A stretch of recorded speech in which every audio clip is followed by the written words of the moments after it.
Yeah, Now we nah, don't I even don't know there's buy the the whole operation AI thing. around Hundreds. us. It's too It's a big. possibility. It's way too big. It's I'm not. impossibly big. It's too big. The firmament and it's stretched. It's no. This is beyond 2 arms and 2 legs that made this realm. This is something beyond we could even imagine. Beyond AI. This is ultimate intelligence. Just the genome in itself proves that we will never be able to hack it, interface with it in certain areas. You can't mix iron with clay. I just don't believe it. And the whole aspect of land beyond that barrier, when we clearly can see there's an ice wall and we know how cold temperatures, when, at a certain rating creates superconductor. So if the No, ice wall, we can't see the ice wall. We can see one right, part of an ice wall, and then we don't know how gotcha. far it goes. So to say Okay. that, to make the claim that it I get goes it. all the way around us, that's still Right. unproven. I get it. I do know that they have 4 locations they call domes, and I was really wondering if there was some kind of way we could get the distance of which when they talk to each other, like the vectors and how far that signal travels, because on the map it shows Who are you them really talking close about? to each other. Okay, down, and they say that Antarctica is what, like 11 to 14,000 miles around, something like that, right? Okay. Right. Okay, so there are 4 locations. Oh, okay. With On the actual Antarctica. Okay, I see. Yes, and if you spread out the coordinates for where they're at, you can probably get a distance, an actual distance of how far they are apart. And if you map them out on the Gleasons, you probably could see that one's over here in the west, one's over in the east, and one's over in the north. Well, go ahead. You Why get what I'm don't you saying? handle that? Do that and come back and show us. I don't think. I don't know. I'm just wondering. I He's don't not think it allowed. would They won't work. allow him to. Well, what do you mean? If he's talking about just getting the data, if you can get the data, Yeah, but what I'm thinking is the data is going to be fudged anyway, so I don't think that's. Oh gonna yeah, work. you're right. Yep, that's true. That's going to fit the GPS Well, even if you wanted to coordinates. go and do your, Yeah. if you wanted to go do your own research there, they don't allow you to cross certain parallels. Oh yeah. Yeah, that we know. So you yeah. couldn't even verify this yourself. Why do we have the Antarctic Treaty? Yeah. Why do 157 countries agree on one thing? We're not allowed to go to Antarctica. Yeah, they figured What's that in out. Antarctica? So let me ask you something. Do you believe? So you believe there's some evil entity, right? What if it's not? What if there's the lie because it's for some type of protection, like I don't know. Like let's say I don't think it's they're protection. I aware think it's of control, something. dude. Yeah, well, that I agree with. How much do they talk I about agree with forbidden that. knowledge, man? Forbidden knowledge. They don't want us knowing the forbidden knowledge. Who? They What don't do you want mean? us Who accessing doesn't the want us ether. forbidden? Bro, this is one thing that bothers me about people who go down like the conspiracy rabbit hole and the alternate theories rabbit holes. Like, guys, you all have your alternative theories because the information has been presented. What are you talking about? Right. They don't want you to know. Bro, it's right there. Everybody's talking about it. They just put so much out for us to be, Well, I'm just saying smoke confused. screens and distractions and confused, and they want us thinking small. They want us thinking we're insignificant. That's why they put the globe in front of us when we're 7 and 8 years old, and they tell us we're on this ball in this ever-expanding universe because it controls us. It's a mind control. They have built the matrix they have assimilated it for our minds to keep us imprisoned, to keep us away from the truth, to keep us from obtaining the forbidden knowledge, the forbidden fruit, right? I mean, and they drop all these clues, and it's their karmic retribution where they hide things in words. Can you name one thing that has been forbidden? Flat Earth. Then how do we all know about it? They don't, because they teach us against it. They tell us But if it's forbidden and they blocked all access to it, how do we know about it? Because there are actually smart people out there that think for there themselves. You go. So it's not forbidden. It's just that they have a particular belief system that they preach and teach, and they happen to be in control of all the institutions. Doesn't make it exclusive to just like banning everything else. It makes it exclusive to them. They are the Who's ones they? that know it and control it. The controllers, the people who control the politicians. What Goal was mentioning, the people above. Who are they? The people that are on the television. Are they people? They don't want to be public. Are they even people? What are they human? Are they advanced? Are they 800-year-old humans? Are they reptilians wearing masks? I don't know. I'm not saying I know. I'm just saying this fucking realm. So if they're the ones doing timeline, if they're the ones doing it, like, wouldn't the lie actually be protecting us from them raining down terror upon us for not obeying? You see what I'm saying? No, because we outnumbered them by 1,000,000 to 1. How do you know that? You don't even know who they are. Well, if the controlling party is the regulative system that we now abide to. Well, how are they controlling? If we outnumber them, how the hell are they controlling us? By fear. Fear. Indoctrination. None of us are afraid. Look, we're flat earthers. We don't give a damn. That's where you're completely wrong. Are you completely self-sufficient right now? If they would cut off your food supply, would you survive? If they would cut off your energy supply, would you survive? If they would cut off your water supply, would you survive? You are completely under control. Trust me. A lot of people would.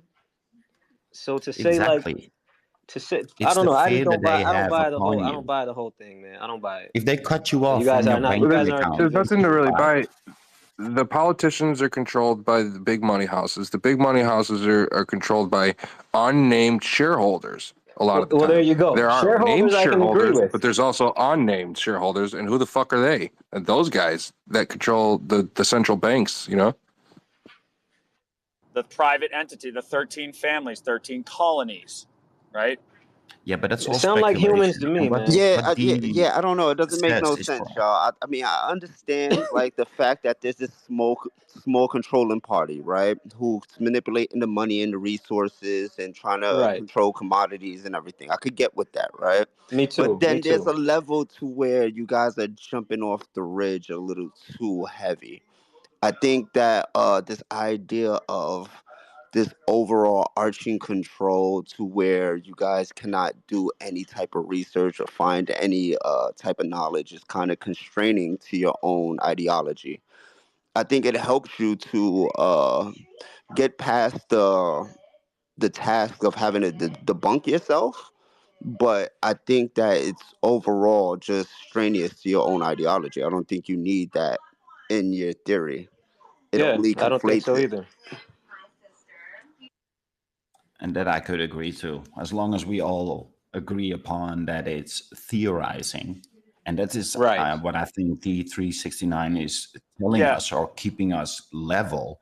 You could. He keeps the conversation going from actually facts and things that we could actually prove or visually verify or those kind of things. So sure. No, I agree completely. Yeah, because as someone like myself with my own outlandish theories, right? The most important fact of getting your information across is credibility.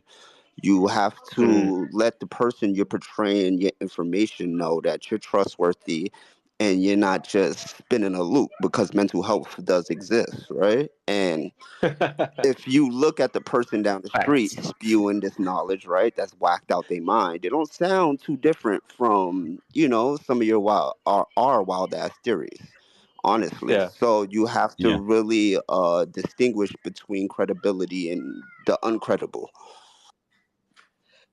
I guess, okay, let me refrain. I'm not saying anything I'm saying is fact. This is my speculation. This is my mind being open to the potential, how vast and unlimited the potential is for what I'm saying. And it's not, I'm not going to sit here and say that, yes, it's reptiles, or yes, it's titans, or yes, it's, but dude, I'm just going back off of what clues have been hidden and dropped to us. There's a fountain not made by the hands of man. The Grateful Dead told us that. Armenian sex parties and castles in the sky. What castles are in the sky? That makes me think that there's an advanced civilization in the clouds up above us that has perfected the invisible glass thing. And then you go into the whole, the Operation Paperclip and the Nazis and what they did, and then the moon launch and what was the first thing first thing an astronaut said, well, the deck appears to be moving. That was the first words out of the astronaut's mouth. What is the deck? What is the deck, right? What's up there? What did we find? So like, and I don't know what it is. I'm not saying that is what it is. All I'm saying is there's a hell of a lot than what they're telling us and what they're letting us believe in the textbooks and the indoctrination and the Rockefeller system and da-da-da-da-da. Well, what if they don't know? Well, see, that's what I'm saying. Like, we can't come at it from the perspective that, okay, they know everything and they're hiding everything if we don't even know if they know. Bro, they might inverted, be dumb, bro. If they inverted everything, bro, that means they have to know. 100%. You're they right. have to know how this thing works. I don't want to give them credit. It's just they've done an amazing job of establishing a control system over us and our parents and our parents' parents. 3 or 4 generations above us up until now. That's what they control. Yeah. And then everything past 1800 or 1900, 1913, and before that, it's all fuzzy, hazy. Yeah, and now with the current technology that we have with social media, it's even worse.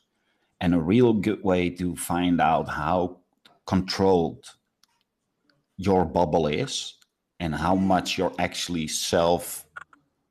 responsible for that bubble. To give you an example, I have 3 accounts on X. 3 completely different worlds, like literally polar opposites. Just by the people that I follow, the things that I like through that account, and a whole bubble is created around me. And I'm in one community that is now so toxic, and it's still living there. And everybody that is within that community is toxic as fuck. Then I go to a different account on my Twitter, and it's a completely different world. Yeah, look, I don't disagree with control structures. I think I know what you're alluding to there, Reality.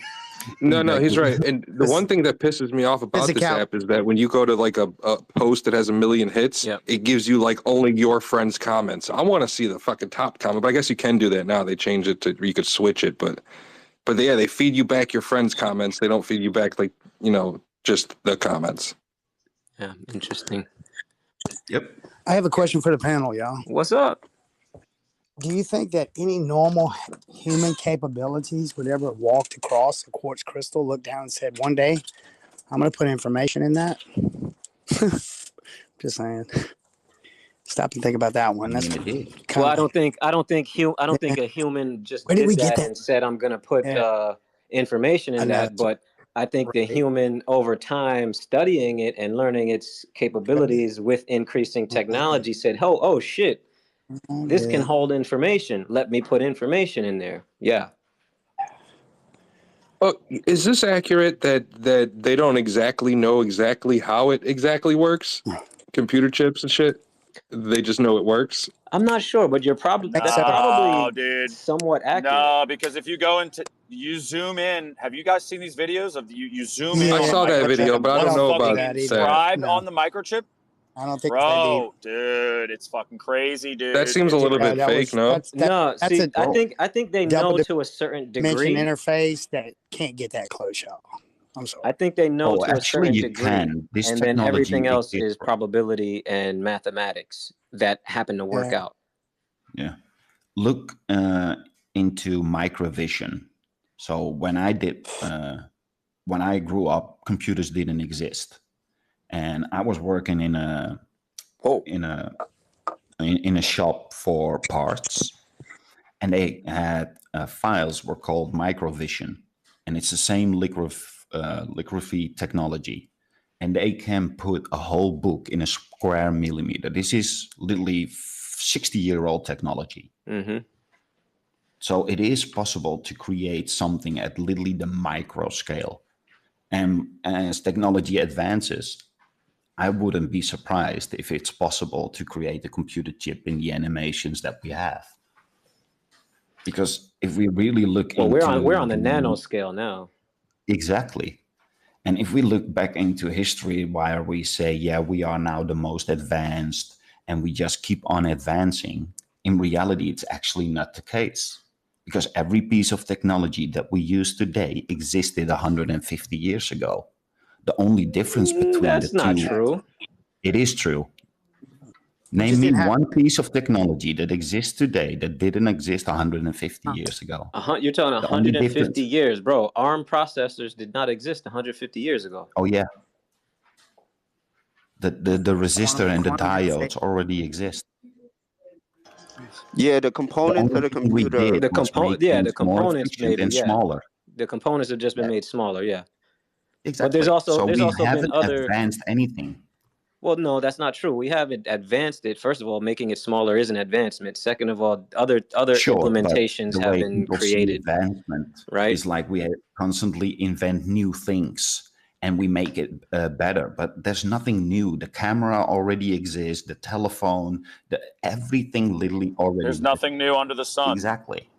The electric motor, we are now praising literally Tesla with his electric vehicles. Yeah, even though in 1918, there were more car companies building electric cars in 1913 than there are car companies today. Yeah, I'm not sure the ballpoint pen when that came out. It might have been more than 150 years, but it might have been less than that. We have to check that. Well, maybe I'll change it to 100 years. Okay. Everybody thinks that we are now constantly evolving, that we are constantly inventing new technology, but that's not the case. LEDs didn't exist. Well, an LED is pretty much just a resistor. It's a version of technology that already exists. A different type of light. Completely different type of light. Advancing it. That didn't exist. But it still existed already. Do we really think that all the information that we know today about physics was actually created by the people that they tell us that created it? No, they're just a messenger. They were giving that technology as well. Do you really think that one person could find out the whole mathematical construct of our reality, all the physics that is introduced in our reality, the amount of information that is needed? Do you really think that one person can just dream those things up? I don't think anyone claimed that. No one said that. Well, according to history, everything that we now have, let's say about electronics, came from Tesla. Do you really think that he was the one that invented it all? Because it already existed. Somebody, if you go into the history of pretty much every known physicist that we now follow, they all say, I got this information in a dream. They all have exactly the same story. They don't say, I came up with it. No, it came to me in a dream. What they're actually saying is somebody gave me this information. Do they still have to be fucking brilliant to understand it? Yes. Can you come up with it by yourself? No. Could you draw a horse if you have never seen a horse before? Yes. If it comes to you in a dream. Yeah, but you've never seen it before. Doesn't matter. If it comes to you in a dream, you've never had to see it before in real life. You've seen it in your dream. Exactly. So that information is given to you. How that information is given to you, if it is in a dream, who knows? Somebody has the capability of doing that. Why has it got to be somebody? Why can't it just be whatever it is that we're tapped into? Or can something. Be something. Yeah. Yeah. I mean, you got to give. We are now looking at the. That's with everything, bro. That's trying like, to find out. We can make the same thing with. We can say the same thing about people who rap and say something we never heard before, even though there's a gazillion things that have been said in hip hop. Yeah, so but they say those words based on their experiences, observations, emotions, or it just comes to them from without something all that else. Input. You have literally nothing. So what was this point in regards to what we were saying before, though? Like, how does this tie in? Well, the first thing was about the hiding of information. It's not really that they are hiding the information. It's more that they are now so in the know on how human psychology works and how emotion works and how social pressure works and indoctrination. In your definition, who is they? Some, I don't know. That's why we call it they. There's a reason why we call it they, because it's unknown. The same reason why we call something a UFO, because it's unknown. You got to have a name that we can all agree upon on to describe something. We all know that we do not know who they is.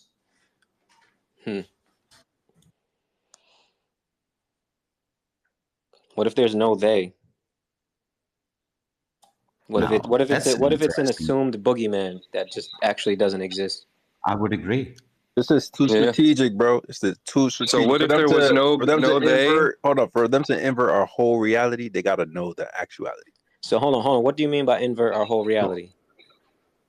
By pulling a cover over our eyes, we go outside and we think we live on a spinning ball. It's like they had to know what this really is in order to create that coordinate system, in order to create the inversion. I don't think you could create an inversion without actually knowing the actuality. That's just my opinion, though. I see what you mean. I still think they could create this without knowing. I think they don't know what it is. We're the ones trying to tell them what it actually is. They may not know in totality, especially if the powers that be are stuck here and don't have souls and spirits and shit like that. You're talking about something other than human. You're talking about like a different species. It could be. Right, it could be. I mean, I've heard some wild theories, regardless of the fact. For sure. Yeah, it's like if I tried to use the example before, was like someone who lives in a neighborhood and there's like a big ass like gate around, and they say, "Oh, this is all that's in existence." They're gonna really believe that, but the person that built that place gonna know that there's more than that. Yeah. So that with this, I can agree. Like, if there's a group that's different from us, and they're actually in control behind everything, I feel like they does apply, and it applies to them, and they probably do know a lot more about what is, and that's hence why they're in control, and why whoever they're dealing with on our side is in fear of them to the point where they're doing their bidding. So I can get on board with that.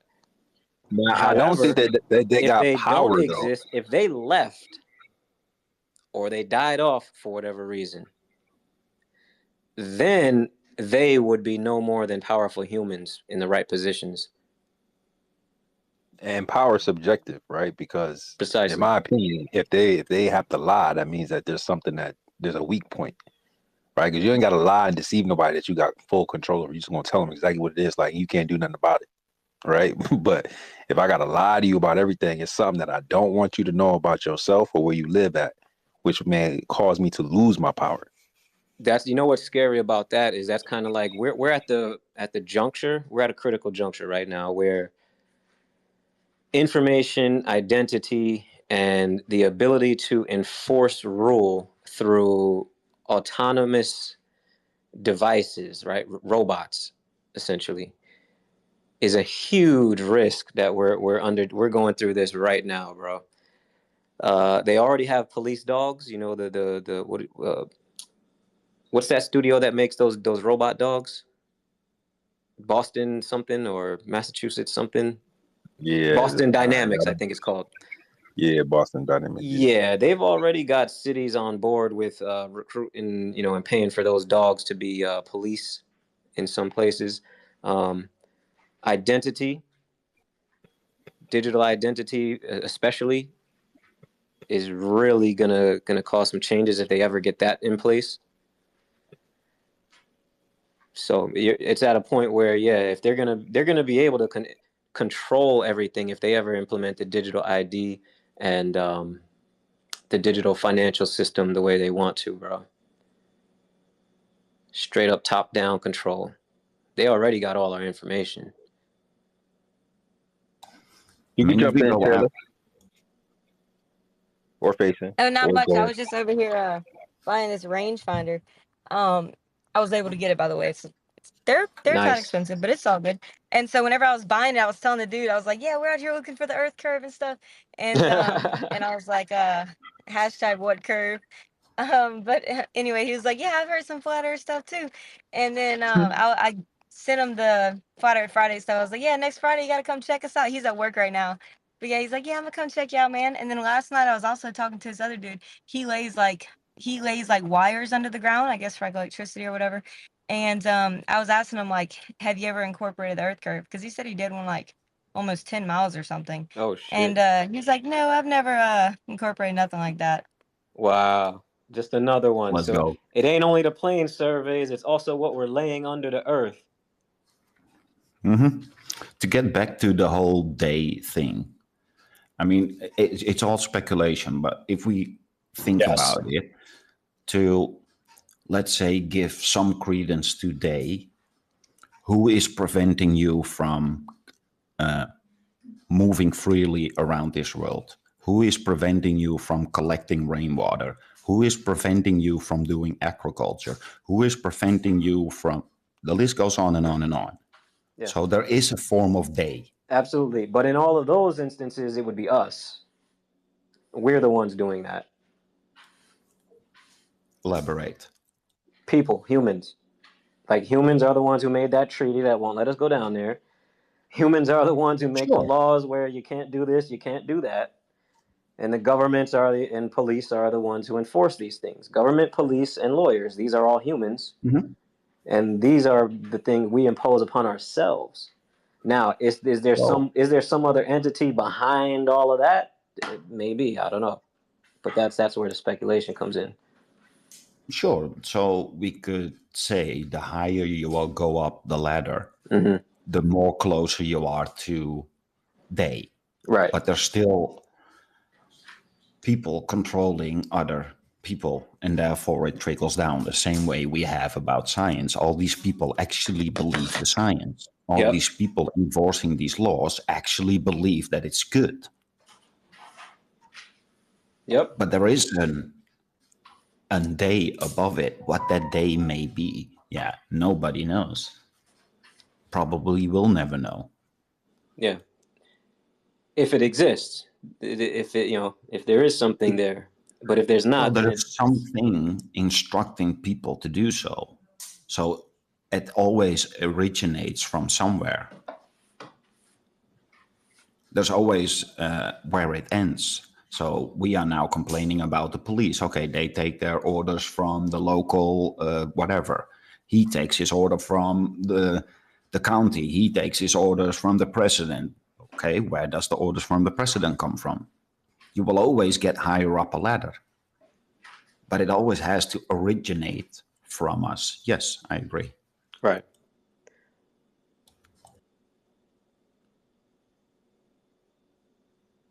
Coming back to the point that we are literally the source of creation.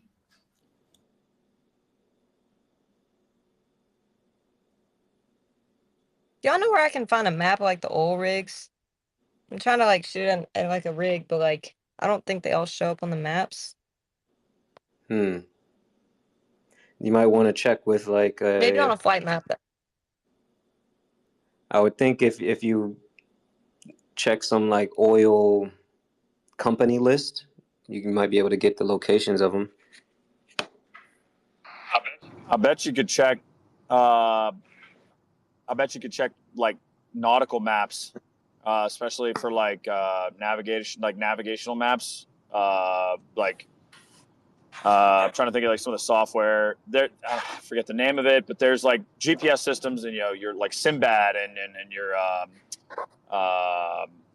these devices that have preloaded maps, preloaded like waterways and features and obstructions in the waterways, right? I'm trying to think of the name of it. There's stuff you can get online, if you like NOAA? You have a boat in South Louisiana, like NOAA. Yeah, like NOAA. Yeah, but it's not. I'm in Biloxi actually. So okay, so yeah, there's and this is where I'm drawing a blank, but my fishing buddies, I don't have a boat, but I have friends that do, and they get these updated maps with all kinds of information on depth and where the marshlands are and certain points, channels, et cetera, et cetera. I'd be willing to bet that those same nautical maps would probably have stations, like buoys that have weather and information stations, and then I'm sure rigs would also be located on there because they're navigational hazards, right? So I would look into maybe like wherever you get the like updating. I'm gonna actually text my buddy right now and ask him what he uses. Okay, well, I'm about to go right now and try it out. So y'all wish me luck. Y'all know I've been really kind of nervous about doing this, but I'm really excited at the same time. So Hold on, yeah, are you that's a at good idea. I think the Noah. location right now, Taylor? I'm driving there. I just got the rangefinder. That's what's up. Nah, let's go. I'm pretty sure there got to be an oil rig map somewhere online, right? There definitely has to be. Yeah. Drillingmaps.com, but it costs 3 cents a day, and it wants me to pay through my Google. Damn, Google be finessing. No, it's like a website, but it somehow pulled up my Google wallet. It's never even happened to me before when it was on a browser. Anyway. And Taylor, if you're in Biloxi, if you go to the coast, I mean, in theory, you should be able to just look at several degrees, just go south, due south, and then swipe left and right, and you should find a rig. They're not terribly far offshore. Yeah, but I got to figure out which rig it is, like how high up it goes, how far away it is. I got you. Yeah, Taylor's about them facts when it comes to the sciences. I like it.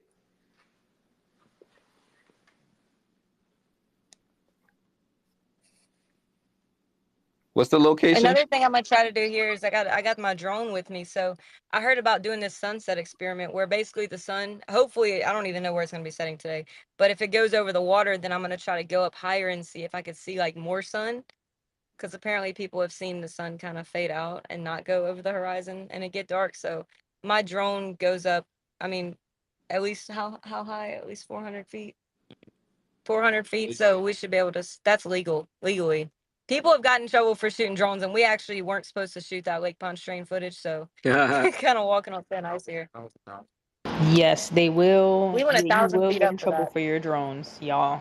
PSA to anyone playing with drones or launching weather balloons. You will get in trouble depending on what area you in that you're trying to launch air balloons or fly drones. By who? By they? They's gonna get us in trouble? To be honest with you, yes. It's specifically the FFA. If you by the airport, if you too close to the airport, then I suggest you go to somewhere near the sticks to do stuff like that. Facts. Yeah. FAA regulations, they don't allow for. Yeah, it's like an aircraft hazard, and they don't let you do certain things at certain heights, and you can't fly a plane down below certain elevation levels because of certain reasons. Now my mic is glitching. Okay, I'm gonna drop down, but I was just gonna say, especially if you make a bunch of people mad, if you make a bunch of people mad, they start reporting you. Top noticer. I posted it in the comments. It's got a map with all the oil rigs. There you go. Good shit. Hey, Taylor, I got another experiment for you that somebody mentioned earlier. We were talking about I think it was me and Wits or Wits just was talking about the sun setting and disappearing bottom up. And someone else had commented like, well, yeah, how come that doesn't ever happen with the sunrise? So it would be interesting if you have, your camera and your drone at sunrise, take some shots, so, throughout the next few months or whatever, and see if you could catch that bottom up appearance of the sun. That's a really good idea. Yep. We got a hand up. What up, Kingsley? What up, boys? I've heard of Flat Earth Dave talking about people catching the sun appearing like the fade out, but it, appears in. So I haven't seen the video, although. And then for like height for drones, I don't know if it's different for like countries, but in Canada, my drone goes up to 2,000 feet like legally, and it says it right on there, but I'd like to see someone come tell me I can't fly my drone. It'd be pretty funny. A pretty funny day.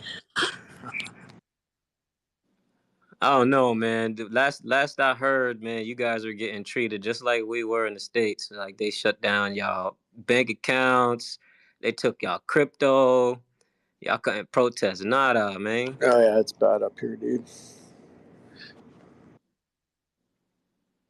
That was sad to see, bro. That was really sad to see. Yeah, I was doing an experiment too. I posted it in one of the groups, but I have like a really expensive thermal camera for like mechanics, and I was getting a 15 degrees Celsius difference from in the moonlight to when I just stepped out of it. So that's pretty drastic. 15 degrees? Yeah, 15 degrees. What the? Celsius, not Fahrenheit. Damn, that's a lot. That's even worse. What? Yeah, dude. I'll post the video in the purple pill. How is that? But you would literally like that's hold on, wait. That you would literally feel that though. Like yeah, dude, it's crazy. Like this camera is so sensitive, it'll pick up my footsteps as I walk, right? Like where it's heated. That's like 4,000 images per millisecond or something. It shoots with all the sensors. And so like I was just standing on my front porch, like pointed at the moon, and I would just step under my soffit, and instantly, like the snap of a finger, it would drop 15 degrees. It's crazy. I'll post the video. How is it that that's super interesting. So how is it calibrating the degrees? Because obviously if it was just your hand, right? You had your hand here and then you put your hand there, you would feel a great difference. So that means it's not translating to actual like a sensory thing that we would feel. So how would that how are those degrees being calculated? That doesn't add up. Yeah, I don't know, dude, but it's like I said, was my first experiment. I want to do it with like glasses of water and stuff, but you can feel it. Like when I step out into that moonlight, it was a full moon night up here in Canada, and I can definitely feel the change. But that thermal camera was picking up 15 degrees difference Celsius, which is like that's now you felt a slight change, but you didn't feel no 15-degree change. Well, when it's that cold, it's hard to tell, really. Like I don't know, it all blends in. Like I don't know, it's hard to say how it works. But I don't know. That camera is very accurate. It's really expensive. So that's the interesting thing. If it's because it sounds like all right, it's a really accurate camera, but it somehow doesn't correlate to what we would physically sense as humans, but it's picking it up. But that's the same for heat as well. If I point that same thing at my fireplace, it will say it's 400 degrees Celsius, and I'm sitting 4 foot away from it, and it feels like 35. Yeah, like same thing. Okay. Yeah, you're right. It's weird. It dissipates kind of, but I don't know how it all works, but there's something there for sure. Yeah, definitely a different type of sensory input. Yeah. We'd have to learn how that all correlates. If you get on that, that'll be dope. Yeah, you could clue us in, man. Yeah, I'm gonna start doing a lot more experiments with it, because I think that's pretty neat aspect of it. Yeah. So I'll post the video I did anyways, the first one. Like I said, it was just a quick little video I did when I first got it. That was just, who knows, right? But yeah, there's lots of variables that come into it, but this was pretty straightforward. I want to do a lot more, so more to come. It's interesting how temperature is directly correlated to color, and yet when we look at the moon, if we would compare that to heat, it would be white, as in insanely hot, yet it's cold. Yeah. Remember earlier we were mentioning things about what people can do, and I mentioned a couple people who did some amazing things. There was another person, he's American, I think. He's American or European, who when he would go to a live concert or anything, like stand in front of a speaker, he would see sound. So for example, he said like bass guitar had like a brownish color, lead guitar would range from like yellow to white or some shit like that. Like he would see different tones of the instruments being played. That's bizarre, but that's a whole nother thing. Like, so how we process things can change, and I think that's really, really super interesting for how we perceive light and look at things at a distance.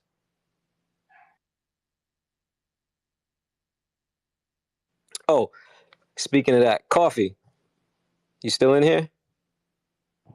Yeah, Jay, what's up, bro? I want you to think about something, right? So I think you know and you agree with the fact that the horizon is not a physical place, right? Yeah, pretty much Okay. agree. All right, it's optical. And we know that. And it expands as you elevate up off the earth. I want you to go and check out a lot of the SpaceX launches and stuff like that. And next time, like, fill me in, like, where do you think it becomes a physical barrier and why? Because as far as I'm concerned, as far as we go up, it still remains an optical illusion. It's not actually there. It's just the limit of our vision. So I would love to hear when you think it converges from optical to actual physical, and see what you come up with. Cool? Copy. I got you, my brother. Cool. And to the person that asked us earlier about the NASA or even Elon Musk rockets, like, it's 2024, we're almost in 2025. Is it really like cutting edge science to be able to catch a rocket? Like, is that not, like, should that not be possible by now? Is it not like a possibility that that's like it just landed itself? Didn't he just make one that landed itself and now he made one that caught itself? Like, I'm, in my opinion, maybe I'm not a, I'm not a rocket lad. So I just feel like that's not as cutting edge technology as, what we could have right about now. Impressed with the guys with do the you think it's at jetpacks. all impressive though? That's Bro, you're that's not what I'm impressed saying. by Like, it? it's not that it's not impressive. It's just like not impressive enough for it to be like evidence of a globe Earth, in my opinion. Like, Copy. Gold Ducati, you were about to say something? Oh no, I said I'm more impressed by jetpacks than that fucking catching that rocket. You know what I mean? Bro, have you heard of Jetman? No, but I've seen it. No, who's that? Bro, Jetman is this dude. He's from Switzerland. He built his own. I've known about this dude for a long time, like a decade. He's been doing it. He has a jetpack. He drops out of a helicopter and then he pulls something on his little jetpack and it starts up. And this freaking guy just soars. Like, he's literally flying. He goes Oh up, yeah, I think down, he has spins like in wings circles. too, right? He's like a little it's a little jet. jetpack with wings, Yeah, right? yeah. No, but I did see. I've seen that. But also, what's new is they got these jetpacks where when the dude lands, he can immediately slip out of the jetpack and be walking without the jetpack, and it stands upright. So he can it's dope. I just saw that shit.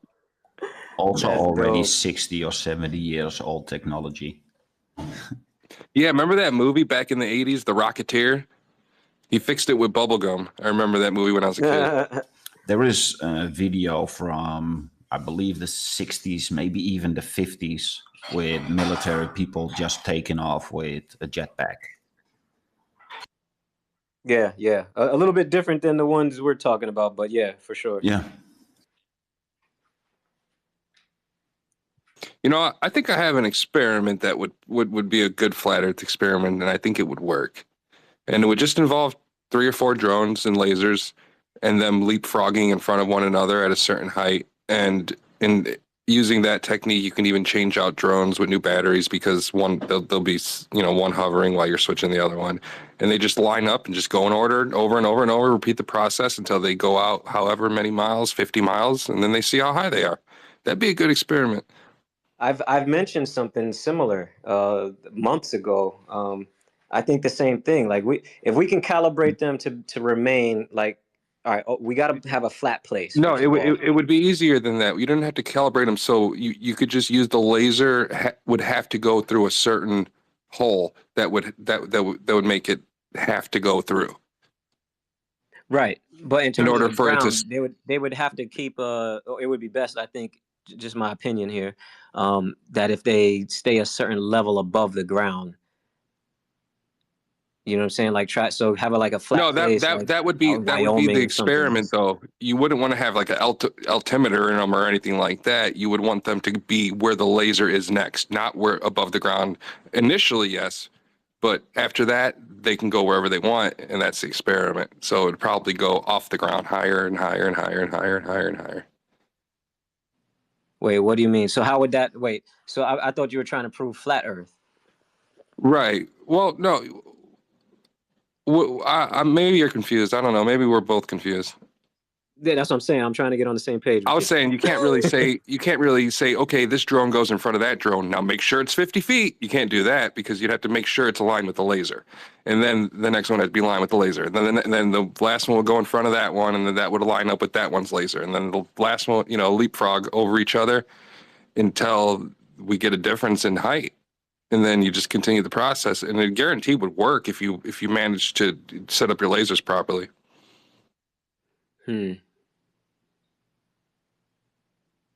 Maybe I'm not articulating it well. Sorry.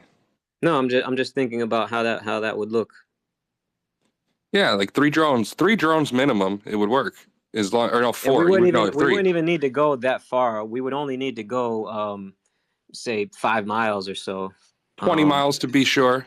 And like I said, since you're using the process where they're switching out in front of each other, you can always use a new drone to take the place, so you don't have to switch batteries or anything like that.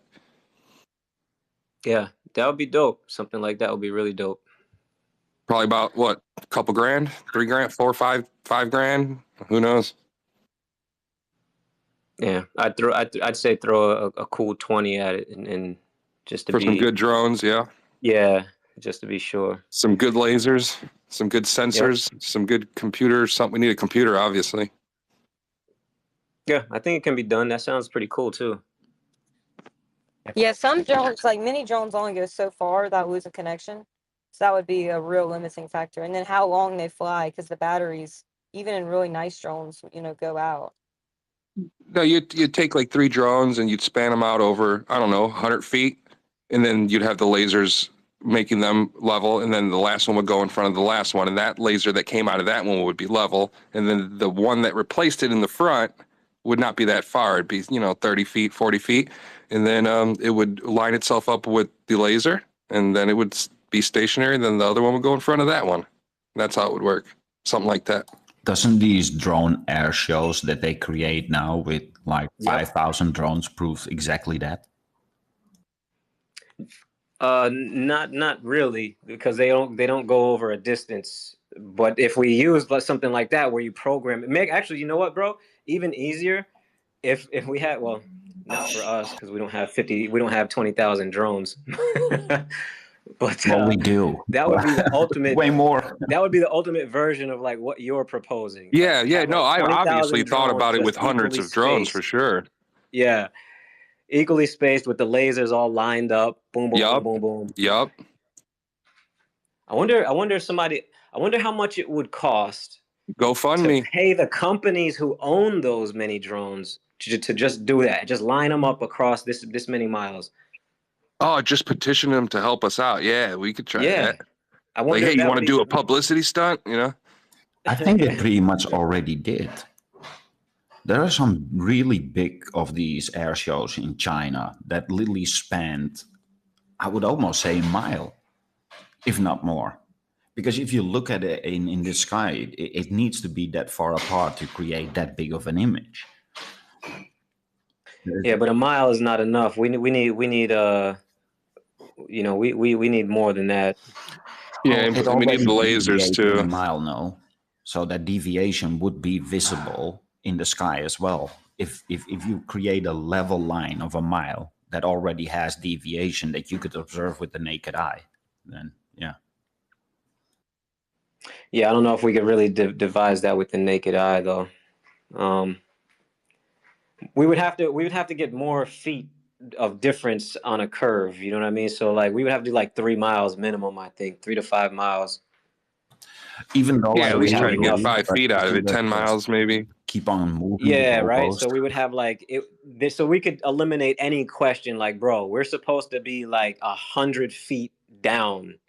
There's no way that drone right there, though this line of drones is off by 100 feet where I'm standing at the end of it. Like it should be It would 100 the feet same higher. argument as all the others before. We have laser tests, we have visual observations of mountains. They will always come up with something. So it doesn't really matter which kind of experiment any of us is going to do. They will always find a way to talk themselves out of it. How long? I think it does. I think it. Now? 8 years. I think it does. I think it says a hell of a lot more than like people across like a lake. Like, I see the light, I really do, and then we're like, look, Globers, and they're like, so what?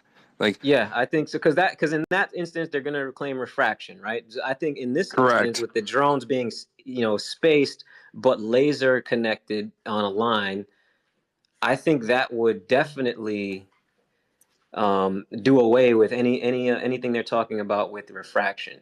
But wouldn't it be the same thing then? I mean, what's the difference between just a laser or a laser that has drones on top of it? That is exactly the same laser. Smaller distances, so you can't talk about refraction, right? You're dealing with smaller distances between the drones, and to make it even more accurate, have small sensors on the drones to where the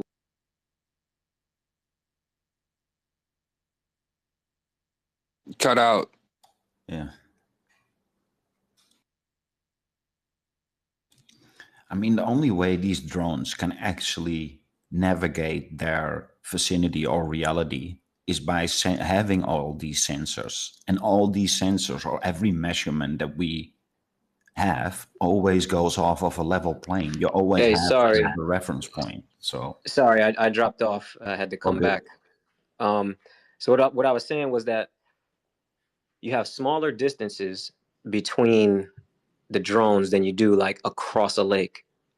So you can't really say refraction is causing the lift from one end of the drones all the way to the other end of the drones. That's not going to work.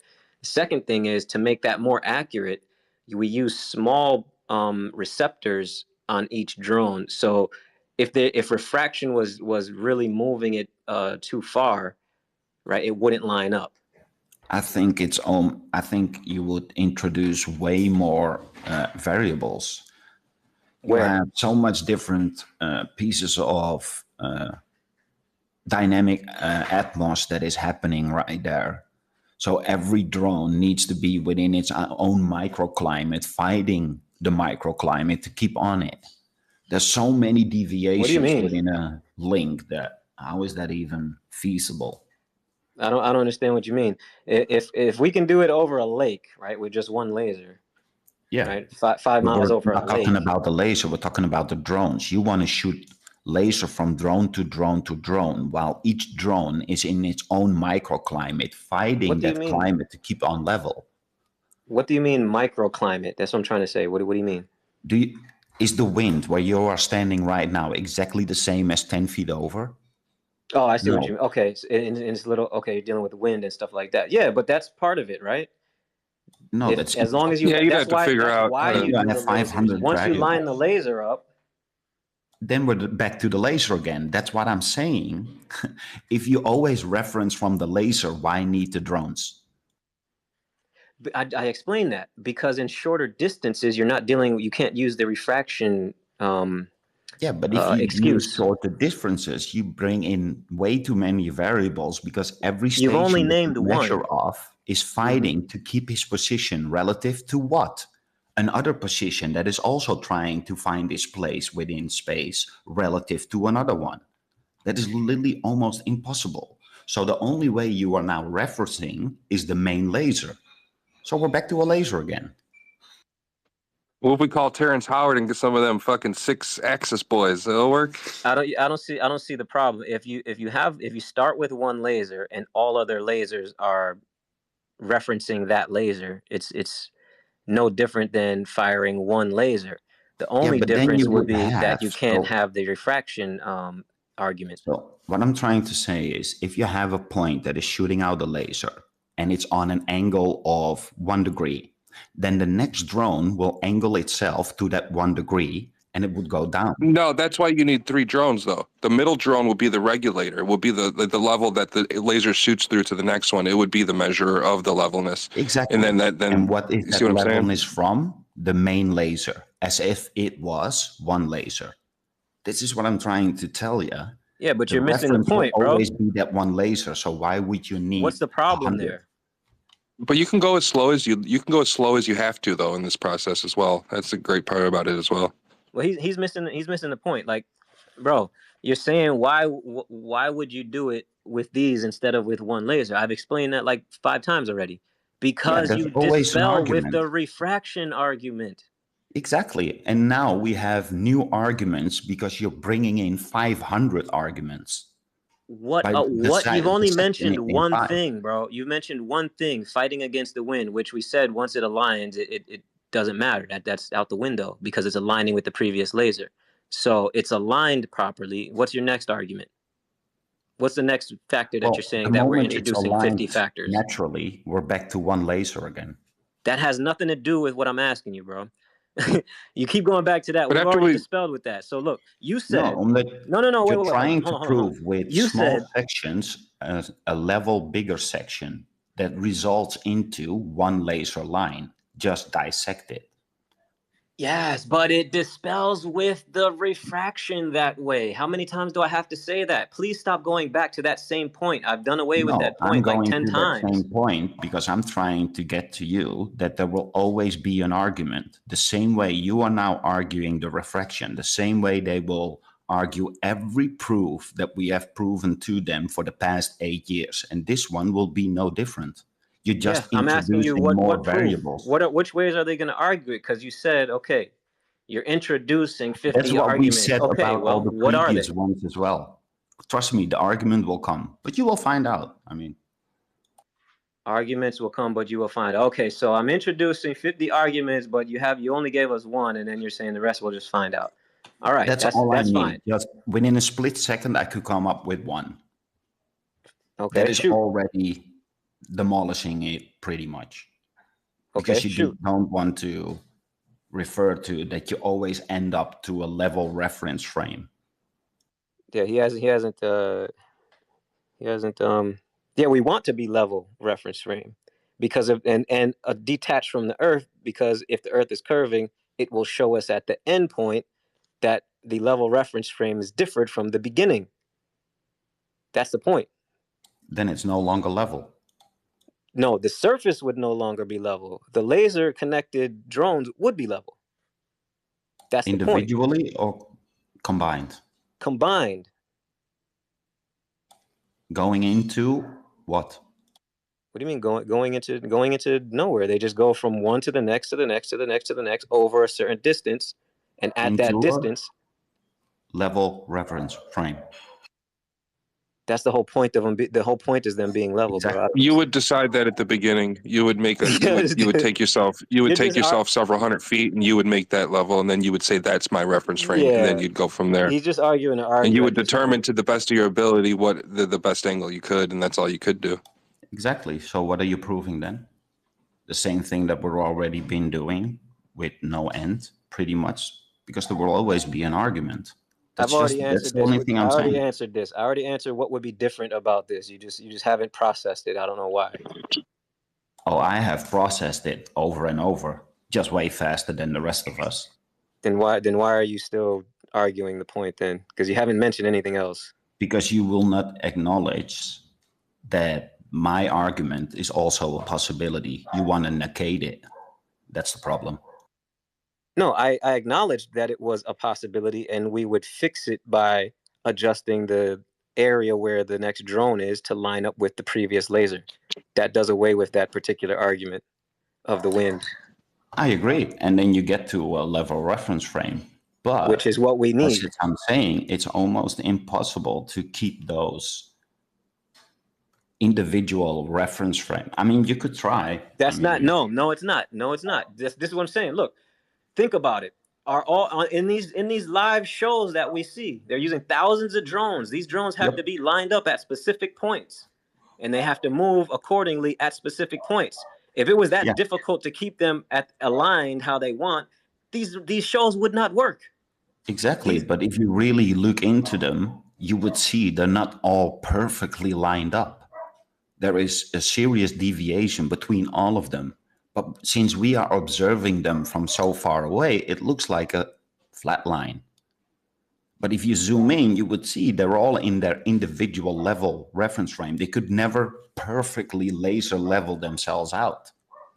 Even I don't know. Maybe that's right. Maybe that's right. Maybe that's right. But we would have to find out. Yes, because maybe we would have if we use a large enough. Well, couldn't you just point a laser straight up at the first drone, straight from the ground up to the first drone? Then that second drone is using that exact laser, vertical laser, from the ground up to the first drone, and then that first drone beams the direct laser to the second drone, and then you line it up so you have literally like an L shape. Yeah, I know what you mean. Going from the ground. Yeah, he's just saying that there's no way that we'd be able to get the drones to actually receive the laser from one drone to the next because they're in their own little reference frame. So I see what he means. He's got a good point there. I think we could do it though. So it'd have to be programmed, obviously. Exactly. That's what I'm saying. I think with like those programmed drones on a day where it's not so windy, you catch it on a nice day, nice calm day, boom. I think it'll work. Yes. I think it's a great experiment. Who made that idea? You could take your time and make sure that it's stable before you go on to the next one. You can kind of, that's why 3 or 4 or 5, maybe, a reference, something. You could figure it out. Yeah. It's nothing you can't figure out. You can figure out anything you want to as long as you want to, right? Dude, I agree. But the fact that these drones can actually all maintain somewhat, even if they're close to that level to create that line, already tells you that the microchip in it is so freaking advanced that it can control itself so many thousand times a second to keep that point in space. And we just throw that away, the most advanced gyroscopes and lasers that it's already using to get itself from a reference frame. We throw that all away, and now we want to attach lasers to suit one to another, even though that the gyroscope or the microprocessor that keeps the drone capable of flight the way it does already proves everything based on physics and measurements, true measurements.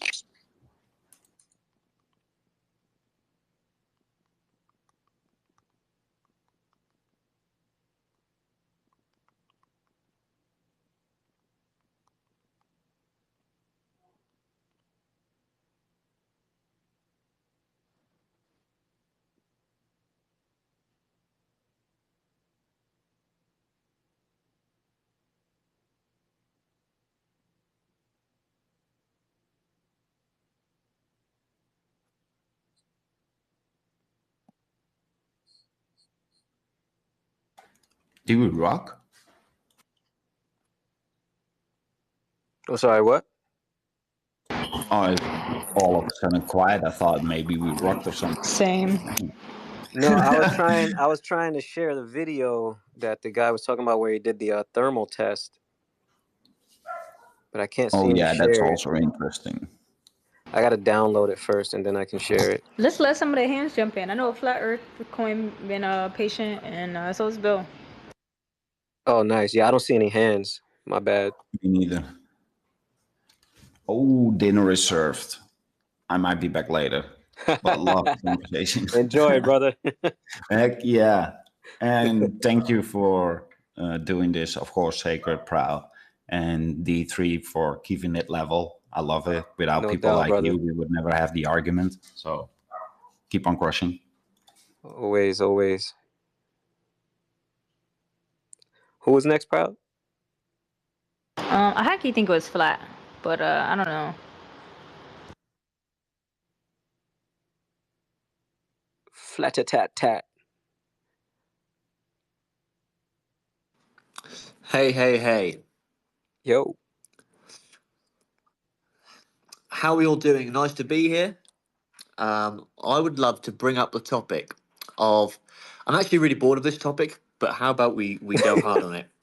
Mr. Elon Musk, right? So I talk to crypto people every day, and I promote the flat earthism. And a big barrier in their minds is Elon Musk. I'm bored of talking about him, but let's do it, right? Because I'm not sure what the best response is, because like people will, and someone on this, I was on this space a few hours ago, and someone came up and he was like open-minded but not a flat earther, And he was like, yeah, but what about the Elon Musk stuff? What about Elon Musk rockets? I think there's a real mental barrier because people like him, right? He does troll liberals. He has given us free speech on Twitter to a degree. So like people like Elon Musk, and obviously he's seen as Mr. Spaceman, Mr. Rocket Man, that is opposed to flat Earth. So I guess one way of tackling it is the whole Sean Strickland, Bryce Mitchell, just attack him. He's a grifter. It's a scam. It's all fake. Fake X. Sometimes I go with that approach, but I think the Nair is correct because people love him, right? So people who you would convert otherwise, I think you push away with that approach. I But then agree. what's the alternative? We kind of say, like, we want Elon to explore Antarctica with us, something like I would that, or say what do you think? GPS. No, sacred.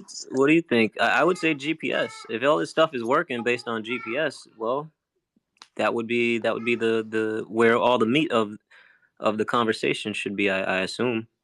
Sacred. What do you think about that? Oh, maybe Sacred's busy. Yeah, because I'm not one of the guys who believes all of everything is fake up there. So I do, give a lot of that, some relevance to being, and I believe some of it is real. But I think if it's all operating via the same GPS model, to me, that's where you attack it. Just explain to them the GPS model. I think he means more like exactly. mentally. Like, how do you mentally get people to wrap their head around Elon Musk? Yeah, I'm D3. Exactly. What's up? Exactly. Okay, you're D3. Cool. Yeah, exactly. Proud. That's what I'm thinking. Like, what's the? They just say, like, one girl literally said on Space, "Oh, but Elon Musk wouldn't lie to us, would he? It can't be flat." I was like, that's what I'm saying. Lie. He's a cool. My take is like he's a cool guy. We love the free speech, but SpaceX makes billions, and it's a tax grift. But then you're kind of going against Elon Musk, which is certainly not fun or sexy. Yeah. There's only one way to attack it. And that's what, in my opinion, you're either gonna be saying the truth and attack it that way, or you're gonna find like some other way that doesn't actually correlate to what you want to prove. I mean, I think that's kind of like what you're asking is like how can I make them believe it without actually talking about the truth? It's like a strategy question. Because once you go against the big dog Elon, you lose people. He did actually do a tweet like years ago saying the Earth was flattishly round. We've got that. I've got it pinned on the highlights. That's quite a funny one. But yeah, it's just a big mental block. People have, and like people think about people a lot. People are very obsessed with. Like everyone just thinks about Elon every day. Like, and he's there with Trump now, right? They're two bros, and that energy is like, I know we're all very skeptical here, so we probably don't care so much about that. But that energy is like, at least it's positive energy somewhat. So it's kind of not that fun to go against it. I think someone else tried to say something on this point. So I'll answer your question. When I talk to people about Elon, I usually preface by saying, like, no matter if you think he's a good guy, no matter if you think he's a bad guy, Elon's #1 priority is himself. So at any means cost, he is protecting himself, his money, his investments, his likeness. He's doing whatever he can. I remember when we were on this app, when he was talking about Trump, and when he was tweeting about Trump, he didn't really give a fuck. It didn't seem like he cared about politics at all. He was just like, yo, if I allow Trump back on Twitter, all the Trump heads finna love me. Boom, now I'm finna be loved. Like, that was his train of thought. It wasn't about politics or siding with Trump. Now he's definitely a little different. But the people who are obsessed with Elon from, like, he can do no wrong, just remind them, like, Elon is out for himself, so whatever he can do to make himself more successful. He has trolled the flat earth people, like making jokes to make people question where he is and where he isn't. We talk about that in like the occultist side of like how you have to tell the truth when you're lying so your karma can be good.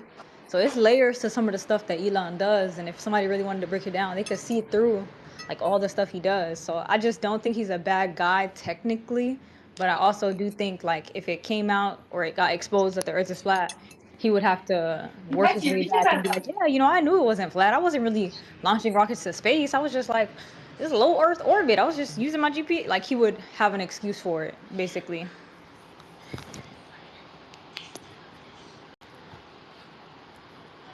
I don't know. I think that would kind of send them in the wrong path as well. They'd be like, "Oh, well, you think he's this and that, and nah, he's not like that." To be fair, he is already kind of pivoting on the climate change stuff, even though like that's a big that narrative funds his Tesla company very healthily. But because the public opinion has swayed so far against it now, all the green stuff, he even tweets some things saying, you know, some of this green stuff is too much. So I predict in the future, as the years go on, that he could hit that pivot will happen with Flat Earth too. Think so? So I guess we just keep it positive with him, keep the vibes positive, and don't fully attack. Although the Bryce Mitchell last week, did you guys see the Bryce Mitchell and Sean Strickland tweets? They were very aggressive at Elon, atting him, saying like space is fake and gay. I did kind of like that too. It was very alpha. It was pretty good energy, pretty high testosterone. Yeah, but yeah, I'm conflicted. I don't know how to. Every time because this comes up every single space I do multiple spaces a day with crypto people, and it comes up every time. It's like the first, second, or third point people think about. Well, what do they say specifically? Like just one example. Like it'll just say something like, "Well, is Elon in on the lie?" But what about Elon Musk's rockets? They'll just say something like that. Right, like he's becoming a new version of NASA. Like the way people invoke, what about He's the NASA? face of NASA it. posts pictures of space all the time. Like he's becoming that new outlet for people. And they quote unquote make SpaceX seem like an independent research company doing their own thing separate from NASA, and that's not even true. So yeah, it's definitely like people who appeal to Elon now, especially now he's on Twitter posting about it and boasting or like promoting space. But yeah, I don't think it's a shock to say that he'll follow the tide. I think he's smart enough to know like follow the money or follow the stocks, follow whatever is at like in power at the moment. Like for example, we got a whole bunch of anti-flat Earth rejects or flat Earth rejects who are angry at flat Earth, scared at the final experiment, and they're over here in bed with Globers because it makes them feel better. They feel like they need a friend. So right about now, it's like anybody's looking for somebody. I think Elon knows like, hey, people enjoy his rocket ship, but if the world starts to turn and the tide starts turning and more people are waking up and start exposing his rockets for CGI or backwards recorded videos, like, yeah, he might have to change his stance. He might have to drop a little more jokes, lean towards that side if he wanted to keep his likeness. I don't know, man. I think the only way you deal with if you're talking science with these people and they keep bringing up Elon, I think the only way to do it is to stick with the science on it and just break it down to them. Yeah, but the average person, the average Joe, might not, be able to grasp an Earth-centered, Earth-fixed coordinate system and why that means anything to them in the grand scheme of their rockets from their master Elon being launched from a stationary reference frame. Like that might mean shit to them, but his picture of Starlink from Earth that he posted on his Twitter might mean more to them.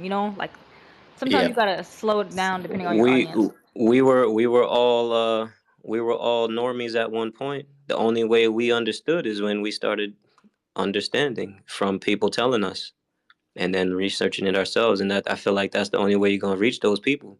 You gotta hit them with something and then tell them to go research it.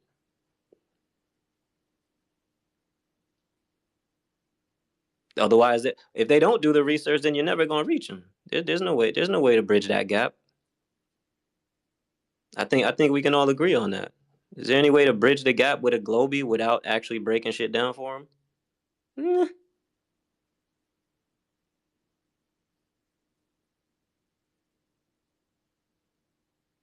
I mean, I feel like that's the whole reason this entire group exists.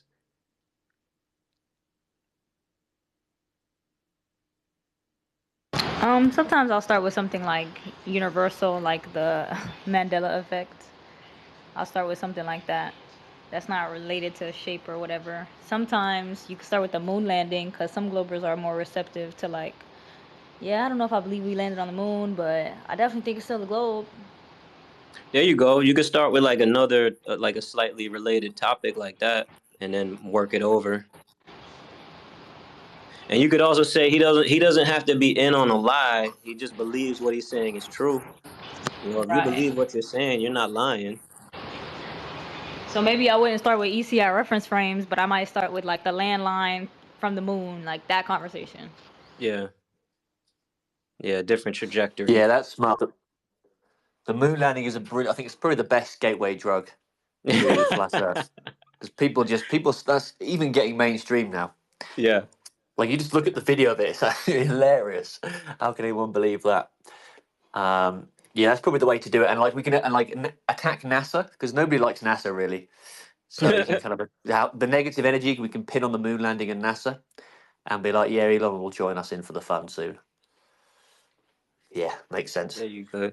There you go. Teamwork, Proud. We got him there. Let's see if Bill want to jump in.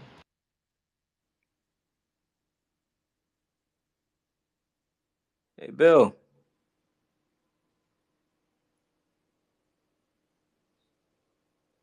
Howdy, Bill. Bill from Texas?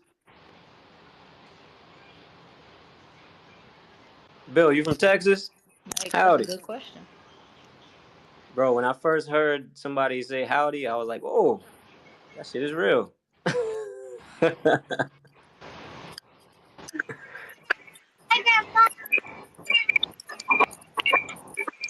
Now I'm in South Dakota, but right now my daughter's here, so I gotta hold on for a minute. Okay. Take your time, Bill. We'll be here. Welcome, everyone. If you are new here, this is Flat Earth Friday.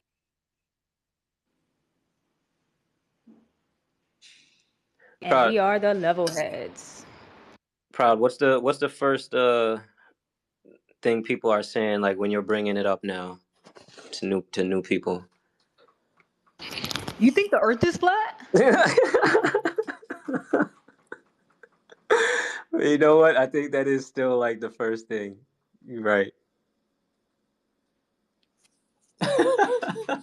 I told you I'm starting to like just the process of talking to everyday people about this. It gets so funny to see the gears turning. Yeah. From you think the Earth is flat? What about it's like a natural born reflex for some reason to be like, what about? And then the gears just start working, the oil just starts, the engine just starts steaming away. What about? I like the ones who immediately know what's up. What about gravity? What about like the ones who watch the flat Earth debunk video or two? Yeah. The propaganda on their TL. They immediately like go into, well, what about gravity? What about like the planets? You think the other planets are fake? And it's like you go into like you breaking that down. Well, where have you seen another planet? Where have you seen or experienced gravity? Like what is your definition of gravity? What have you learned about it? Like just to see who I'm talking to before I start pulling out interferometry and then losing them. So it's like you got to know your audience. Facts. I like when they parrot the one that says on a flat Earth, gravity would pull everything to center mass.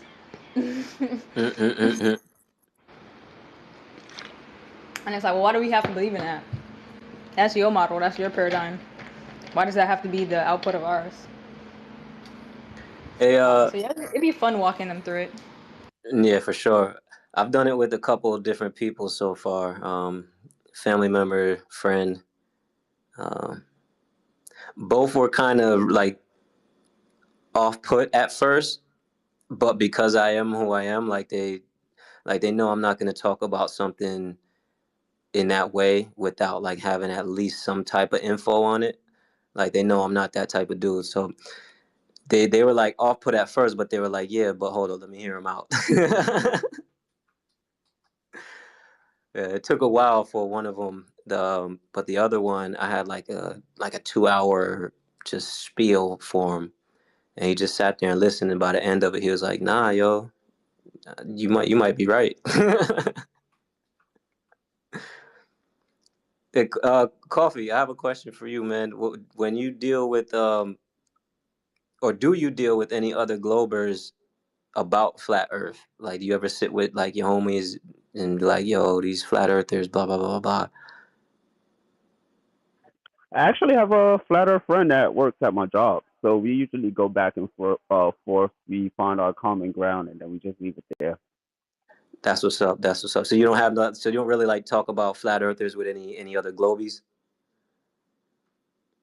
Not necessarily. A lot of people are open to the idea.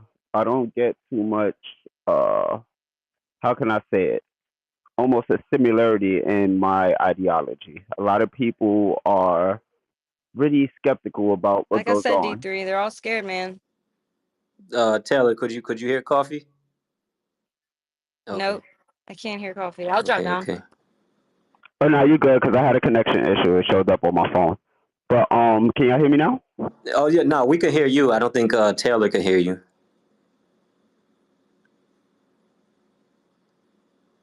But she's coming back right now. So yeah, no, that's cool. That's cool, man. So you're not like out there like with a bunch of globies like these stupid flirts in this group I always go to, like down talking us and shit. Nah, I respect that. That's what's up. Just admit the flat earthers are cooler.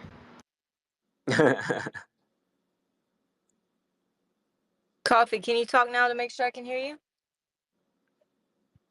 Yeah, so I was basically saying that the level of skepticism to the status quo is what I receive from my common peer group rather than, usually us gathering around talking about flat earthers.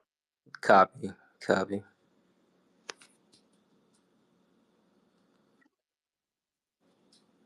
There's a good reason to be skeptical though, because what have they been honest about? What has the government been honest about? Yep.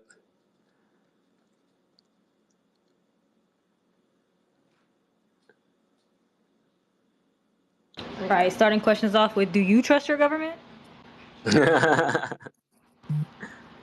was thinking about it earlier tonight, or earlier last night, that I wanted to do I don't want to call it public activism, but like, yeah, if I see people wearing NASA merch, I'm just gonna go up to them acting like I'm making a TikTok video, and I'm gonna be like, yeah, tell me, can you answer these facts? And to see how many of the facts, like, it's gonna be straight questions about NASA, just straight questions about NASA, and I would want to see how many people who are actually wearing NASA merch understand or know anything about NASA as a whole. Yo, proud. That's fire, because you know what that reminds me of? That reminds me of like people that were during the campaign for the presidency would like go around to like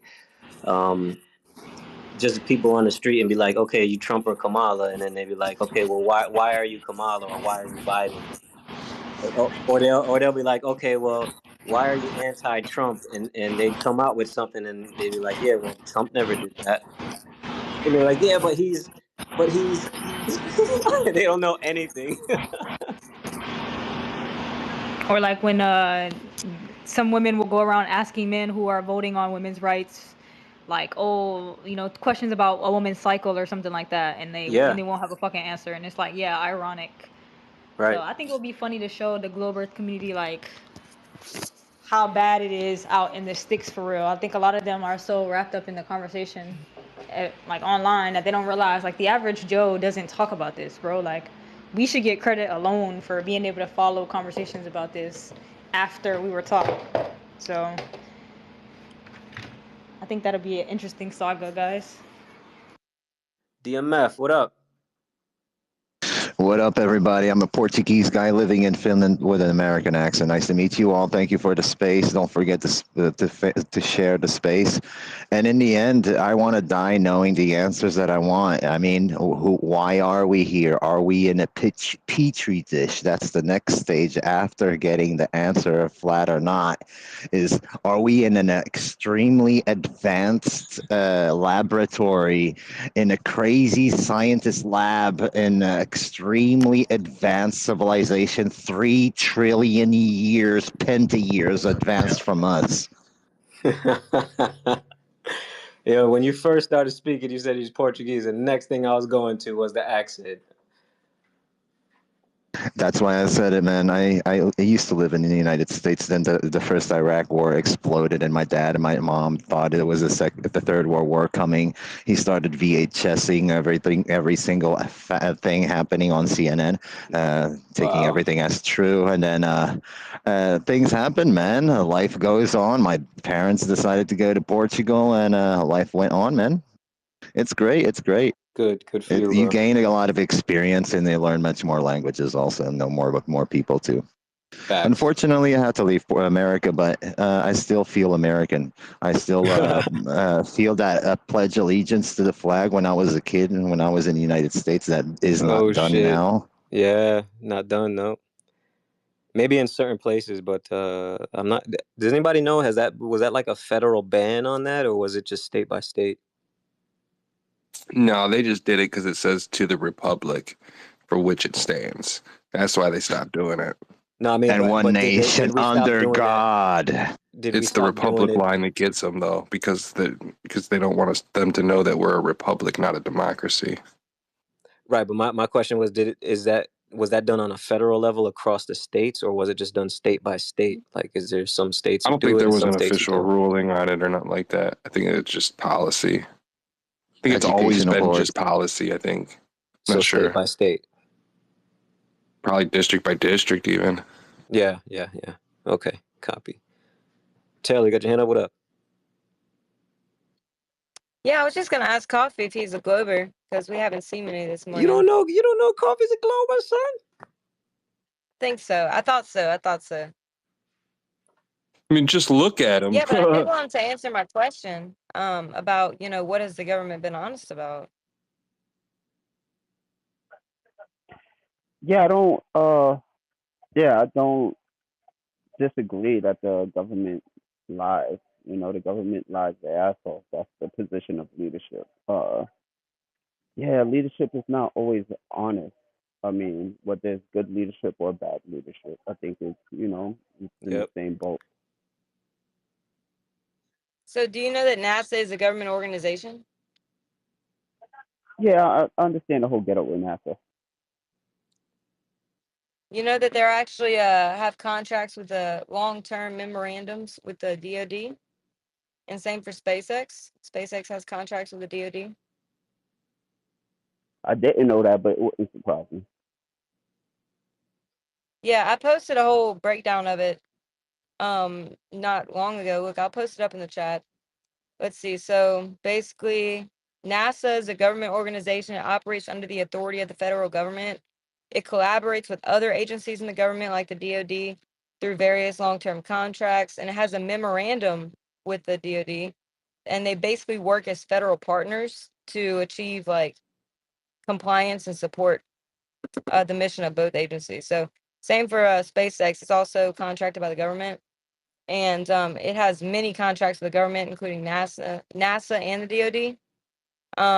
It has contracts for $5 billion with NASA, and SpaceX received a contract. Was contracted by the DoD for national security missions, including a recent $733.5 million contract that highlights SpaceX roles in national security efforts. So, I mean, they're all closely tied with the government. I mean, NASA is a government organization, so just want to throw that out there. And I have sources too. I'm going to put it up in the Jumbotron. You can go check out those contracts. Yeah, that's what's up. Taylor, I'm surprised you haven't come across Coffee before. He's been here a while. He's not a newbie to the convo. So I'm surprised you haven't spoken before to each other. I probably have. I don't think we've talked that much, but I've seen him around. With the contracts, bring up your did you mention any other specific, like for example, SpaceX is contracted by DoD for national defense contracts. Did you look into what the contracts actually are for? That would be interesting. Yeah, some of them are not, like, I wasn't able to find all of the contracts. I'm assuming not all of them are like necessarily released, but the ones that I have seen, the parts of the contract that I have found are like, launching stuff, doing launches for them and stuff. But I don't know. I'm sure it's much more extensive than just that. Interesting. I wonder what they would be launching. Yeah, I mean, I posted the links, and you can definitely go check them out if you want to. What up, Ken? Yeah, a couple of things. I wanted to tell Taylor to check her DMs for me, if she would. And then as far as coffee's concerned, the whole idea to me that the government will lie to you, but there's a limit to how much they will lie to you about, doesn't really jive with me. I think that the government will lie to you about every single thing they can, as long as it preserves power. Hear, hear. And then, I forgot the third thing. It was something y'all were talking about. I can't remember. Oh, with NASA, they are a government organization, and I think that's why they're contracting out, because I think as people become aware, they're wanting this information. All the information that was lost and all that kind of stuff. And so when they contract with someone like Elon, outside contractors, you can't FOIA that information. You're not allowed access to it. So because that's private, that's considered private information. So they're not bound by federal law to share with you. Only NASA is required to show their contracts with them, or if there's something where they contract with them, you can FOIA that, but you can't FOIA any information that SpaceX or any other non-governmental contractor that's not the government. And then as far as schools go, I don't know that there was ever a directive from the federal government or not on the Pledge of Allegiance. But all you have to remember is that the schools are heavily federally funded. So it's not that hard for the government to have an influence. So if the government says, if politicians start saying, I don't think, that there should be a requirement for people to pledge allegiance to the flag. Maybe some people don't want to, or some people don't. And all you need is a couple people to stand up and say, I don't believe in this or whatever. And then it becomes like a mandate, right? It's not a law. And schools just fall in line. You don't need a directive to let uh, these transvestites into schools for reading hour and performance hour. There's no directive there for it. There's no federal law that says you have to let them in. But hey, there's plenty of politicians that feel like this is the way to go. That we need to expose these children to new ideas because they might be transvestites in the waiting, right? They might feel like they're a girl trapped in a boy's body, or boy trapped in a girl's body. There's no directive, but when your funding comes from that, you tend to agree with whatever they say, right? So that's about all I had to say. I think you're the first person to ever say transvestites in the waiting.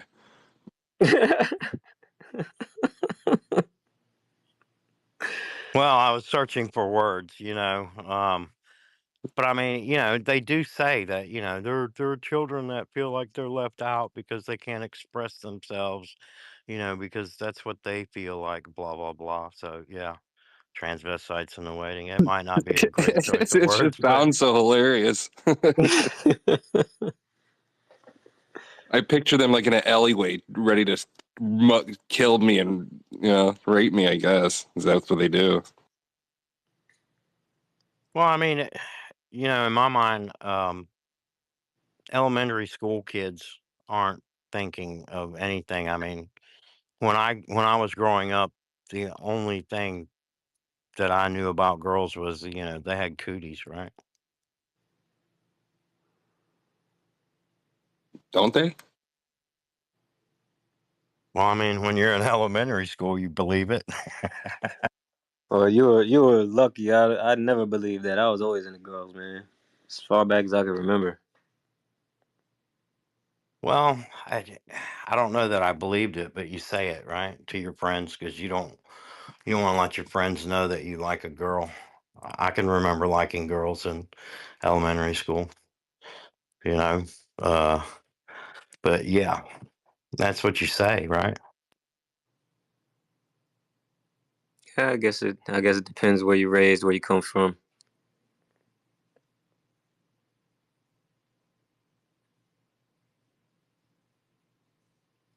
Ken, you were in the group earlier with you and Bri. You guys have any Globers bring up any decent points? No. We No. had I mean, I forget what his name is right now. Swalla. He came in, but we didn't talk globe Earth, flat Earth with him. It was a different conversation. I think it's crypto and stuff like that. Peter's the only one that came in and talked about anything globe Earth related, and he went into he tried to. He brought some picture where water is in a ball, and he said, "So is this CGI or is this real?" And somebody said, "Well, it can be real. It could be in one of those vomit comets, right? Where you simulate weightlessness and blah, blah, blah." And so he thought it was a big win. And then he started questioning me on, well, why is it in a ball? Why doesn't it fall through the air to the floor? I said, well, it's all in a big container. Everything's falling in the air and everything. Well, why doesn't relative density kick in? And it just, I'm like, dude, everything's falling. I don't know what he was reaching for last night. He just kept going in circles. He eventually ran away. Yeah, I don't see how just a ball of water would say anything about Earth, like in the laboratory. It's something you would have to kind of demonstrate. You would have to set a circumstance in motion and then just have it produce that phenomena, I guess. I don't know, man. Well, I'm the only thing I can guess is that, since the Earth is supposedly, because he's a big Einstein fan, he even adopted the ether, after we pointed out that Einstein brought it back. That was when I thought he was joking, but he seems quite serious about it. But I think that what they're trying to insinuate is that since we're free falling, kind of like in a vomit comet, and water will make a ball, in free fall, that somehow, water can be ball shaped on the Earth. It'll cling I to don't a know, ball. man. Doesn't It's sound a like it. stretch. Yeah, it doesn't sound like it adds up. And then the whole premise is like you're looking at a ball of water. Like, bro, is that ball of water being created by an attractive mass at the center of it? Like, if not, then what are you even showing us? Yeah, well, what are it's we comparing here? It's the cohesiveness of water, right? I mean, Well, it's yeah, but that's in free different fall. from exactly. That's different from it sticking to that. But that's not the claim, right? So again, the claim is that it's being held in place by the mass of the Earth, the attraction, the gravitational Well, attraction. to be fair That's to Peter, that was my guess as to what he was trying to get at, because he never actually said what he yeah. was He trying couldn't. to get at. He was trying to say, why doesn't the water still fall to the ground because of buoyancy? He said, your precious buoyancy, he said. Oh, okay. So he was While attacking in free buoyancy. fall. And Ken was like, because the system is closed and it's in free fall, the entire thing. And then he was saying that doesn't work in free fall. And then we're like, and then it's like you started this conversation telling us, do we believe that it's fake that they're on satellites in free fall? And then he told us that it wouldn't work in free fall. He's retarded. He's another circular logic guy. Yep. We got to give it to him. He does well with the circles. Yeah, his rebuttal to my answer that the plane is a container, the air is contained, so everything's falling with it. He went to, well, Yeah, well, my room is, contained, and the water still falls to the floor. And I'm like, yeah, the rest of the room's not falling, is it? The air around it's not falling, the floor's not falling, the room ain't falling. Just the water. I like So, Peter though. I think Peter's funny as hell, man. Sometimes when there's like a flat earther who says something a little off, he's right there with a joke. I think he's funny as shit. It cracks me up when he makes some shit up though too. Like he'll just make something up. Like what is it? Refractinos? Dude, I think he half trolls us for sure. Can you guys explain more or less how that the suggestion of sun being local, and how can we explain to them that flames don't exist in outer space? Ooh, wait. So the sun being local,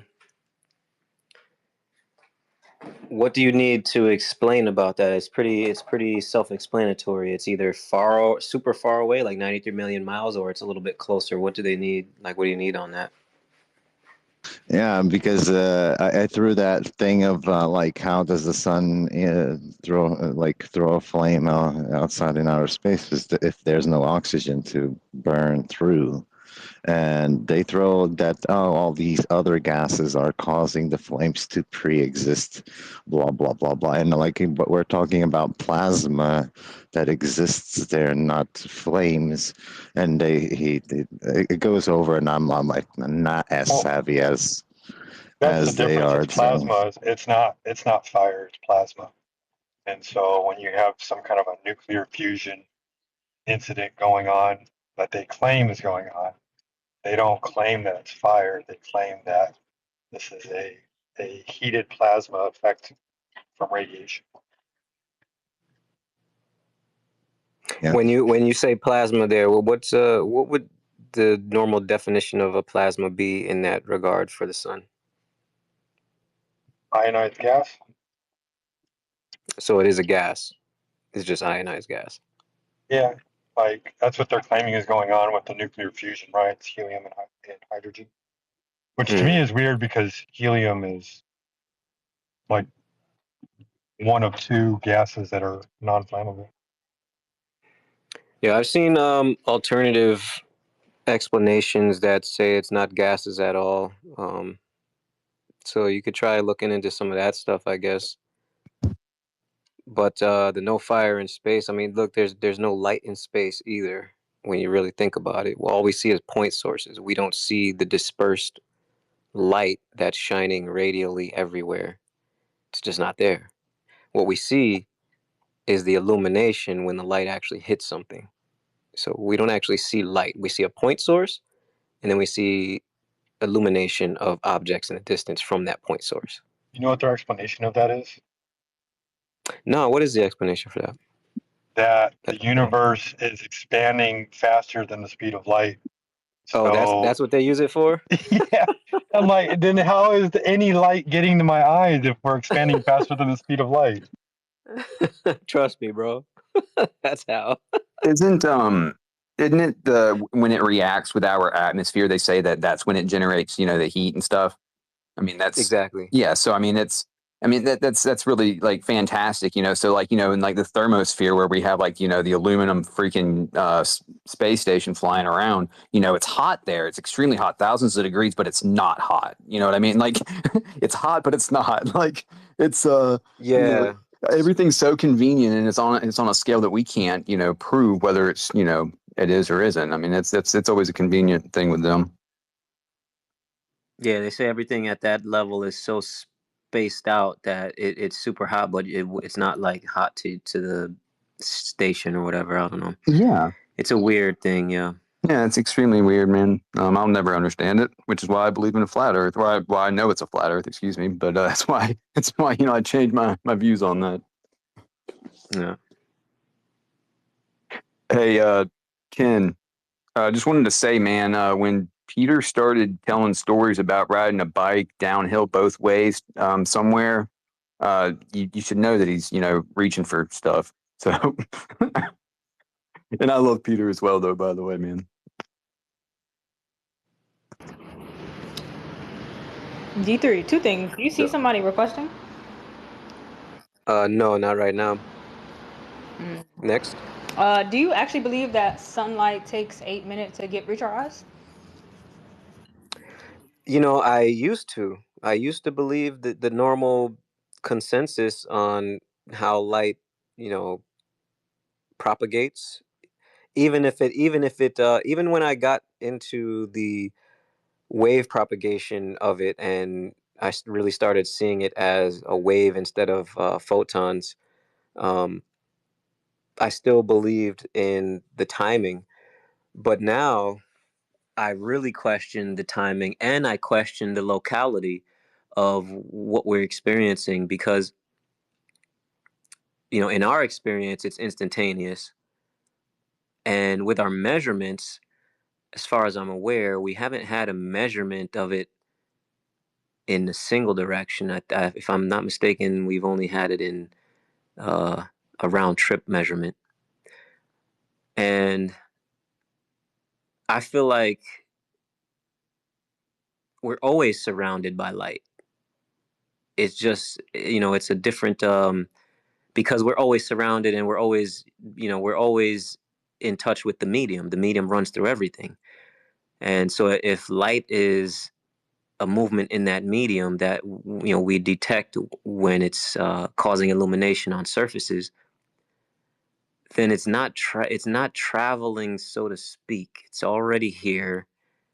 The illumination takes time, but I don't think it's traveling anywhere. I don't think so. Yeah, I really have questions about that, and I feel like, again, it doesn't take that long. I feel like when the sun comes up, boom, it's on my face.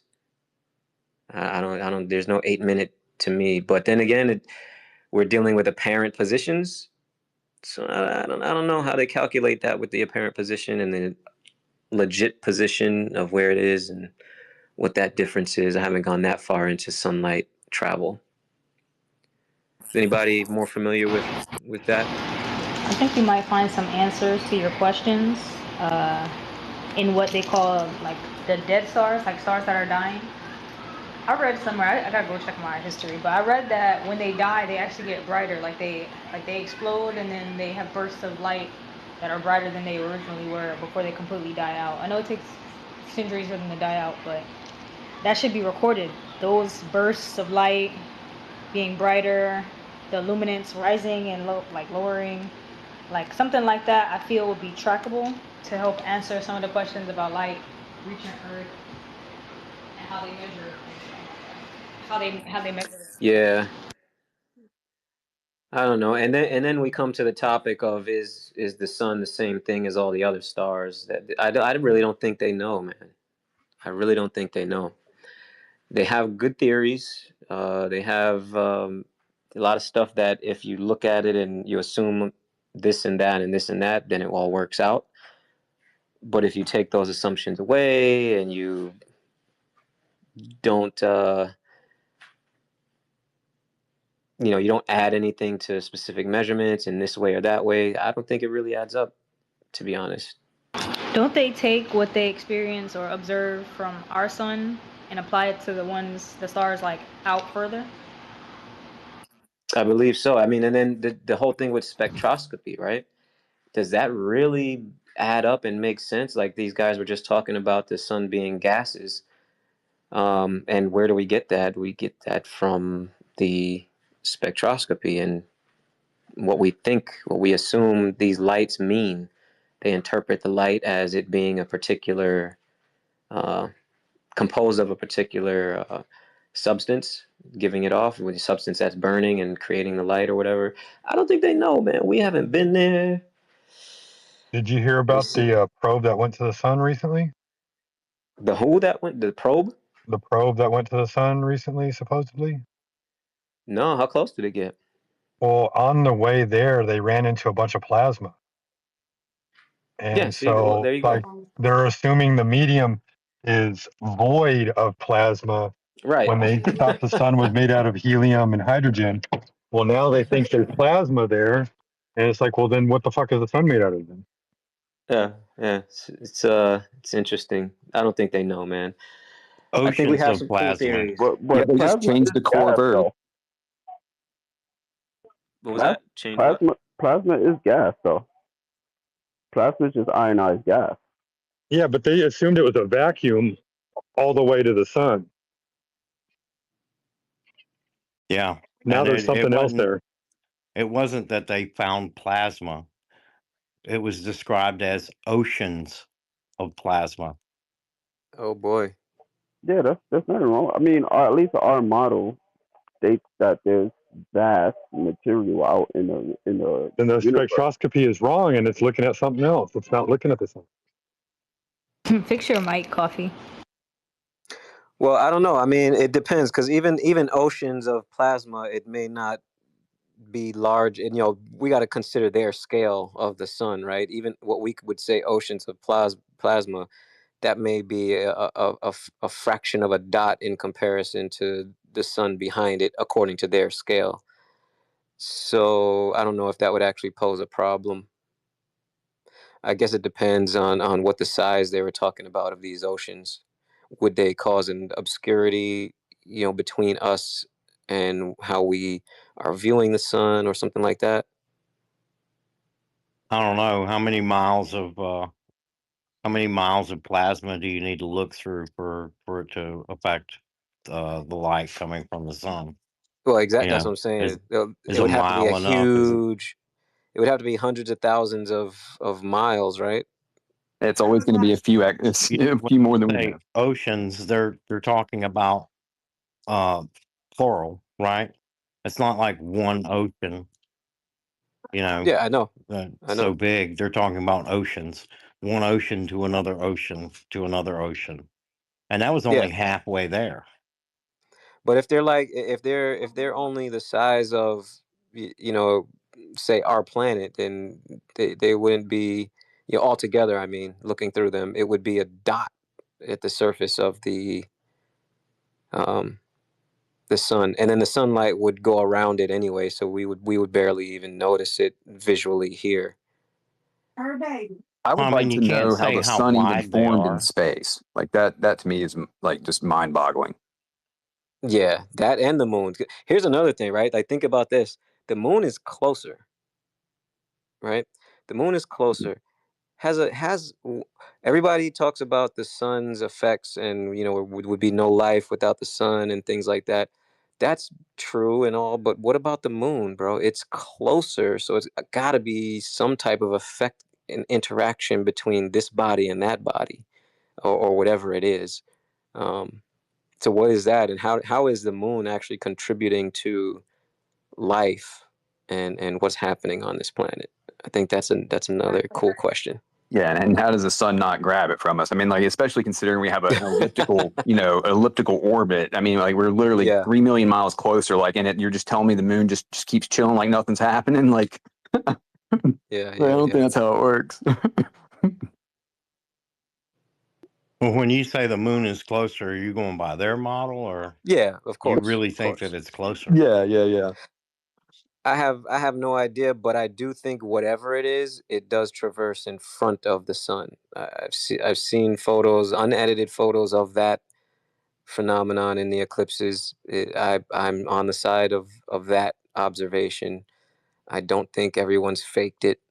It seems to be there now. Whether it's a veil, a light, or whatever, it looks physical when you zoom in on it. And whether it's convex or concave, it looks physical. It does have shadows. Shadows do loosely correlate to where the sun's position is.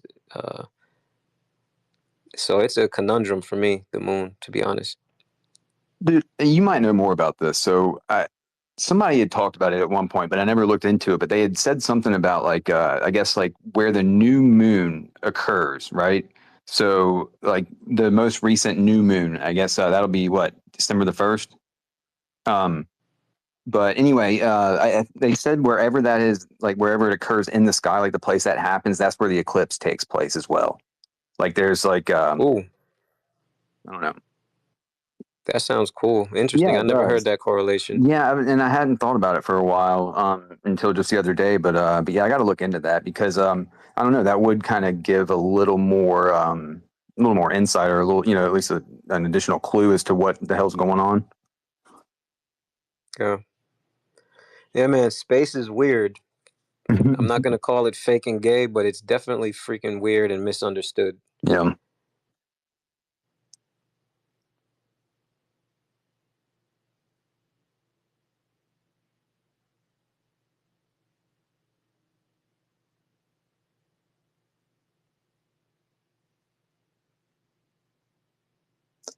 Me and my brother at Thanksgiving, we actually got into he got kind of upset about the moon, like a discussion that we were having, and he got out of shape over the moon. Well, he was arguing that it was a light source, or that it wasn't its own light source, that it was reflecting, from the sun's light. And I just responded to him. I said, it's funny though. A couple things. I said, first off, like I guess it didn't start glowing until after the Apollo crews had left. First off, but I said, second of all, John, I said, how about this, dude? I said, I'm about to quit my job. I said, and I'm sure you'll be a huge investor in this one. I said, for joggers late at night, what I'm going to do is I'm going to get balls of dirt and let them hang from their clothes, so that way the cars can see them. And he said, what? He goes, that makes no sense. I said, exactly, dude. I was like, balls of dirt don't make reflectors. I was like, it would not be a good business model. I said, and it's just, anyway, he got pissed off about that. And, it was pretty funny though.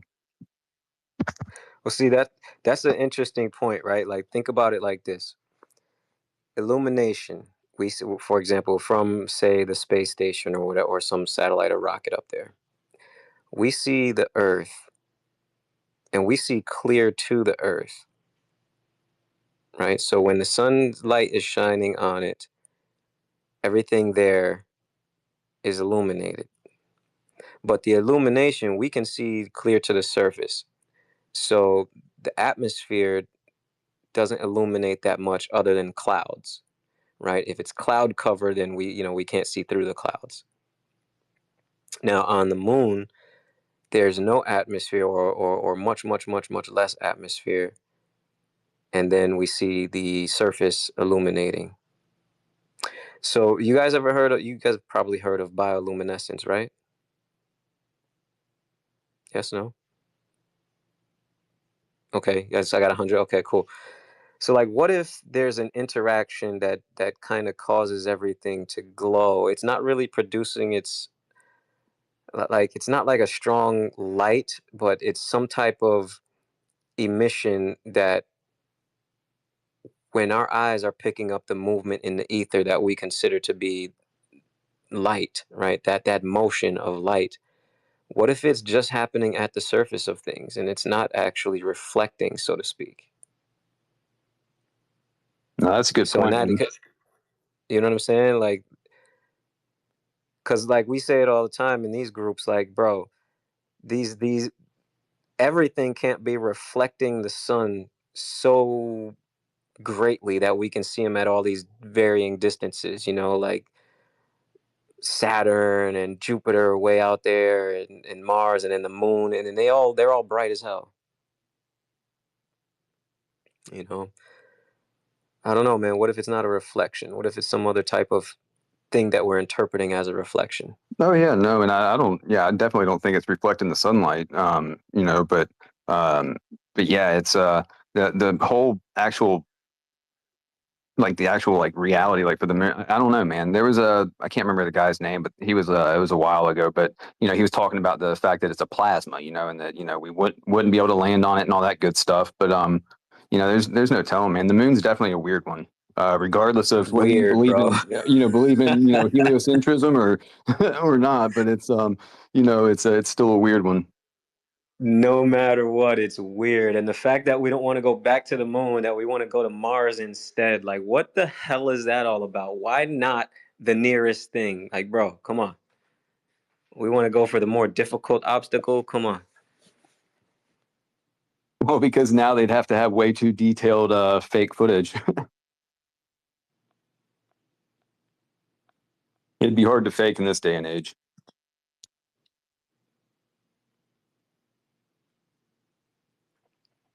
Yeah, I think there's only two options. It's either you're gonna come up with a new form of physics, or you're gonna use the current understanding of dynamics to try to explain this uh, illumination, right? Now, there's only a handful of processes that can lead to an object illuminating, right? So, by reason of deduction, we could rule out which ones it possibly can be and just go from there. Yeah, it's just a thought experiment, you know. I'm just saying, like maybe we don't have the full picture, um, and maybe it works within this, you know, current explanation, but there's something that we aren't accounting for, or just overlooking in some way, shape, or form. Um, but yeah, if it doesn't, like if we ever find something out that it doesn't fit, then yeah, we would have to really revisit that and like reinvent that whole aspect of the physics of light.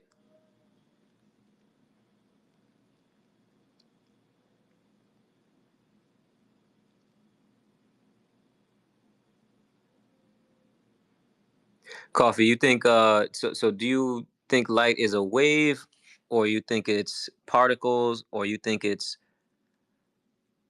a wave particle duality, or you think it's a wave that has like certain points that are emphasized on it that we can kind of count as particles? Yeah, I think it has a wave particle duality. Only You think it's because duality? yeah, only Okay. because of my only because of my own theories. It's not based on the mainstream model. I have an idea of an informational ether and light being a transfer rate for information. So yeah, so with that, it corresponds to a wave particle duality, with the particle being a bit form of information, and the wave is the processing of that information. So let me ask you. So the last one that I mentioned is kind of like the one that I think it is. Instead of a duality, I see it as maybe a wave with focus points, like you're like, and those would be like where you were saying the information centers are, or something like that. So would you say it's more of that, or do you actually think it's the duality is better for your example? Yeah, from my understanding, the duality uh is it fits more correspondingly because the process is the waveform, the field that the particle, the bit, the information being processed creates. So that's because it has to be manifested within our reality, right? This information, at least through my understanding. So that process in which the energy is transcribed into whatever matter is how it manifests in our reality and allows us to see what we see. It transfers the information to reality, to a materialized object. So what about the rest of the spectrum, right? Do you believe that the entire spectrum is a duality? Yeah. So the way I see it is how much information is packed within that transfer, right? And that would transcribe the spectrum in which we see. So, like, Interesting. obviously, frequency is vital to this, right? So you have the frequency of energy that is being transcribed, i.e., the type of information that is being sent through, and then it still has to be processed, right? That's how we get our idea of heat, right? This burning of this processing of information, and then the materialization of that information, which is the field aspect of it, how it corresponds with the other bits of information that's already in our reality. Okay. I can get on board with most of what you're saying. For me personally, I would say it's a node. I would say like the packets that you're talking about, instead of being a dual this or that, I think it's all just one thing, but there's overlapping waves, and when they have a cohesive phase, we have nodes of where the information transfer would happen. And like a photon, for example, would be the result, what they consider to be photon anyway. But yeah, that's cool though. That's a cool little theory. Proud, what do you think about that? Oh, Proud busy. About the sun? Nah, we were talking about light and the spectrum, electromagnetic spectrum being a wave, a particle, a wave-particle duality, or waves that phase and have nodes that can be interpreted as particles. Yeah, based on my own experience with seeing colors that aren't in the spectrum that is presented to us, I'm leaning towards light is omnipresent, like it's always there, it's always available. We just don't have the technology on hand to see it. The human eye is limited and kind of weak in comparison to the spectrum of things that we can and can't see. Okay. And you're seeing it as a wave, or like a wave particle duality? Okay. So I feel like technically it could probably be both, but I'm gonna just say wave because there's no other way to describe something that's creeping, like the Terminator line. You don't call the Terminator line a wave, but if you were to watch the Terminator line happen, if you were to watch that happen in real life, it would act wave-like. It would act like something that's happening. It's gradually happening over a distance. I don't know. I feel like wave is the best way to describe that. Yeah, I'm kind of with you. Like I see it as both. I subscribe to the fourth option, which is just its phase creating nodes. So it is actually both.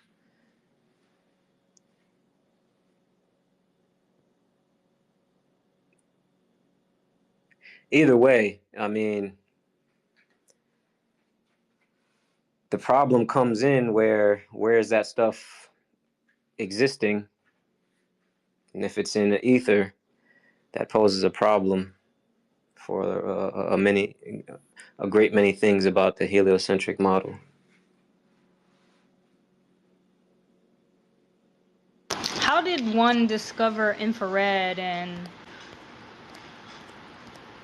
like how? I don't know. You know, some of those were discovered on accident, but I guess that would be the question. Like, what were they doing to discover the other lights that we can see now, the other light rays that we can see now? Thank you. Yes, that is a good point. Coffee, you know Probably any of those animals. experiments? I'm drawing a blank. I don't remember how we discovered all of that. Dude, so it's just like with everything else. Like we're led to believe that our race just sat around for thousands and thousands of years doing jack shit, but playing with sticks and rocks. And then all of a sudden, a few hundred years ago, we're like, screw it, we're done playing sticks and rocks. We're gonna invent all kinds of shit and do it, in just a few years. Like everything came into existence all at once, as far as what we know. But like all the major technological advances and leaps, man, took place in a very short amount of time. And again, before that, it was thousands of years of rocks and sticks. Like. well, we know the rocks and sticks. Here's the thing about that is it's half true, but it's only true for certain, I guess, areas. Actually, I would say most areas. No, but before that, I don't know. Even your main areas, everywhere, man, was when I say rocks and sticks, I don't mean literally that, but what I'm getting at is we had very basic means. We had, horse pulled buggies. Well, no, that was even after some technological advances. I'm talking about before that, dude. They used catapults and arrows and shit like that, and built forts with spikes out in front of them. That was their go-to. That was like that for many, many thousands of years, or worse, everywhere. Yeah. I think we had a certain level that we were limited to, But the thing is that that's only true that only goes back a certain number of years. But then before that, we were actually, whoever was here was really fucking advanced. Correct. Yes, that's my belief as well. You know what I mean? Like it's obvious with what we see, what we've discovered. It's amazing. It truly is, man. And it's amazing that people can think that, like some, guy and his donkey or whatever, is just like going to eyeball it and make everything that perfect. Like, it's like, there's no way. Like, it's not possible. Yeah, exactly. So I looked up how infrared was discovered. Oh, nice. And it was William Herschel. He discovered it by shining light through a prism and measuring the temperature from each spectrum. For infrared, huh? Interesting. Measuring the temperature from each spectrum. I wonder what tool he was using to get the measurements of the temperature for each spectrum. That's pretty cool. Thermometer. I know. What kind of thermometer would you use for that? Like how? There's got to be like a special type of. Yeah, I'm not sure. It just says a thermometer. He noticed that the temperature increased when he went from the blues to the reds.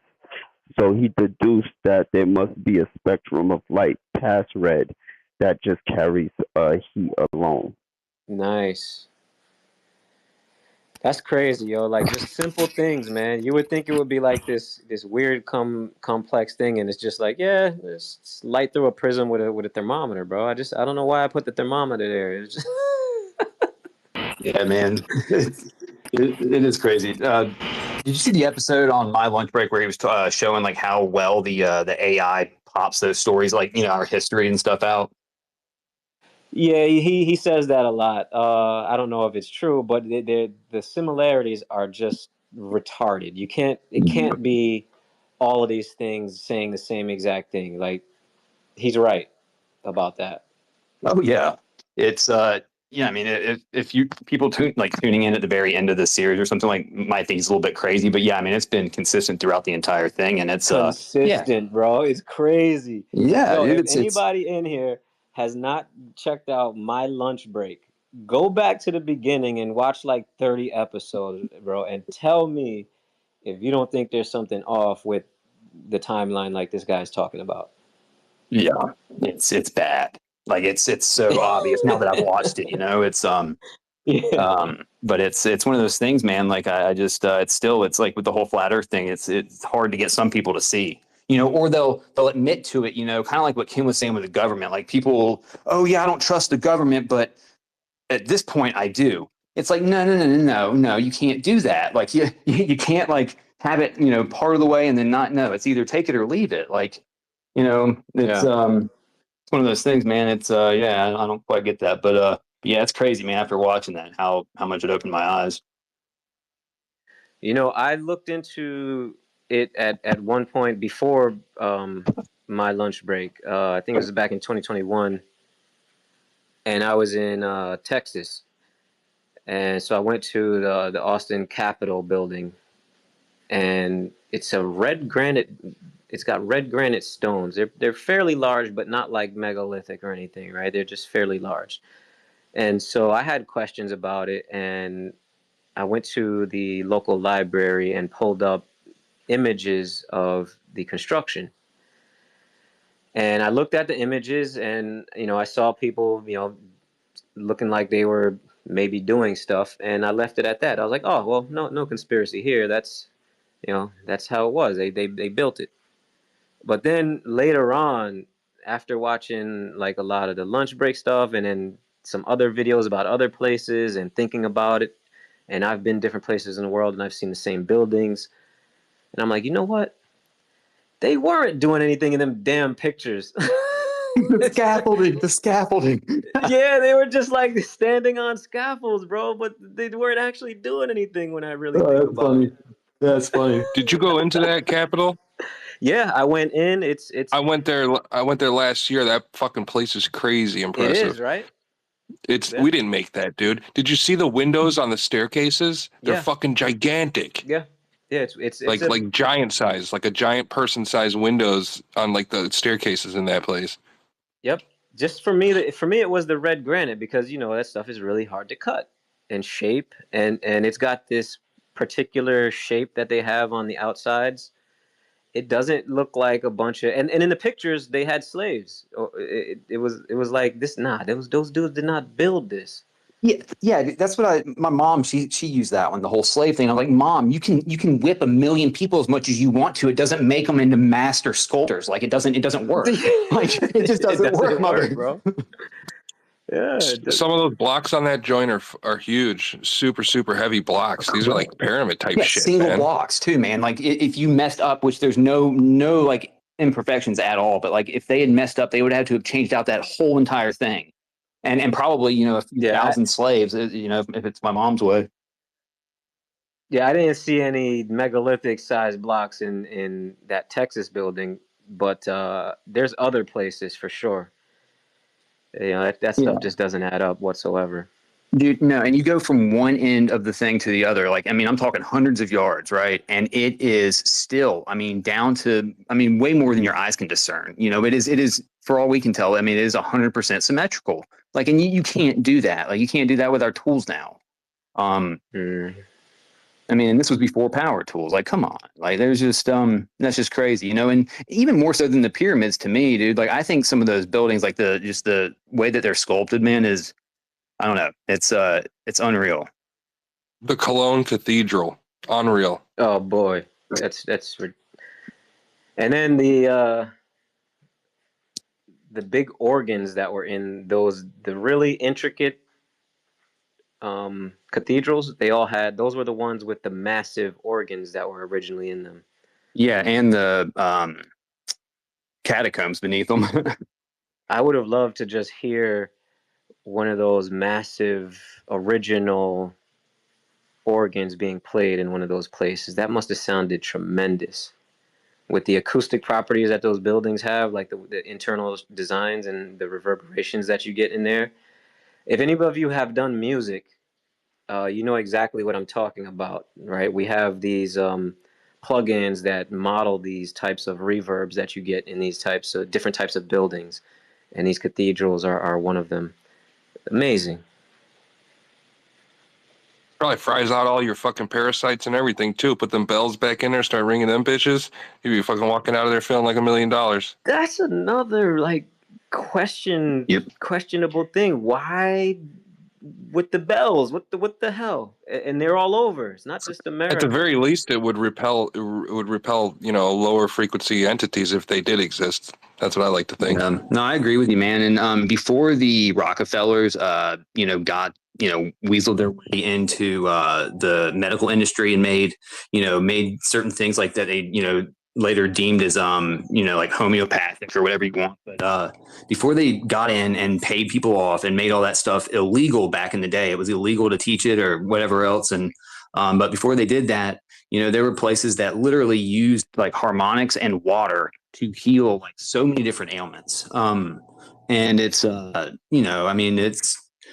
we don't have any proof of that today, really, per se. But it's one of those things that we've just been basically told that it can't happen. So we've never, looked into it. But they did used to have those clinics. Matthew Rife loves this conversation about sound healing frequencies. Matthew Rife, that's what he bases technology in. Rife Tech is about healing frequencies and how sound can heal the human body. So if you guys are interested in that, check him out. I will. Nice. Thank you. Yeah, I know there was a guy that made a machine years and years ago that actually could single out and kill cancer cells since everything has its own frequency. But I know I can't remember what happened with that whole thing. But you said the guy's it's Rife, R-I-F-E. There's companies that do it now. Say what? There's companies that do it now. I was in Dubai last year, or actually not last year, earlier this year. I was in Dubai, and there was a woman who was selling a device, and the device emits frequencies, and it was exactly for that. It was for healing different types of injuries that you have and things like that. Yeah, they have those now. I don't know how popular they are. I don't know. I wouldn't know how to check it. when they try to parrot their, like when they try to tell people about their technology and what it does, like the powers that be, big pharma, you know, they don't really appreciate you taking them out of business. So I can't Yeah. Like, imagine oh it would yeah, be easy you're to gonna just get run some around. pushback for Yeah, sure. facts. You're gonna Yeah, have natural some immunity. goons pulled up in a car tailing you. Yeah, dude, it's not people, man. It's crazy, dude. Like how many people that like found, you know, sources for free energy just disappeared. So what do you guys think about pyramids being used to create the expanse that people call the firmament? It's not a firm thing, but it's an expanse. What do you guys, the atmosphere? What do you guys think about that theory? I don't think so. I think the pyramids came after, um but yeah, I don't know their exact origin, but it's crazy. You know, the Pyramid of Giza, the either the longitude or latitude is the speed of light. It's the same. The numbers, like I don't know, it's a ton of numbers like in a row, and anyway, it just so happens to be the speed of light. Here's something you can look into. We're talking about numbers of pyramids. I think the guy's name was Carl Monk on YouTube. He's got a video where he does a particular measurement. He uses a particular measurement system, and it works across all pyramids that are along the same line going from continent to continent. And what he demonstrates is that using that particular uh, equation of math, you can get the coordinates for the next pyramid over. What do you think about that?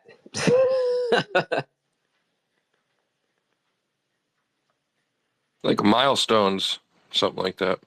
Yeah, exactly. So like you measure this pyramid, you do the calculation, boom, boom, boom, boom, boom. It spits out a number.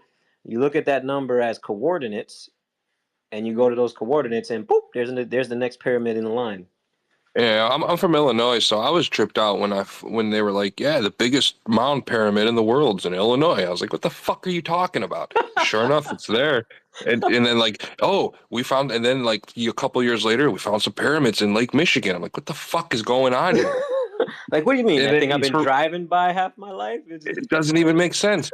And then they're like, oh yeah, you know. And then they're like, yeah, Las Vegas has an underground city, and Paris has an underground, Chicago has a. It's just all like it came slowly, but like over the years, it's like, what the fuck is happening? Yeah, we're built upon previous civilizations for sure. Oh yeah, it's really amazing. Last call for passengers. Please proceed urgently to gate. Last call for passengers. Please proceed urgently to gate. Last call for passengers. Please proceed urgently to gate. Nice.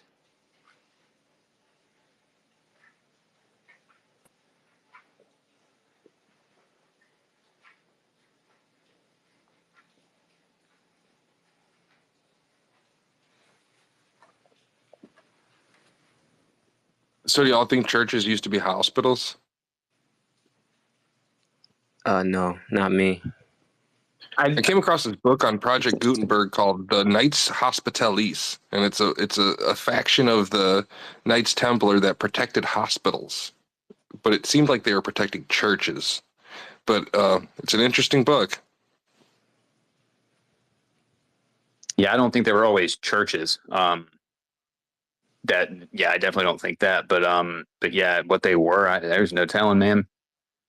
Yeah, I don't know what they were, but I'm right on board. I don't think they were always churches, for sure.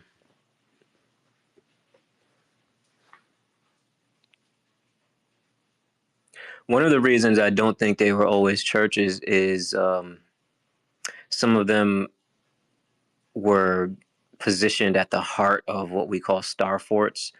We've talked about that in this space before. So the fact that they were so central to those massive designs tells me that it wasn't just a religious thing. They were originally had a different purpose. Oh yeah, man, and the size of them. I mean, and just there's so much going on with those things, man, and underground too. You know that they don't let us see, but I mean, you know, it's they've confirmed that there's pretty much all those real big cathedrals have like underground like floors, levels. But yeah, it's and the fact that they're connected to other old buildings too is weird, you know. Yeah, yeah.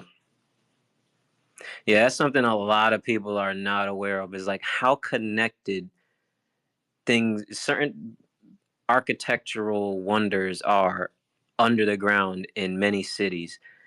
That's really interesting and kind of scary that it's not just like common knowledge. Like it should be out there, but you know, it's not. So you think it's a conspiracy that they pave over old cities and rebuild, or that it's not talked about enough? Because I don't I know if think I that is, consider it a conspiracy. I think that's what we, or a lot of people, consider Tartaria to be. yeah, I think that it's not talked about enough, and that to the point it's actually is not even documented. Yeah, I think that's one of the problems too.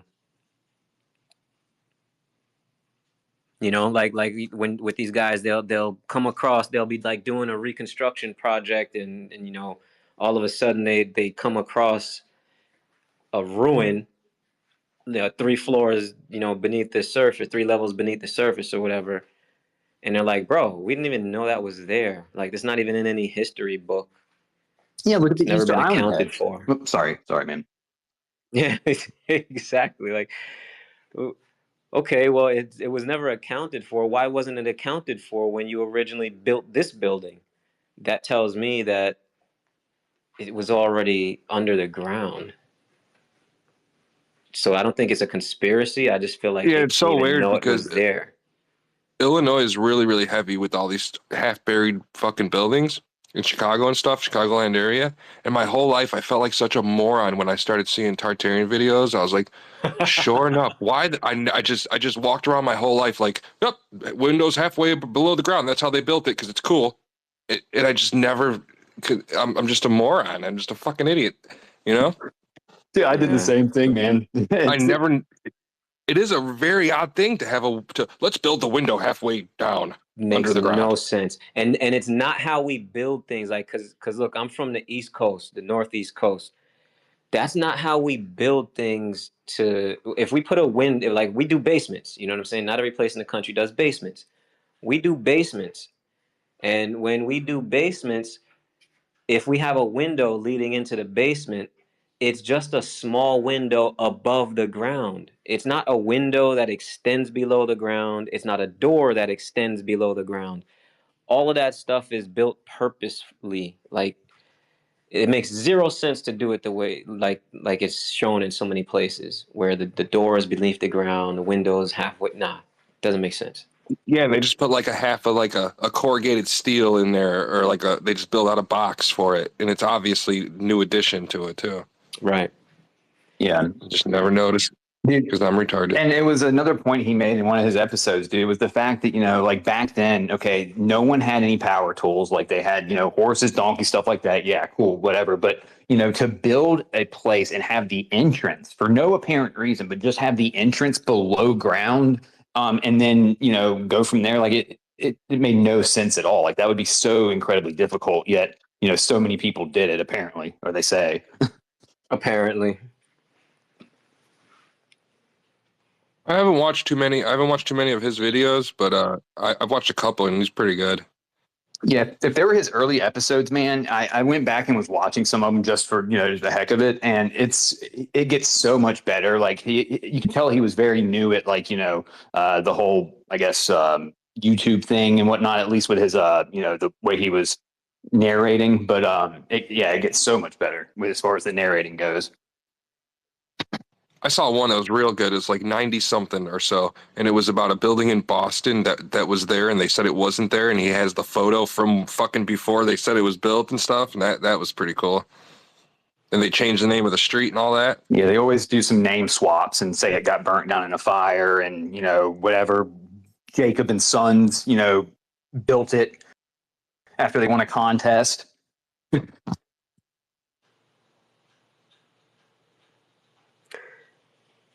The whole narrative about it, like one episode where he showed like he told the AI to write him a basically a story about build blah blah blah, and it sounded just like what they tell us. So is Earth moving? I just want to ask everybody real quick because we're about to, we got the last call and all that. No. Any rebuttals to that? No. Nobody. No rebuttals to that. He knows it's moving. I forgot Coffee was it. What up, Coffee? He's moving, huh? We moving. I don't know, man. I haven't seen any. From whose reference frame? You woke Proud up. From Mars, that's the only reference frame that matters. Yo, that's another thing that started to piss me off. For a full year of having this conversation, no Glober was saying that. I feel like y'all conspired together to start saying that now all of a sudden the reference frames don't matter. Because in the first year of this conversation, nobody really was saying that. That was actually contradictory. And then now it's like all the Globers are in agreement that the frame of reference don't matter. I mean, a lot of Globers changed when I came around. So, yeah, I don't know. We appreciate you.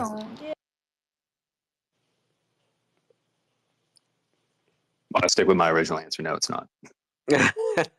I like the comeback.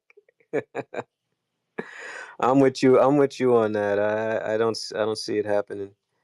And I'm not the type of person who believes like we should feel it. I actually don't think we would feel it because we barely feel anything while we're here. We don't feel our own attraction to the earth really. The only time you do feel it is like when you're going anti to it.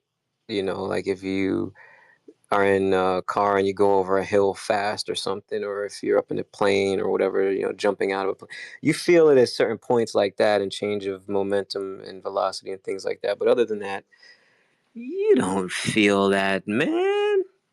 So how can we expect, and it's all electromagnetism, so how can we expect to feel it if the planet is moving? We wouldn't feel that. It's called an earthquake. Only if it shifted at a rate fast enough to where we would detect it, would we feel it. So I don't come at it from that perspective. I know a lot of people do, and that's fine. To each his own. But from the measurement perspective, that's where I still don't see it. There's a lot of moving going on, a lot of shaking and moving and wobbling and all that good stuff. They should do studies on people with vertigo. So like people who naturally have vertigo, chronic vertigo, and they get dizzy from motion, keep them in like a still chamber or something and see if they could detect the motion of Earth.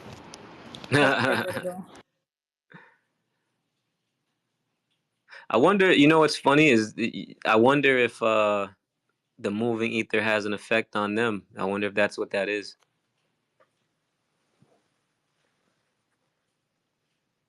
How severe would it have to be for you to detect that, like that, for you to feel the motion of the Earth? Right. And going to your doctor and saying, yeah, I need some nausea pills because I feel Earth's motion every day. Yo, it's so crazy because what if that was actually like the case? Like, what if they actually are feeling?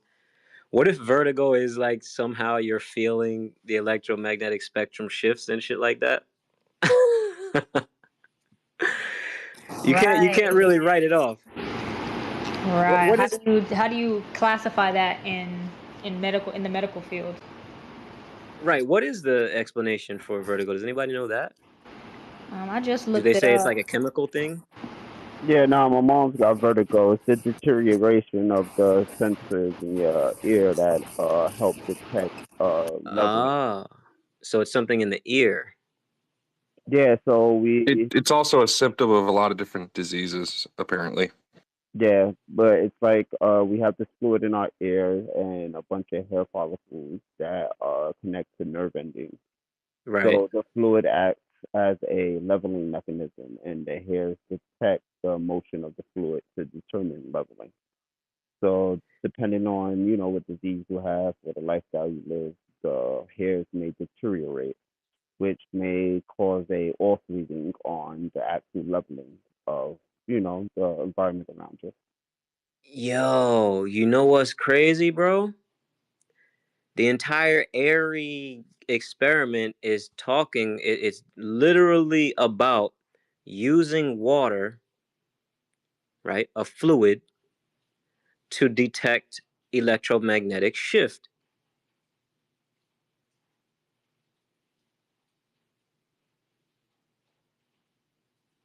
So now what that means is if you're saying that the whole reason behind vertigo is the hair follicles are, there's some type of problem there between them and the sensory input that they get from this fluid.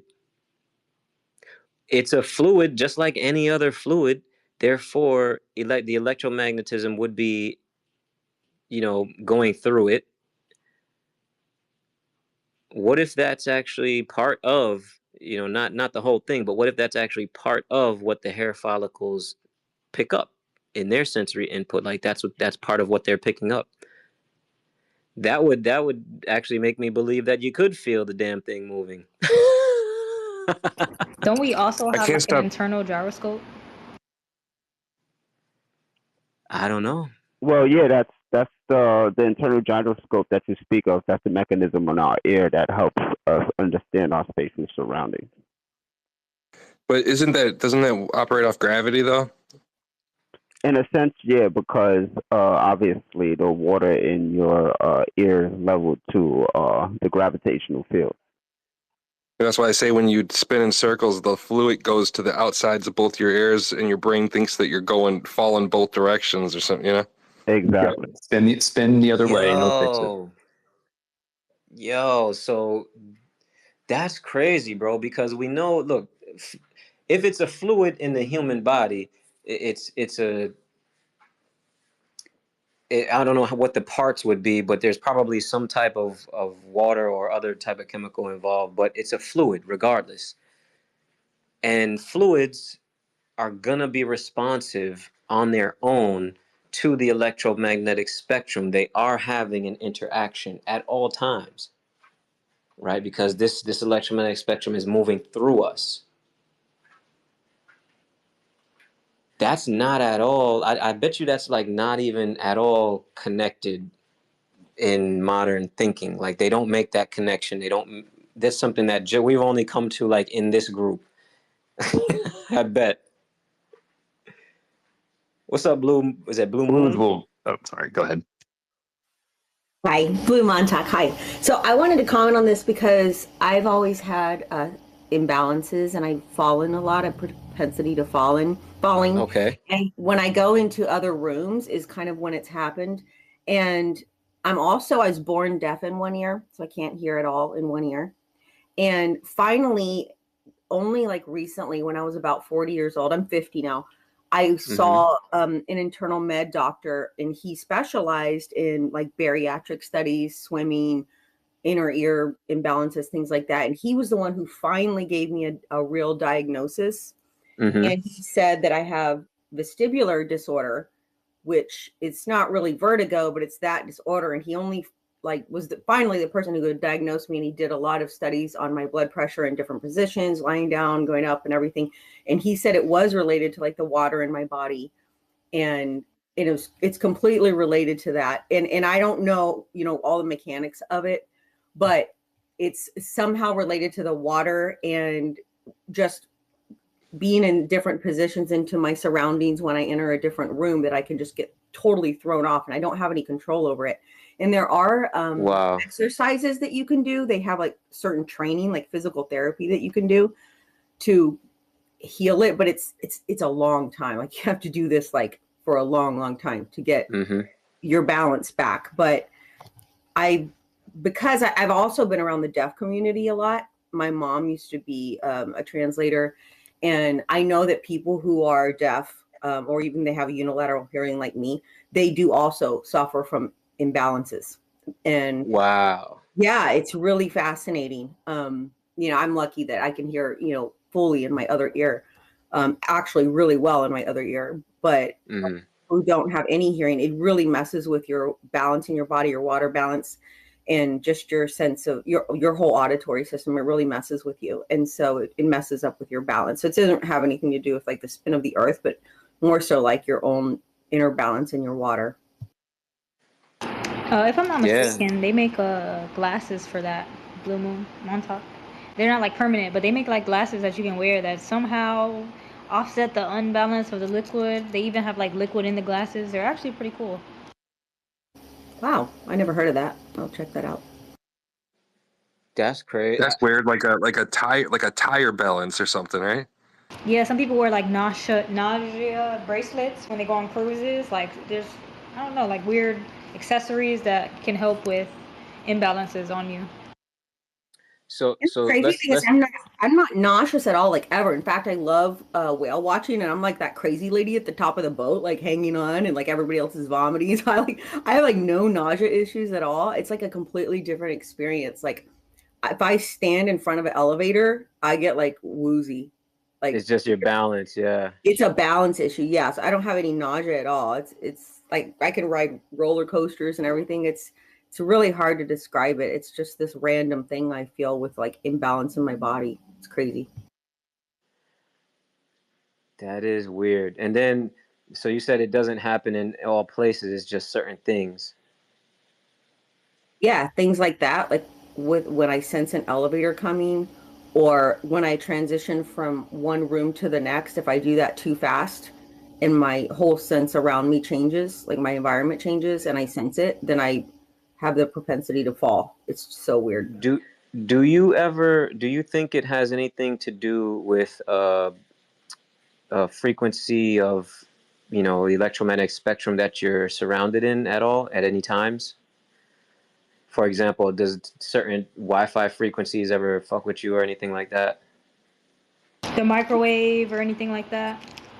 Do you think so? In fact, I don't use them. I will not use a microwave, and I leave it unplugged. The only reason I'll even use one is like if I need it for like the fan or something, if I catch a kitchen on fire or something. But that's it. Like I don't use them. And also I'm super sensitive to my phone. Like if I hold my phone for more than 5 minutes, I can feel like going numb. I don't know if that's correlated to my hearing at all, but yeah, I'm super sensitive to those kinds of vibrations. No, there's people that are extremely RF sensitive. I got this stuff. Sorry, you care if I say something real fast? No, go ahead. I was gonna say, so I got this stuff. It's a Faraday cloth. I got one of the better brands. They're not really really much more expensive, but there's a lot of BS online. But the Faraday cloth, though, man, I took it and wrapped it around my Wi-Fi router, and it cut down on all the pollution in the house, like everywhere, even like right next to it. But it still operates perfect. I mean, the exact same. And then also the phone. I use earbuds now. I have some, they're called air tubes that actually keep the RF off of you. But it's another option is to get that Faraday cloth and take off like your earbud piece, and you can put like a little strip of the cloth there, put your little little rubber piece back on there, and it'll hold it in place. But it shields you as well. But it cuts it. I mean, completely cuts it out. I think that's a super interesting thing that I just learned today. Never knew anything about the liquid in the ear, and then the overall liquid in the body having any effect on that and the balance. Bro, I can almost guarantee that there's some type of interaction with electromagnetism happening with those liquids that may not cause or fix the problem or anything like that, but it has some effect. I would bet there's some type of effect that happens. And if that's the case, and what we're saying is the ether is in motion, and the ether is the precursor to the electromagnetic spectrum, well, then the ether may have an even more direct effect on people with these types of situations in their body. Just throwing that out there. I feel like that's something that may have some truth to it.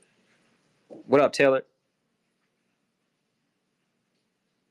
Hey guys, I was just updating y'all. I'm on the scene now with the theodolite. We're trying to figure all this out. So definitely not professional surveyors, but I think we got it going on. We're gonna get it figured out, and we're documenting everything we do. So yeah, I'm Awesome. gonna keep you guys updated. That's dope. Hell yeah. I'm gonna put a picture up in the chat.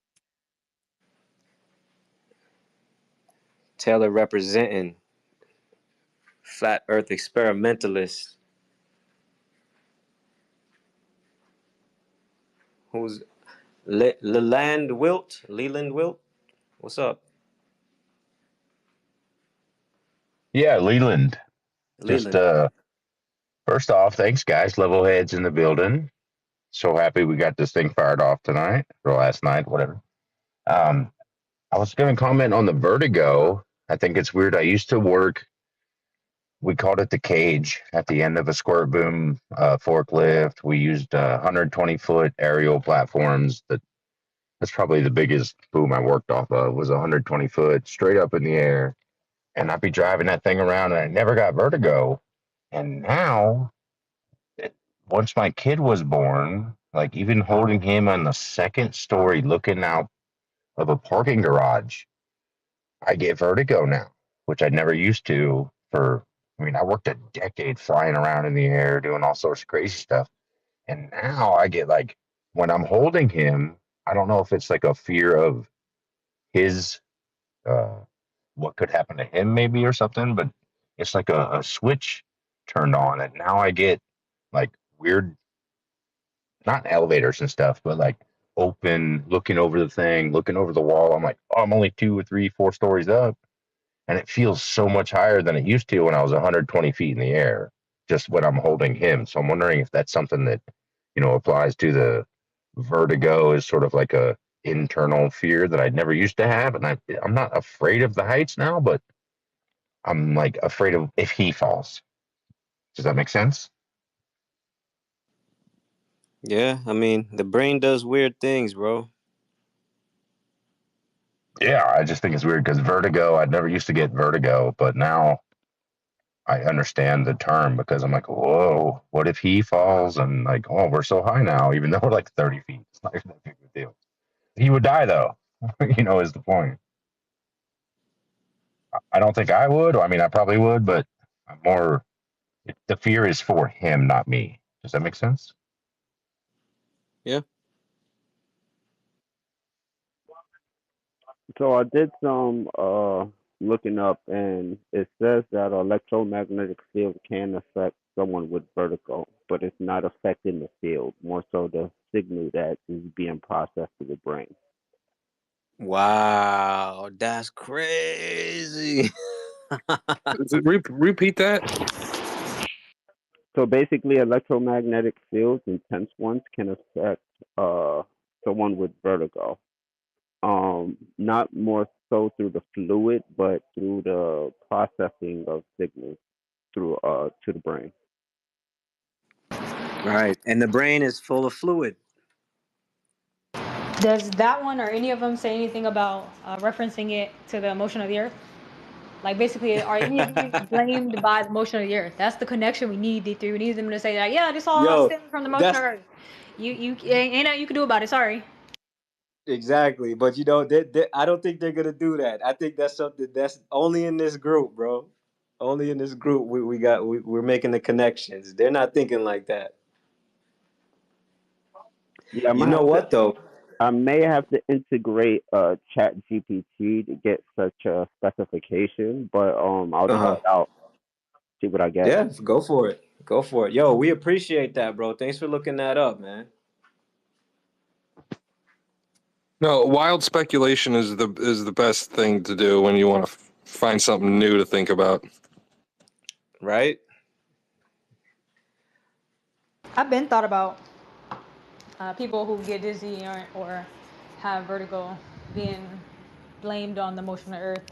I guess we never talked about it in here. I feel like I brought it up. No, we never talked about it. I've never even thought about it until he put me on to there being liquid being the cause for vertigo. And then just connecting the dots, like, okay, well, liquid, especially water in the body, is going to have an interaction with the electromagnetic spectrum. And we know that thoughts are coming from somewhere in the brain, right? But our brain is operating kind of like an antenna, so to speak, or it's interacting and gathering it somewhere from that informational medium. Yo, that's crazy. It all comes together. I bet you there's not a diagnosis on the planet that's considering a moving ether as an influence. No, I wouldn't think so. Especially Do y'all see my theater light up there? Okay, I see it. I'm so nervous, bro. I'm so nervous I'm gonna knock this thing over. Seriously. You sound like the guy that was got talking with his baby. You got this. Yeah, you got it. Thanks, guys. I really need some encouragement. I'm like trying to document all this stuff, and I don't know. I'm trying to feel like the most extensive requirement list that there is possibly, so I don't miss anything. So I'm like, okay, what is what is this point? I'm looking at the 5-digit weather code. Like, anyway, I'm happy to spend my little vacation doing this. It's one of my favorite things I could be doing. So yeah, hope you guys are enjoying your day, and sorry for taking up time here. Hey Taylor, no if worries. if you need a hand with that thing, I know a lot of people that know how to work those. I don't personally, but I know somebody, if you will. But let me know. Yeah. I mean, I got a medical student on the task right now. I mean, I think he's pretty competent. Well, that works. He's done a lot of building and stuff, and technical work. So I think that we'll be able to figure this whole thing out. I'm sure. I know we will. Yeah. It's gonna work out either way. Right And I on. got tomorrow too if something messes up. So we'll just start now. We're just gonna see what happens, and we'll keep you guys updated. Taylor, you should find that TikTok guy. I can send it to you again, but the surveyor from TikTok, he goes live all the time. I'm pretty sure if you go live on TikTok or if you hop in one of his lives while you're doing it, he'll pull out his theodolite and start breaking down numbers with you. He a Glober, but I will call him a professional. Dude, yeah, hit him up or send me his info. I want to make sure I get all the Globies requirements. So maybe I can call Jesse or something on Discord and say, "Hey Jesse, what do you need? Is there any crazy things I don't forget, or whatever?" And then you're gonna ask for it later. And anyway, maybe I'll give him a call. That's what's or up. Mord Wand. Mord Wand. That name is hilarious, dude. Okay, guys, I'm gonna hit you back later. Have a good one. You too. Thanks. Yeah, I don't think anybody's ever going to satisfy a Globie to the necessary degree. Nah, that I don't either. The thing is, we gotta do stuff to where it doesn't matter if we satisfy them. What would matter is, can they refute it? You know what I mean? Yeah, man, and I don't know, the simplest things to me are the gold mines, and I still follow all the stuff, but as far as my arguments go with them now, it's very simple. It's like, no, we're not going to do this where all y'all throw 90 things at me to answer while you sit over there and just with another question loaded ready to send it. No, we're not playing that game. And then it's so answer just these extremely simple questions that anybody can go outside and it's you can't do that. So we're done arguing. Exactly. It's I'm not going to argue with my kid because they're trying to get me to, I don't know how to explain it. Anyway, but yeah, it's just ridiculous. Yeah, arguing with unreasonable people is useless. Yeah, I don't play the 1,000 questions game either. I'm like, bro, if it ain't measuring flat, then you got something. But it's measuring flat, so what do you got? That's it. But before you want to look at the sky, you could tell me anything you want to about the sky, bro. We got measurements of the actual surface. What do you have to respond? Yeah, the horizon's one hell of a thing, isn't it? Yeah, until we deal with anything else with the way I approach it, bro. I'm not dealing with nothing else until you deal with those measurements called plane surveys. Yeah, and the one where they did the measurements, and it was actually, I think that somebody that was a supported the globe, but it was where they measured from the top of the building and then also from the base of the building, and it was exactly the same from, I don't remember the distance, but it was, there should have been a difference. Yeah, I'm open to someone really like enlightening me to how plane surveys are showing a curve, but if they can't do that, then nah, man.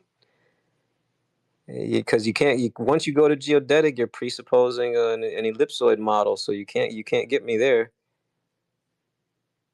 Yeah, and any surveying, you can easily show any curvature due to horizon dip. All you gotta do is set your theodolite with the benchmark to the horizon, flip the theodolite head 270 degrees. Well, you're gonna set your benchmark to the horizon at 90 degrees, and then flip it 180 degrees and set the opposite benchmark at 270 degrees, and then just raise your elevation and see if the horizon matches up to your benchmark. Yeah, I guess you could do that, but the thing with that is you're talking about all the way at the horizon. I wouldn't trust that. I would rely on measurements at a closer range over longer distances. That's how I would go about it, and that's what I rely on, that type of stuff, not just from one horizon to the other, because that's you're dealing with refraction. You're dealing with using a tool that ain't supposed to be doing it that far. You know what I mean? Yeah, it's, one of my favorite things to do though is to ask them, set them up. It's like, hey, so the ships, like when they disappear out of sight, like that's, that is them going over, the horizon, blah, blah, blah. It's like, okay, so that's 3 miles of ledge. I mean, within, X amount of feet, but why is it, we can see 6 miles and there's no drop there. You have, I mean, at least 6 miles you can see across the horizon, sometimes more, but it's like, you're telling me it's enough to hide a cargo ship, but we can't detect anything at all as far as curvature goes. Like, not a bit. Yo, Taylor skedaddled out of here quick as hell. I went to go check. The TikTok lad is live. The land surveyor, he live right now. Guess send her the info. She was down to hit him up. Yeah, I was gonna see if she pop in there, if we could play it, if I should play it while she in there. That'll be dope. Then we could hear her back and forth with the dude and see, how he's going through the process. Y'all gonna get triggered. It's real toxic in there right now. Actually, it's funny because in her photo, she's looking at the horizon, just like Coffee was just talking about. Me personally, I wouldn't do that. Horizons move. It's an optical thing. I wouldn't use the horizon to prove or disprove curvature. I would use the measurements over the land. I mean, those are great too, but the horizon, I mean, it's just it's the one you learn about like when you're little, like with the ships and stuff like that. It's like the most basic and just easiest to understand. At least I think so. I mean, heck, I remember Bill Nye the Science Guy doing stuff on it when I was a little kid. But yeah, man, it's no. I mean, if I was trying to really prove it with somebody, I mean, like, yeah, I'd go into deeper stuff. Like I said, I don't like doing it. I don't know why we have to, but it's just like, I mean, it's absolutely insane. You know what's cool about the horizon is that it's 360 degrees. That's the beauty of the horizon, man. At 360 degrees, no matter where you go up off the surface, it just expands in 360 degrees, and it's just going out. Oh, Coffee, you know what? Another thing you should look at when you look at those videos, right? On any space video that we've got, when you're looking straight ahead, right? The videos where the camera angle is down towards Earth, so you see the so-called curve, right? when you're looking straight ahead, what you really see is you see things expanding off into the distance straight ahead of you and compressing into the boundary, starting a little bit before the horizon and then getting more and more compressed as they go into the horizon, right? With the angular resolution, the loss of the details there. So what you don't see, even from those heights, is from a straight on perspective, you don't see anything straight on curving down and away from you straight on. You only see them expand into the horizon. You don't see them start curving downward and away from you. Now, where you see the so-called curvature for the rest of it is where the horizon curves due to the camera angle focusing downwards on the horizon. So the things to the left and the right begin to look like they're curving towards the horizon as the horizon is curved. But straight on, not a thing. Well, yeah, I would agree. You don't see vertical curvature. The reason being is that all you are able to see is a change in light, right? And with something like water or something like that, you're not really going to be able to distinguish that change in light, that shadowing that allows you to see the depth to tell you that something is curving vertically. So No, it I mean, makes it. I'm talking about the land masses. Like you see the land masses like in the vertical section of the screen, you know, the middle, the central portion of the screen. If you're looking at it, you know, and the curve is going across the screen, right? You look at the central part of it, nothing in the top part of that, where the horizon is actually curving down and away from you. Now, with the given 8 inches per mile squared, you would see that those things curving down and away from you, and then they would disappear. That's not what we see, though. Feel me? Also, the sun's always behind the camera, and it also doesn't need to be what you're saying. It also could be if you the sun would leave a circular mark on the Earth no matter what if it rotates around in a circle. So that would be the edge of the daylight. It could be in some photos because the camera's always behind. The sun's always behind the camera. Well, yeah, I don't make any claims to where the sun's position is, other than the fact that it is lighting the surface, and we can see the surface from the camera. But I would say, like, so are there photos with the Earth's surface lit up and the sun in the same frame from space of the Earth? Yes. That's actually that's actually one of my. I'm not referring to those photos then. Oh, okay. We have a video like that where SpaceX shows the setting sun on the horizon from that distance. It was pretty high. Got a really good shot of the Earth, but the Earth has kind of a misshaped curve. So it's like it's not a spherical curve for sure. It's like a weird conical curve. So that again tells me that it's not the actual curve. It's the horizon. It's the same horizon we see on the ground. It's just expanded out. Otherwise, it wouldn't shift like that when you change the camera angle.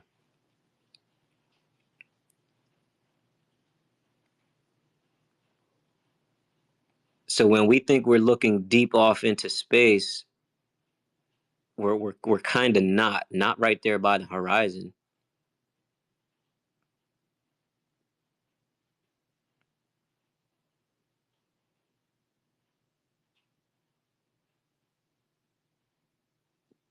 I don't know if I made sense with that point, but if you guys understood what I was saying. Yeah, I was listening to you. I was looking for that video. Copy. I couldn't find it. Found a bunch of other fake ass looking videos though. But you do understand what I was saying? Like the sunlight on the flat Earth model with the local sun would leave a circular edge to the light as well. You know what I mean? Yeah. Well, that's the thing about that is that's the one point I brought up with this video is it's the only video that makes me think of there being a physical barrier.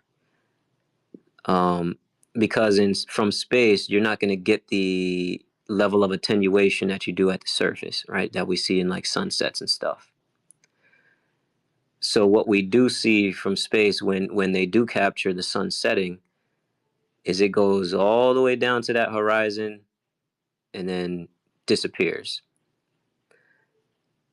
So I don't know, because there's no real attenuation happening at that point, I don't see how it's just disappearing if it's not being blocked by a physical thing.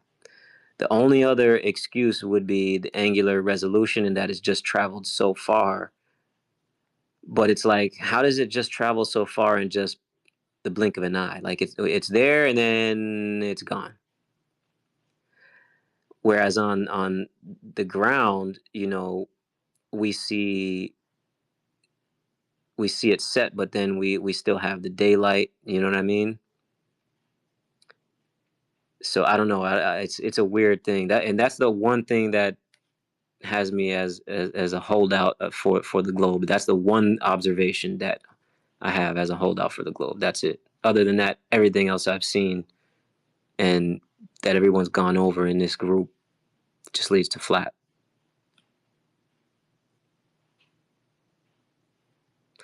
I wish I had that video so I could show it. So you say that still leaves you open for the globe, but based on the other stuff that you know for fact, like could you ever sign up for the actual globe model with that? That's the thing, right? The only way I could do that is if this was somehow verified as the curve of a physical thing. I still see it as some type of misunderstanding in how we process the light. I think it's disappearing, but it may be something happening that's slightly different than what we normally see from the surface. Yeah, it's the best way I could put it, I guess. Yeah. No, I mean, I completely get you on that. It's, I don't know. There's a lot of things that hell we'll probably never be able to explain, but it's, my whole thing was just, I didn't know if that one thing alone would allow you to go back to the globe side.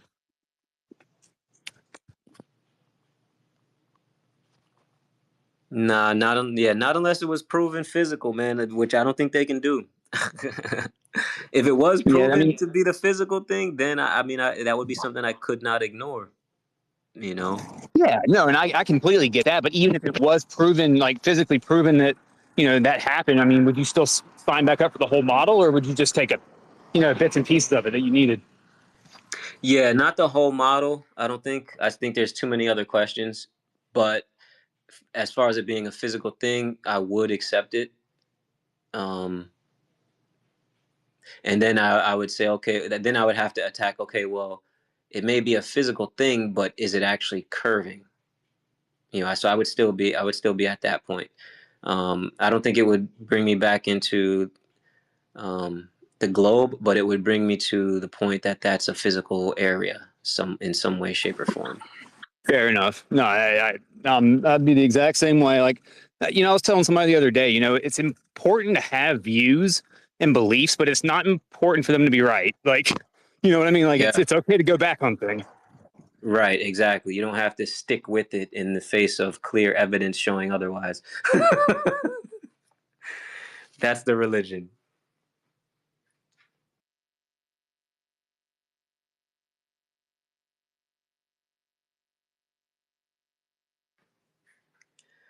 I think it's time for me to wrap up for the night. Well, for the morning, 4:42 a.m. where I'm at.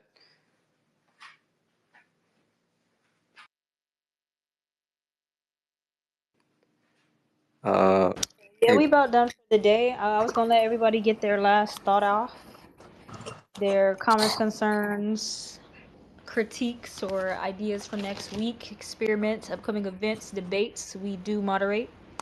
DMF, I've been waiting to say this all day. Is your profile picture a zoomed in ant?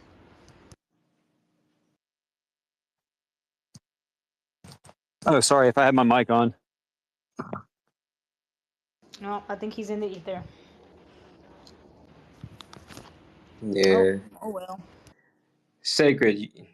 What happened, man? Where you at? Hey, well, I'm gonna run. I say run. I just came out for a bike ride just to get out for a little bit. Nice. So I am gonna Enjoy. ride off then. I hope you all have a wonderful evening. Likewise, bro. Appreciate it. Thanks for joining Flutter Fridays. I don't even know if he can hear us, but Yes, it's a zoomed in and. Oh, he heard you. Nice. oh yeah, I seen that picture. It's creepy as hell, but that's funny.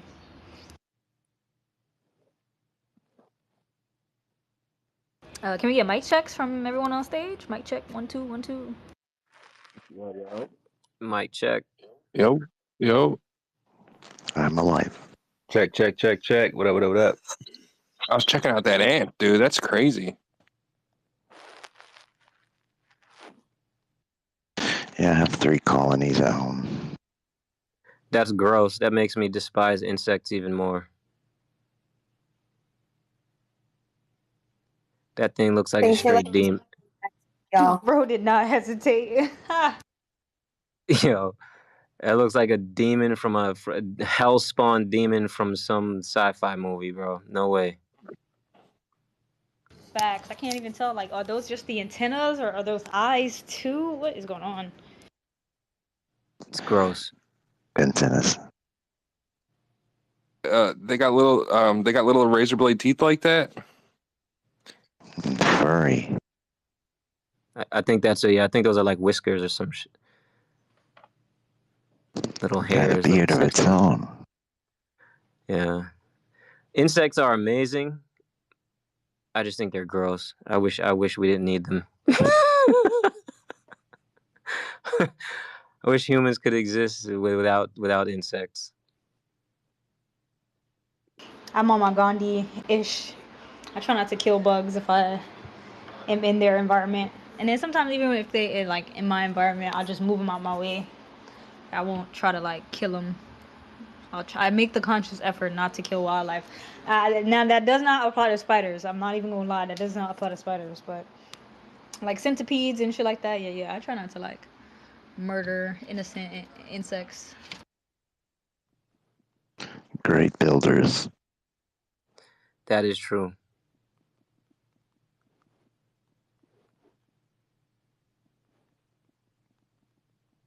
How long y'all gonna be eating leftovers? Wait, what?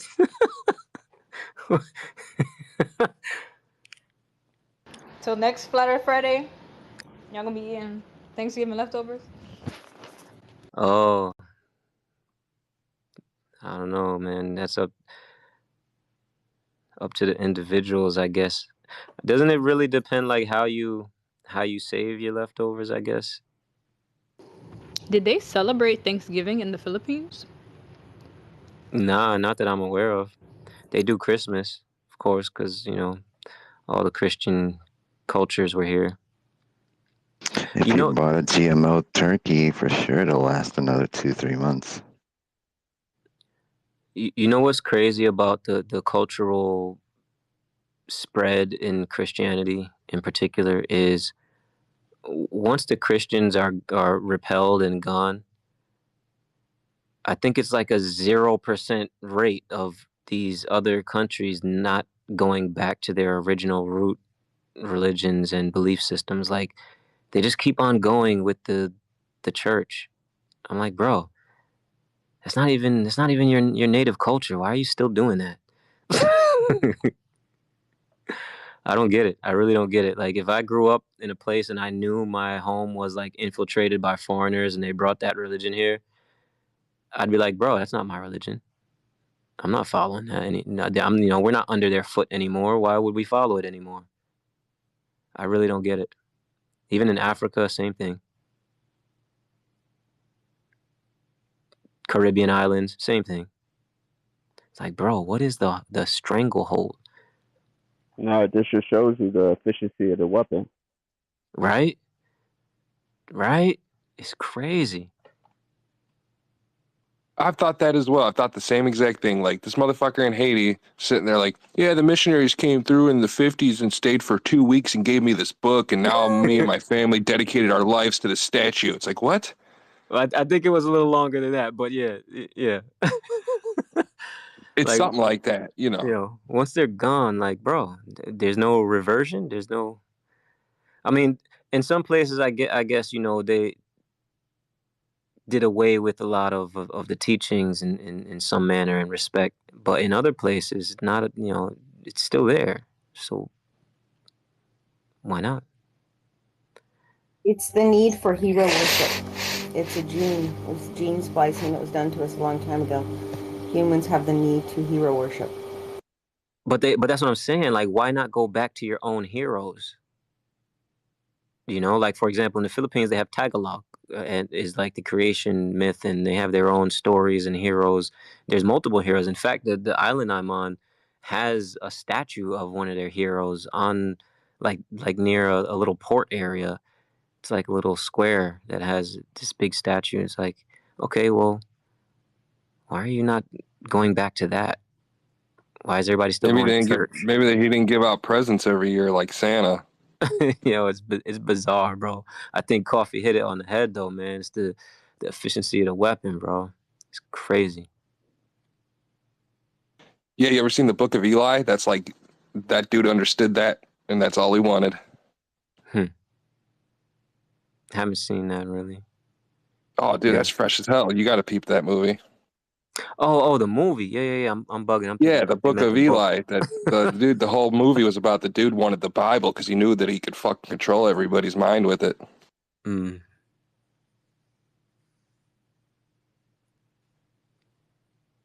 It turned out to be in Braille.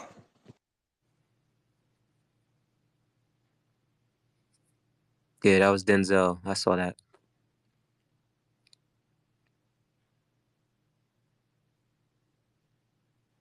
So we got motion, we got curvature.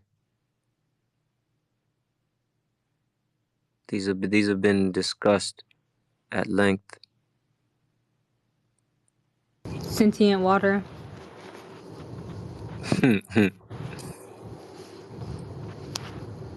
Sentient ether. Velocity measurements. Lateral velocity measurements. Do I need to give my notes? Yeah, what's your number one that you present, or what's the one you present as like your strongest? Proud. For me, when I'm talking to like Globers. Yeah, like when you're getting into the nitty gritty, what's the one like you're like, okay, well, this is it, bro. Like you can't refute this. For me, it's always plain surveys. Like I still don't think anybody can touch that. But what for you? What is it?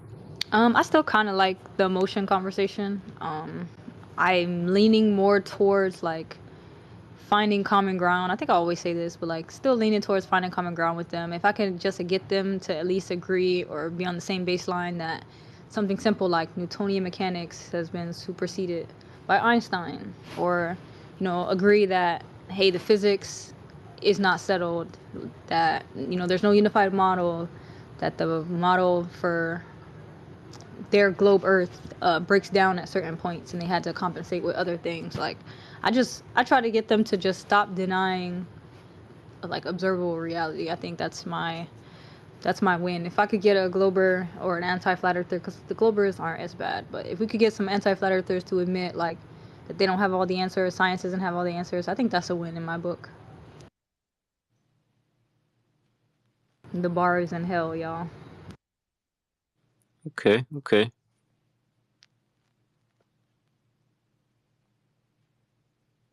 Anybody else got a favorite point that they like to bring out on people? I got clips of Sacred Cooking about VHF that I have to chop up. The high frequency stuff? Yeah. That's his go-to? Yeah, that's a good one for him. I can't even remember the argument that the last Glober was making about that. It was funny, but it was so like incoherent. I'm about to go find it. You get a lot of incoherency. we were on TikTok, and I think you guys have heard of him before because he debated with it. But Globey McGlobeface was trying to argue that it's not gas pressure; it's called atmospheric pressure. So when the flat earthers were like, "You can't have a vacuum adjacent to a pressurized system," he's like, "Well, we don't live in a pressurized system. It's not gas pressure. It's not gas pressure. It's atmospheric pressure." Just like y'all is sitting there like, yo, is this something new? Like, is he just changing the semantics of the word? Like, He's literally just changing the word. For at least an hour, he sat there doing that to them, gaslighting the fuck out of them. But to him, it all made sense, bro. It's not water pressure; it's swimming pool pressure. Nah, both understandings have different bearings. It doesn't necessarily prove one or the other, but the bearing of gas pressure to atmospheric pressure is how they're applied mathematically, right?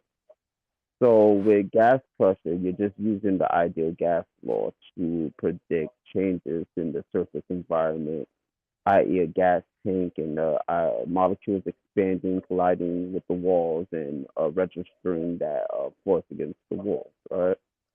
Okay. With atmospheric pressure, it's a little different. So what you do is you take that ideal gas law and you enter it inside a hydrostatic equation, right? Which compensates for the idea of a downward acceleration, which constitutes the gradient that we have based on molecular weight. Now, when you get towards the surface, it's a little different because we got a homosphere, which is inherent to the turbulence, right, that we experience at the surface of the Earth. But once you start to raise higher, you start to stratify based on their molecular weight. So that's how they compensate for that gradient as we rise. Y'all hear Coffee? He sound like he in a medium, y'all. It makes it. That was actually probably one of the more coherent breakdowns of it, but it still doesn't. It doesn't change anything about the requirements there for that to be the case, right? Because it's still based on the downward vector, and that there needs to be some reason that we have that. So the whole argument is that there's got to be some type of layering happening up there somewhere that causes that creates that situation where we can have this downward vector. Without that, then it wouldn't exist. So, Coffee, when you're talking about the atmosphere, when would you make the distinction between gas pressure and atmospheric pressure? When we're speaking of a catalyst, right? So a lot of times I get a lot of flat earthers that try to make the similarity between atmospheric pressure and what's going on inside the Earth system and a soda bottle. And it's similar, but it's different, right? Because of that static equation that I explained. You feel me? The recognition of a downward acceleration that's adhered to this gas pressure. You feel me? It's basically all it's basically saying is that this is the ideal gas law, but inside a downward acceleration. That's basically the explanation behind atmospheric pressure.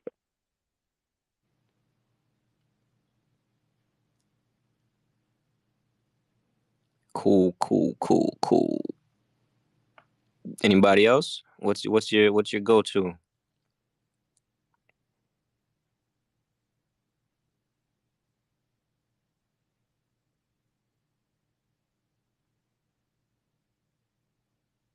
Coffee, what's your go-to right now for arguing for the globe?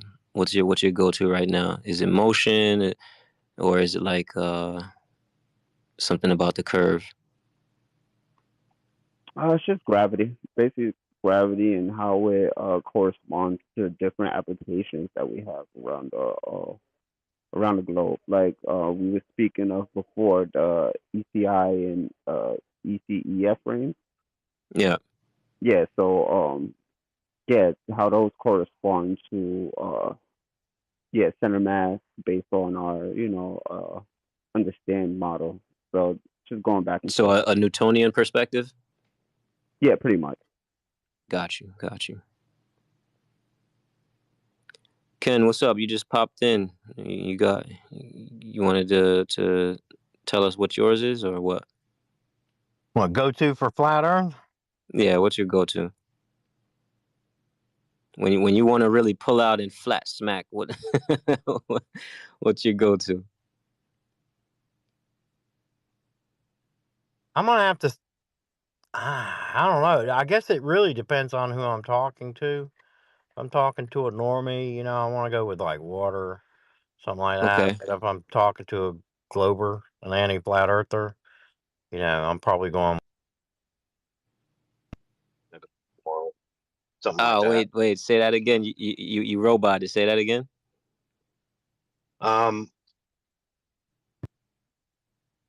We're losing you, bro. I just cranked my car. It's messing with the thing. No, if it's a normie, I want something regular, like water, the horizon, something like that. If it's an anti-flat earther, I'm probably going to go with something like Aries Failure, Morley. Just depends on what I think they know something about. So motion for you, you're gonna smack them with that motion.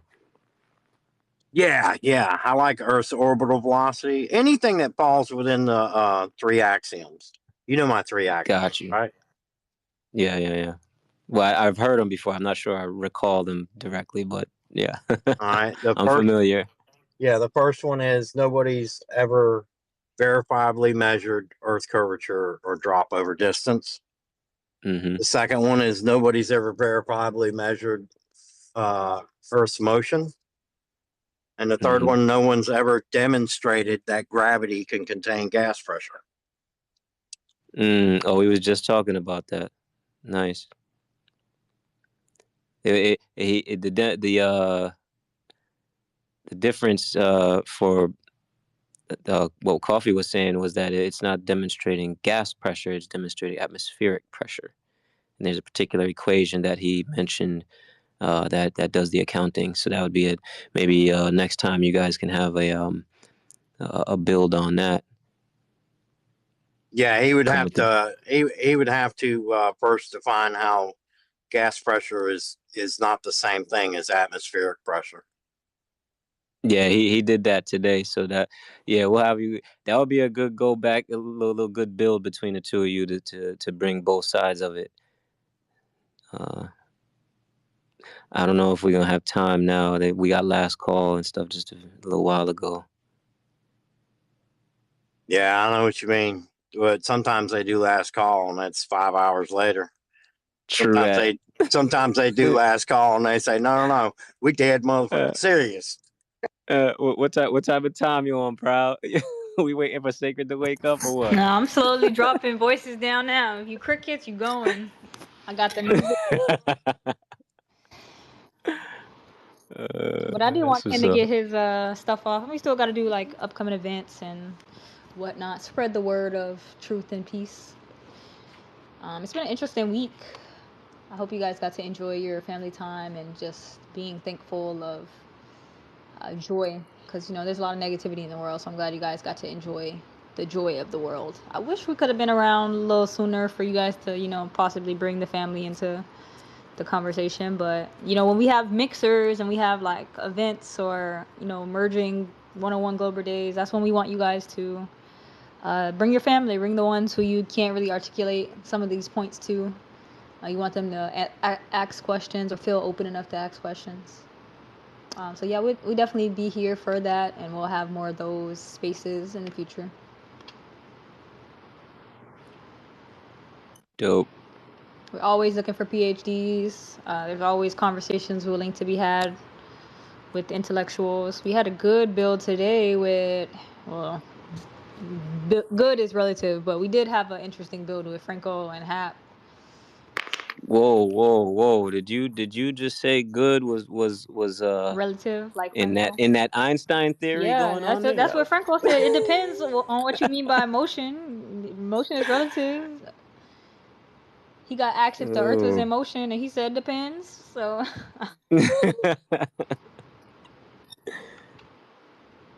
Yo, if you guys are in any circles with PhDs, man, definitely try to get them in here.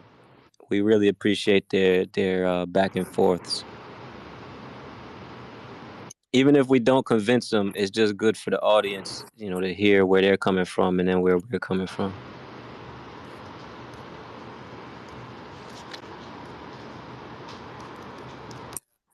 Yeah, just be wary of Peter. He's come at me several times now, and he's trying. Who's somebody hot micing bad?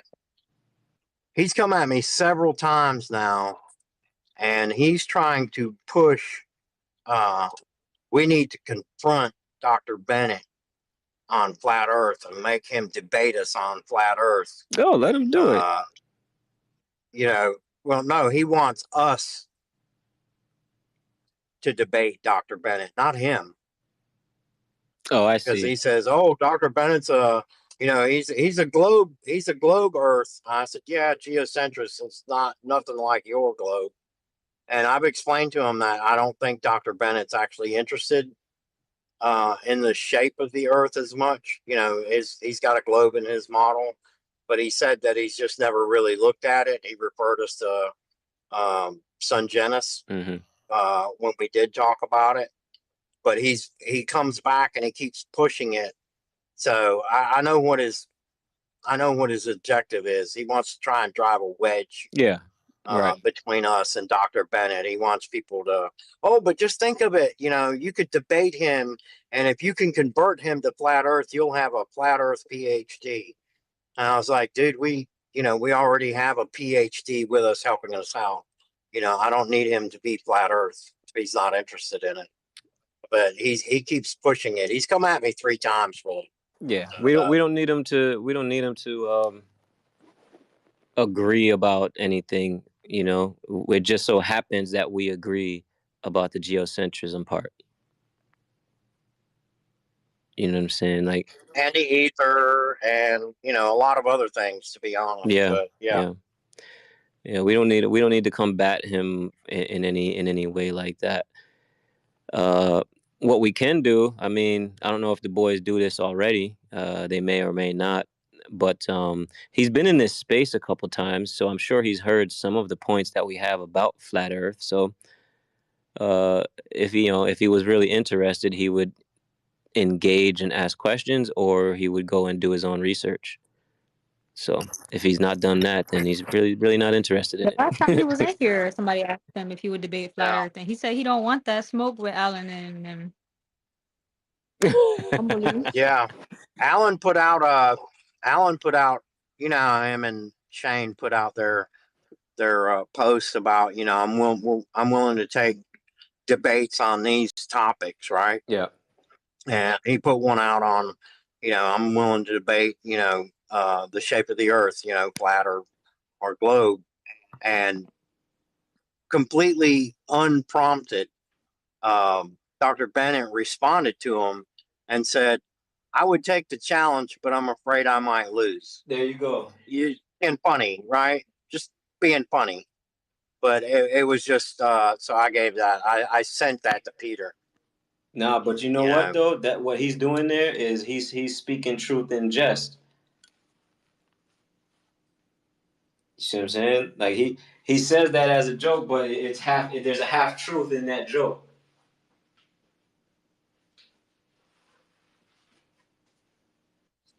Well, he might recognize that proving the shape is difficult, right? At best.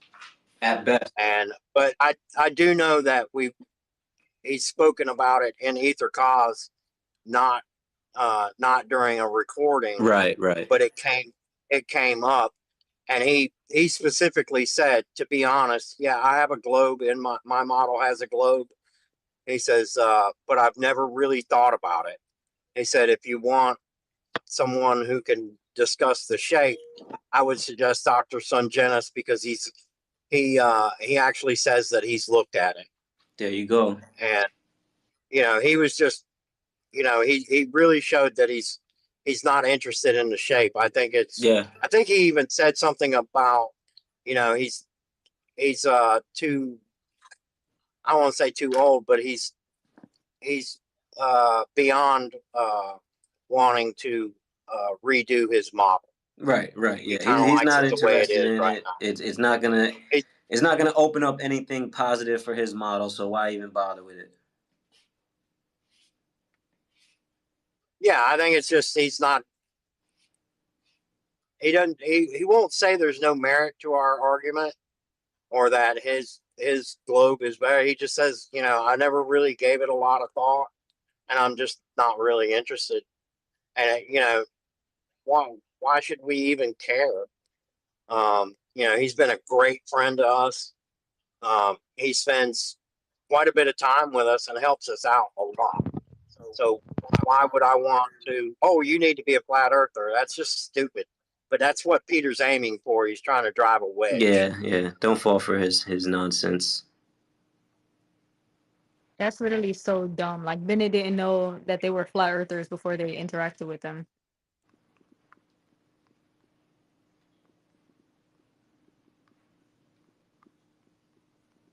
Jump in, JT, and then I think we'll do like outro. Yeah, I know y'all about to call it. I stayed off the mic because I'm driving and I know my quality is going to be a little low. But y'all started talking about Bennett and all that. He's such a legend because for years he's gone against mainstream and he is a truth seeker. So I mean, the boys have said it plenty of times. Like, don't look at where we differ. Look at how many cool things we can learn from him.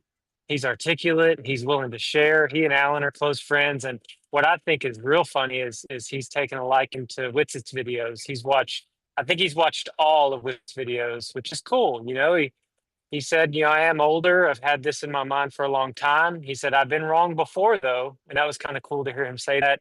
And truly, if any man, doesn't matter the age, or woman, doesn't matter the age or how long they believed a particular something, if they're an individual that's looking for truth, if the truth is that we're such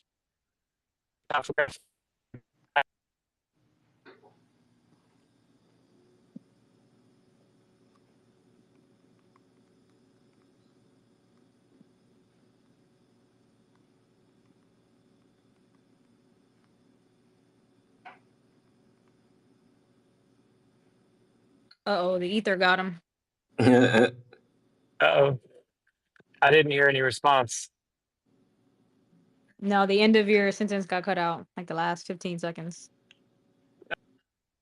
Basically said if he cares anything about the truth, he does, and if the truth at the right moment, but there's no reason to rush it.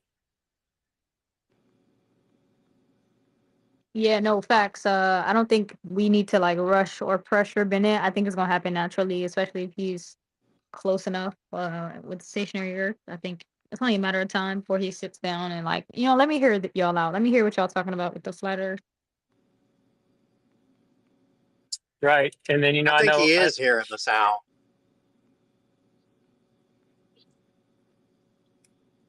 Sorry, Ken. No, I just said I think he is hearing us out. I didn't mean to interrupt you. Oh no, you're good. I know my signal's going to be shoddy. One thing that y'all may have already talked about that I wanted to bring up was in the Tim Pool episode with Witsit and Sangenis. It really shocked me at Sangenis's kind of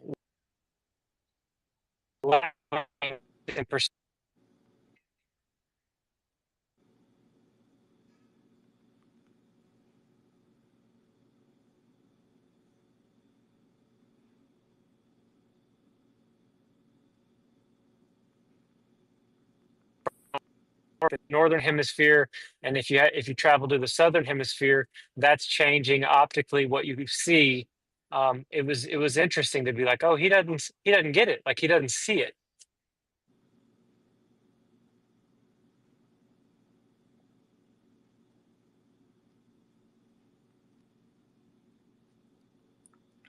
Yeah, I don't know. He was kind of roboting for me. I couldn't really make out everything he said.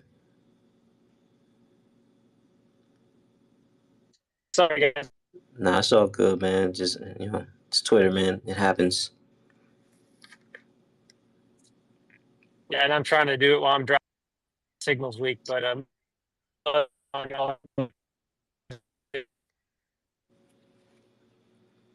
a quick side topic, do you guys or would you guys be open to using X as a payment platform? Just curious. I know a lot of people here don't trust crypto and digital payments, things of that nature. So I'm wondering if you would trust X to handle transactions. Anyone? Do I trust Elon to handle my transactions? I don't know. He had questionable history. How long was he in charge of PayPal? Let me see if my discrepancies line up around that time. I would just be wary of like where my data goes and my transactions and like what can he see? What does he have access to? Can he refund me? How does the refund process work on Twitter type? Yeah, well, I mean, financial stuff is just as what should I say, archived. It's just as archived as identity data, right? So if you're doing anything with ID and finances, once you sign up and once you're in, you're in. Like that info is there. It's not going anywhere because it's required by law. And in case they ever have to do anything, in a court of law where they need those records, those records are there. It's not going nowhere. So all your transactions that come through here are going to be here.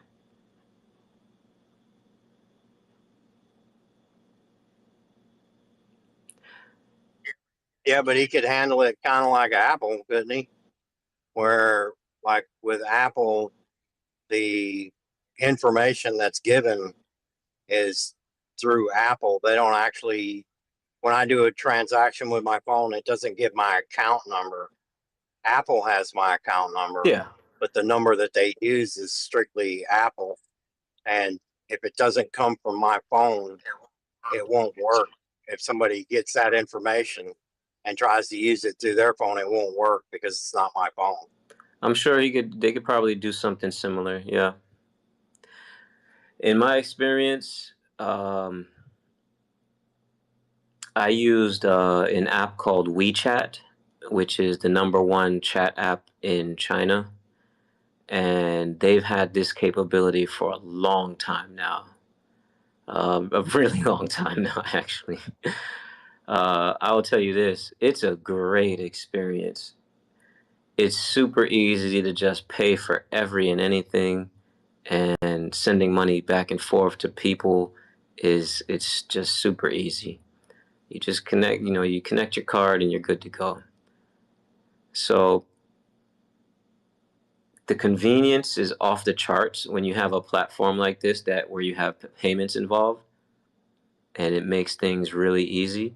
I think if he does it, we're going to see all kinds of business being transacted through this app, and it'll become very similar to WeChat. But I don't know. I don't see him really in a rush to do it. I thought it would be done by now.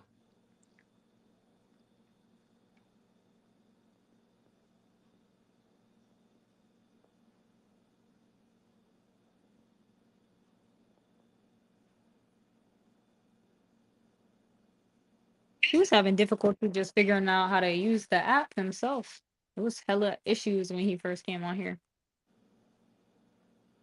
Yeah. Hella things he changed, hella stuff he took away to make it more cost efficient for him. I wonder if he would implement, like for crypto, because if he does the payment system, he's going to implement crypto too, I think. But I wonder if he's going to implement like Doge as his token, since he's such like a fan of it, or he's always talking about it and stuff, or if he's going to actually create like an X token. You can already accept like crypto on here now, but yeah, I was thinking the same thing when he was like turning the bird to the Doge meme. Right? He really is obsessed with Doge. I expected it to have taken over by now. Yeah, I thought he would have already implemented that at least, but nope, not yet. So I wonder what he's working on, if he's gonna go through with it or if it's been like benched.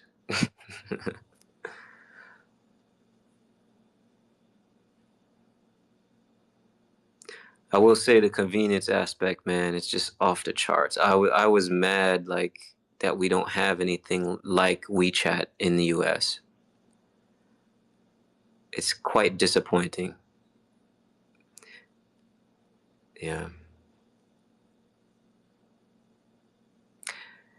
For me, I think like Apple should have already done what I'm talking about, and what they should have done, in my opinion, is just combine the Messages app with the FaceTime app and include a timeline and payments.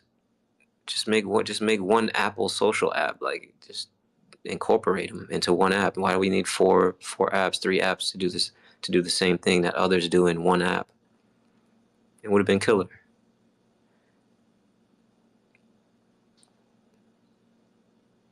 And the way Apple does privacy, it's not private, obviously, but it's a lot more private than, say, Facebook or Google. I think they could have really captured a lot of social media market by doing it that way. Anyway, just some side thoughts, nothing to do with Earth. We can get back to Earth.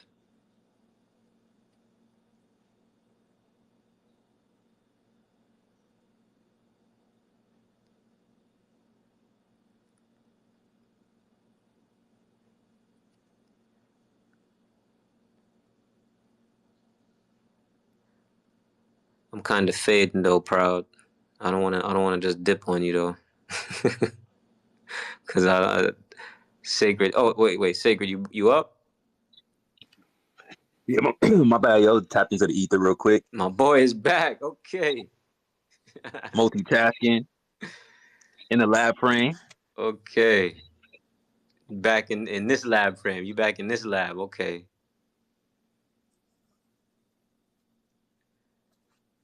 It's been some fun conversation this Saturday. Touched a wide range of topics.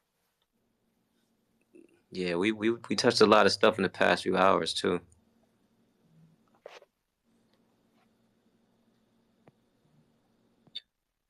Yeah, I like this week's topic, Harry's failure. That was dope. Yeah, we had a really good build on that.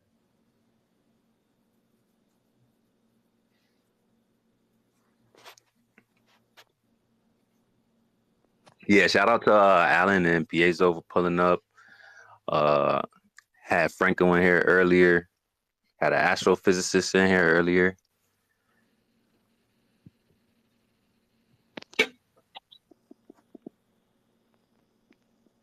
I must have missed that. Yeah, it was a pretty good build. I still think there was some talking past each other. Although there was some value there. I'm looking forward to PhD now. I know we had mentioned it last night and last week. I'm not really sure when we're going to launch, but we're going to get it rocking.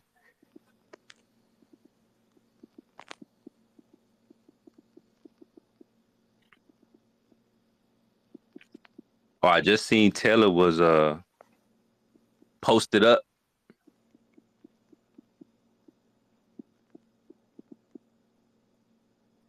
Let's see if we can get an update. Yeah, I sent her Bennett's. I sent her Baron's TikTok. He live now. Trying to set her up with Baron. Baron won't even pull up over here. Don't do her like They don't that. give her advice. If she pull up there with a theodolite on camera and like ask him for advice, he'll stop everything to give her advice. He'll cap right to her face. Anyway. Yeah, the only thing I'm kind of confused about is because like we have to set the vertical angle, we have to calibrate it. You're supposed to calibrate it with the horizon. Then how am I gonna test the angle of the horizon? How did the other people do it? See, they said they shot it at the horizon and saw the angle, but I'm wondering what they calibrated it with because it says they calibrated with the horizon, but that's what I'm supposed to be testing the angle of. So I can't zero it at that because it's going to say 0. See, this is what I be saying. I be Mhm. like, this will go to the picture that Wissit posted last night. It's like if the sun is setting above where we perceive the water to meet the sky, then where's the horizon? Where are you supposed to set that at? I And you're don't like, know, that if bro. you I'm testing it, not. how do you set it? Like, I don't know because you're supposed to set like right now. Like I have the horizontal angle, but the vertical angle is null and void because I have to set it with something, you know. And it's telling me to make the horizon like the level set. But then So how do you measure the horizon we might angle? have to go I get don't know. Baron anyway. See, Oh that's what I no. said. I said he gonna tell her. He gonna stop everything like Ruhif would. But no, I got everything documented. I got all the weather conditions, the weather codes, the coordinates, the instrument model, the serial number, the angle that we're pointing, like the compass we're pointing south, temperature of the air, the humidity level, start time, date observation. I mean, I'm trying to get everything down, but fire. now I'm to a point, okay, I'm trying to get these angles, but how am I supposed to do that? You know what I mean? I don't know how they did it. Yeah, just don't ask a relativist. That's all we can say. Because they're gonna tell you, well, what you could do is you could transform this frame to the other frame and then reverse the frame so that the frame equals the other frame, and then you're good. Yeah, don't ask them. Yeah.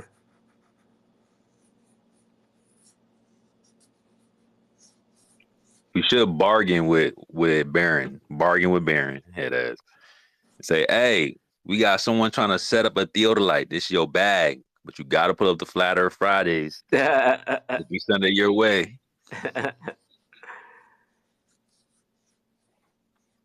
He probably would stop his whole life for that, for real.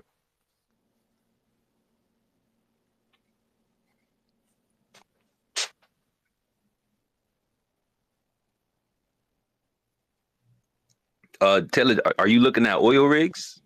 Yeah, well, I'm looking at an oil rig and a horizon, but there's no way to measure the angle of the horizon because I have no set point. And I can't go stick a marker out in the middle of the freaking ocean because you're supposed to set them. Like, if you don't have the horizon available, you're supposed to set them with sticks in the ground. Theoretically, this is actually what you're not supposed to do what we're doing. Okay, so you're supposed to have sticks in the ground, and then you look at the stick to have your set point, right?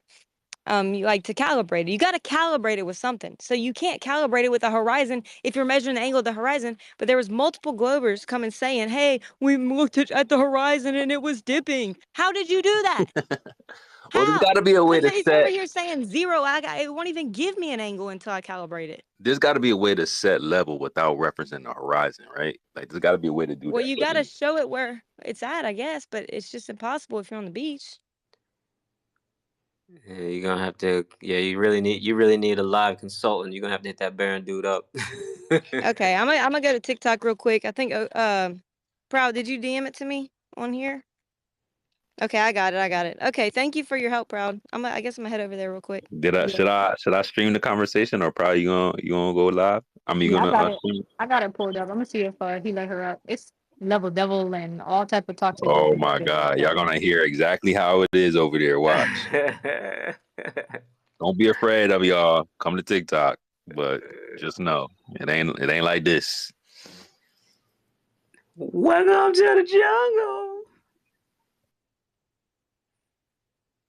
jungle. Zero mic etiquette. I promise you. Of the lane.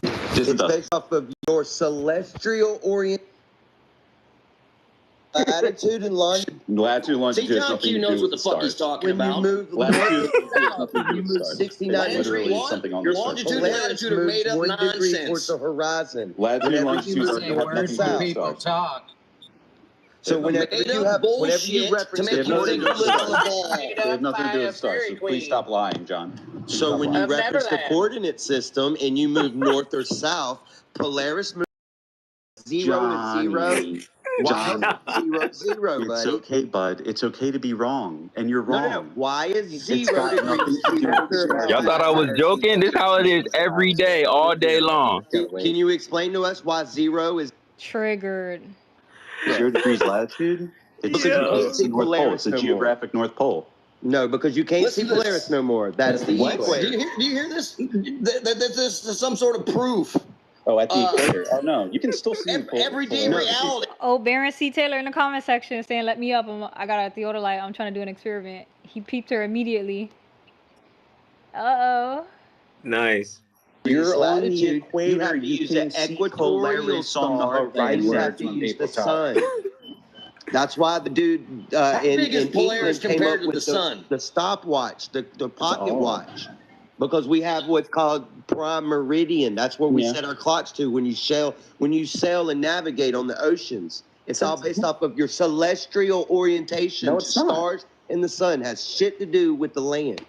No. So if I can see, You can't see Polaris because it's too fucking far away to see because light is finite. It's fucking simple. Time out. Hey, Taylor, welcome to the panel. Hey guys, so I'm Okay. actually trying to do an experiment right now. I'm out here. Okay, so I've been really into the globe and flat Earth debate, and some of the globers said I can prove the globe by using a theodolite. So I went and got a theodolite that they recommended me to get, et cetera, et cetera. Okay, so I'm trying to emulate one of their experiments right now. So they basically said they went to the beach and shot it at the horizon and saw the angle of the horizon.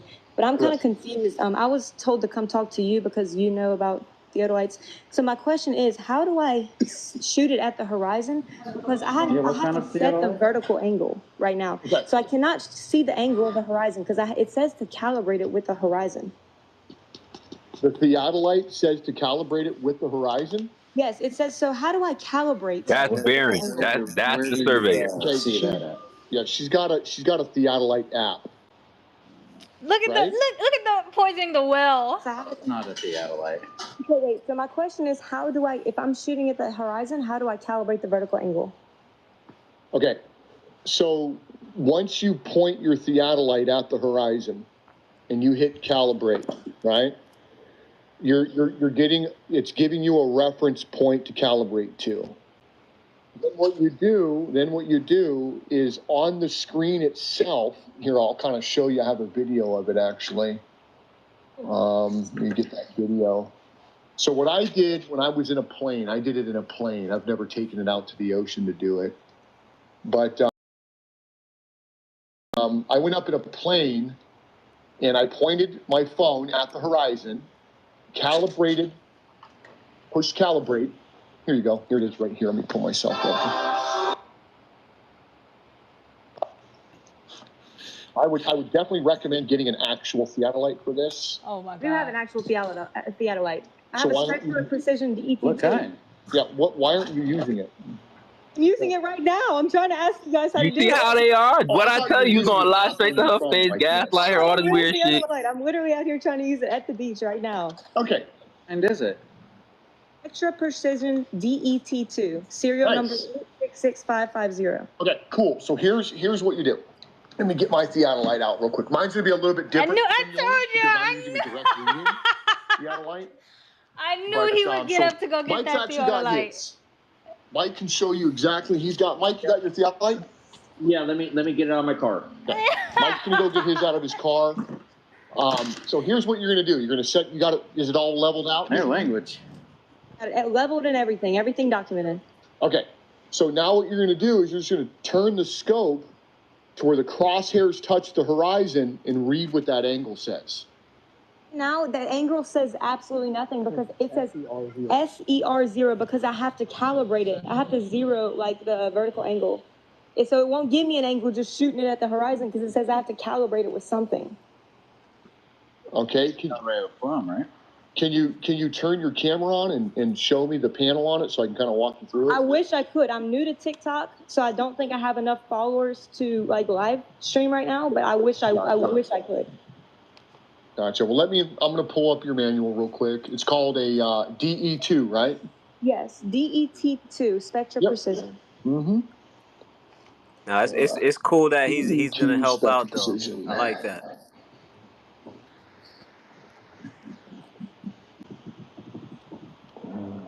Proud did call it about him pulling it out though too. Is there a button on them that usually like you set when you get it like plumb and level? Right. Well, the DET2 I've never used, but there might be. Oh, I know what you need to do.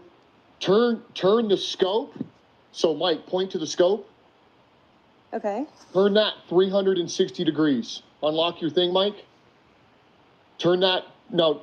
Yep. Just turn that. Turn that. Yep. Okay. Turn it 360 degrees. Wait.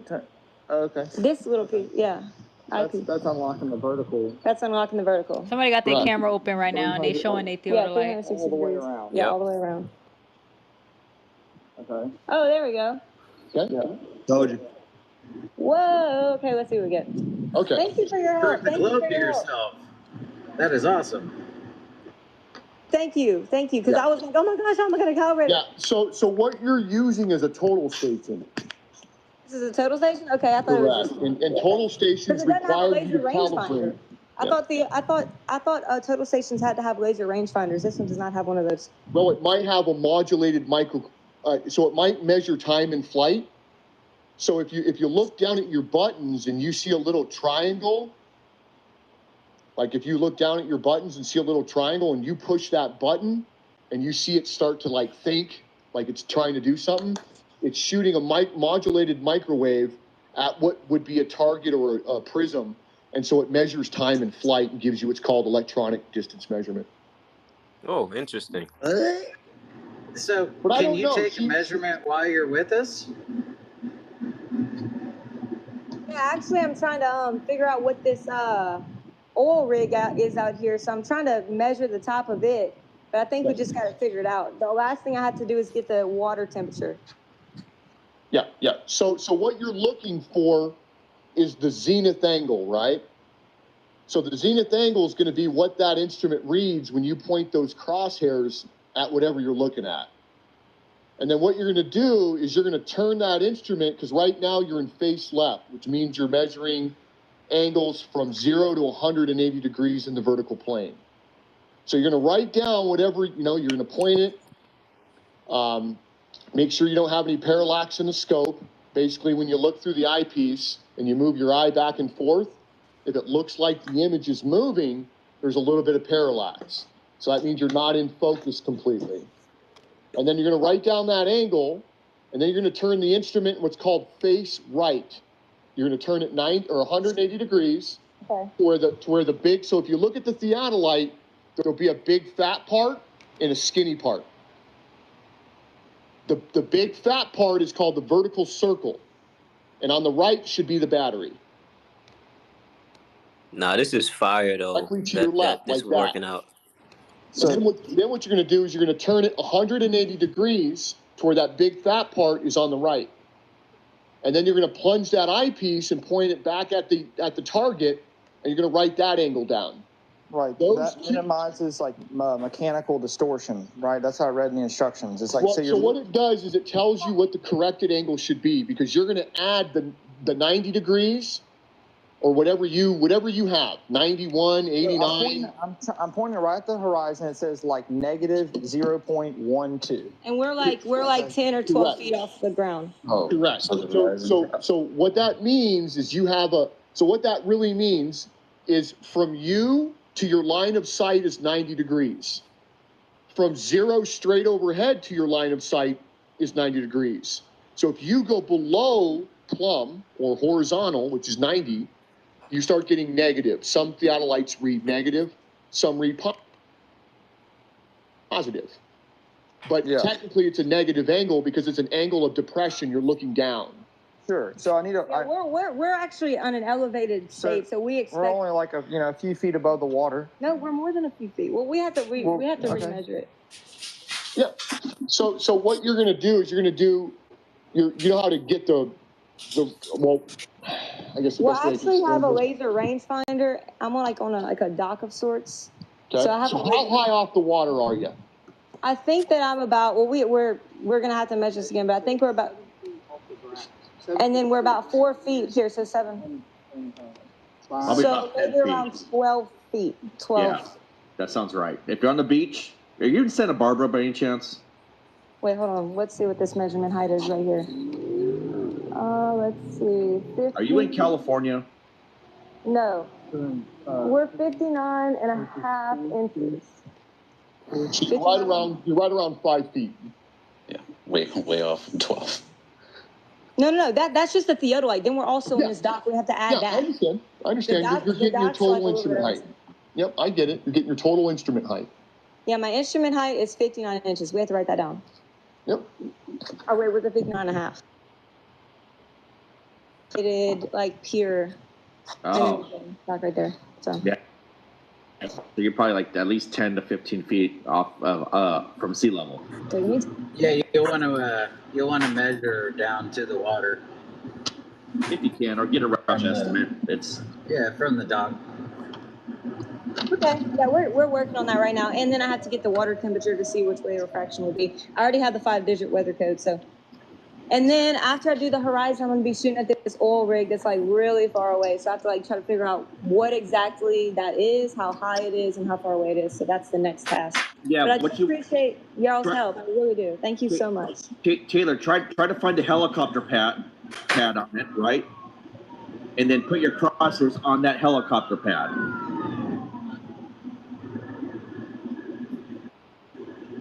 I cannot locate a helicopter pad right now. It's the helicopter pad is usually on the oil rig, right? This is really far. This is far away. I wouldn't even. This one actually, I'm not sure if this isn't. What is that thing? Is it like a rig or something? But I definitely don't see no helicopter pad. It looks like a big what do you think that is? We're not sure. Radio tower, maybe. I'm not sure, but we're gonna figure it out. We actually have a map of things in the water that we can like locate and we can get the details on. Taylor, this is awesome. Yeah, so you wanna. I applaud you for getting the thing. Hey guys, well, if I have any other questions, I'll definitely let you know. But thank you so much, Mr. Barron, for your help. What kind of Mr. Barron is crazy. Well, so what we want is we want the coordinates for her position, and then the height of the instrument. That's all we need. That's all I need. And then what your target was, and I can tell you what the zenith angle is going to be, based on the the math of a globe. And I can tell you what the angle should be on a flat Earth as well. Yes, we hear you.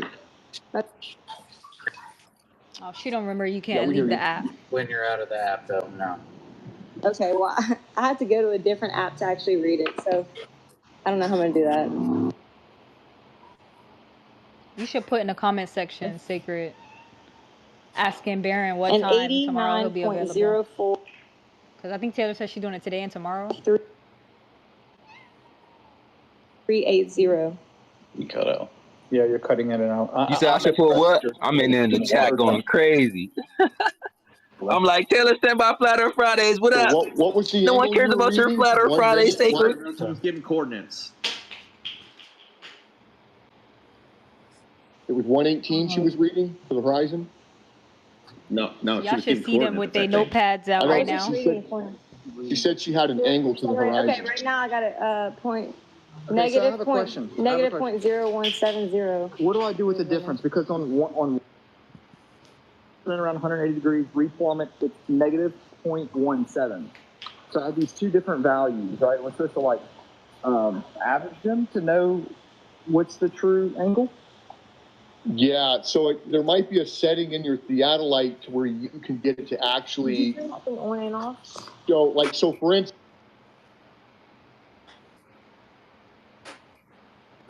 zero minutes in 1 arc second. Yes. If he were to, Damn, Elon, what's up with your Starlink? Yeah. Yeah, you want degrees, minutes, and seconds. Okay, I'm in degrees now.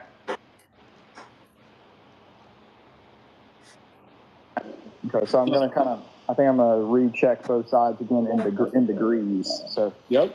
I'm gonna. Yeah. Every measurement on both sides, viewing it from both sides. Well, you want to know what the correct angle is. And you correct it by looking at it through both angles, both sides. Right. So here, I'll show you what that kind of looks like. You're like, so for instance, right now, Mike would take that measurement and then he would turn it face left and point it at the same target. He would add both those angles together in decimal degrees. And if they add up to exactly 360 degrees, then we know the face left measurement is a true value. value. But if I'm short, say 10 arc seconds, let's say I come up with, 359, 59.49 or something like that, because that's an average between both. And then I would add 5 arc seconds.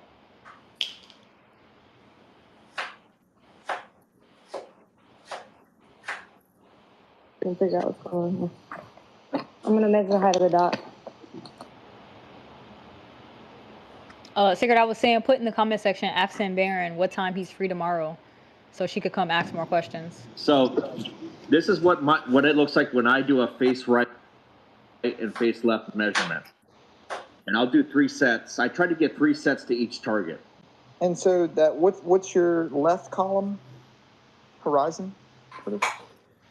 No, sorry, that's your angle, your degrees. Yeah, these are so. Here's my degrees, my arc minutes, and arc seconds. Okay. This is so when you get down to this part, you're really dealing with precision here.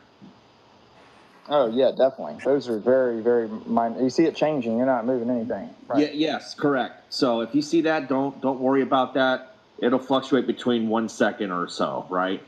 Okay. So my next question is like, what I'm about to do is make 3 measurements on one side, spin it around, replumb it, and measure 3 measurements on the other side. You don't need to replumb it though. Once it's plumb, it's plumb. Okay. Plumb means level. Sorry. Different word. Like No. So what I'm saying is when the instrument, so you should have 2 bubbles. You should have one on your tribrac, which is a little bubble that you can see down there. Mike, point to your tribrac, and then your plate bubble. Okay, that's your tribrac. That's your plate level. This is the plate level right here. So you want to use your legs to get the little bubble first. Yes, use the legs to level this out. Yeah, I got the little bubble, and I spent a long time getting the plate level right. Right. So here's what you do: you turn the theodolite to where that bubble is parallel with 2 screws. Yeah, exactly. I did all that. Okay, I had to figure that out. And then what you do is once the bubble's in the middle, you turn it 90 degrees clockwise to where now you're parallel with the 3rd screw. Okay? You get the bubble in the middle and you turn it back to your original position. If the bubble's still in the middle, now you turn it 180 degrees from your starting position and see what the bubble does. If the bubble drifts to one side of the tube and you count 1 division, you take out half the error. 1 division, like one little, like it's not even touching 1 division yet. It's not going to throw the measurement off. You're fine. Okay, right. So wait, hold on. 145 inches is the approximate height of the theodolite. You're doing really good though. So 145 inches, yeah. So you're 145 inches off the sea, off the water. 12 foot. You peep no nonsense in the comments talking shit. That's what I thought. She's 12 feet. So Mike, let's tell her what her angle is going to be. Okay. Well, do you know how far the platform is? Well, no, she's measuring the horizon, right? Oh. Didn't we talk to no nonsense before? Yeah, that's him. That's him. Full court press. Plus 5 foot instrument height, give or take. Yes. So 17 feet. It's about 12 total. Oh, 12 total. So I be talking about. This is how he act in the comments. You're 12 foot off the dock, or the dock's 7. Yeah, the dock's around 7 foot 2 inches, and then 59 inches for the theodolite height. Okay, 12 foot total observer height total. So 12 divided by 0.74. We're just gonna go with the standard. Jill was in full cog disc when you talked to him. 7 miles.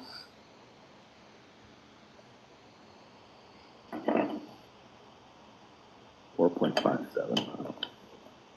4.57 Okay, without refraction, but I'm going to put refraction in there.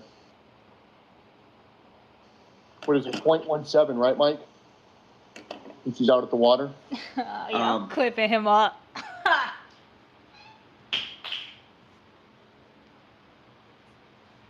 7, right?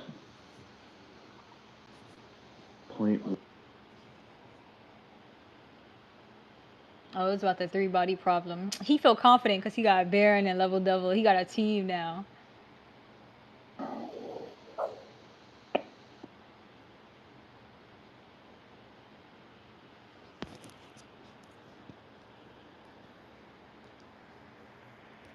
I think No Nonsense have a Twitter. It's great.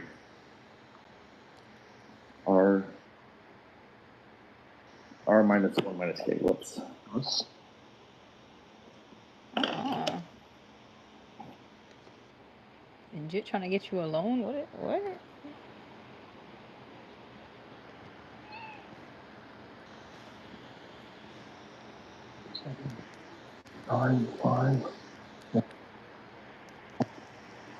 She should have 3 minutes and 21 seconds.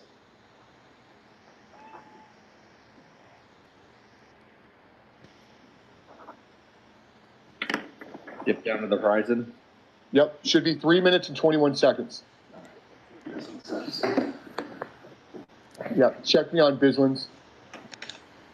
Horizon are you using? The water, right? Yeah, the water. I thought there was different types of horizons or something. No, we're going with the refracted.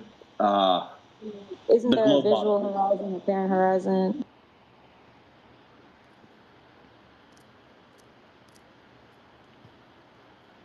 Right? You see it, and it's physical. You could.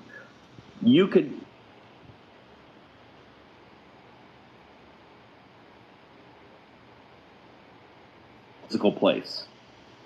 I think what she might be getting.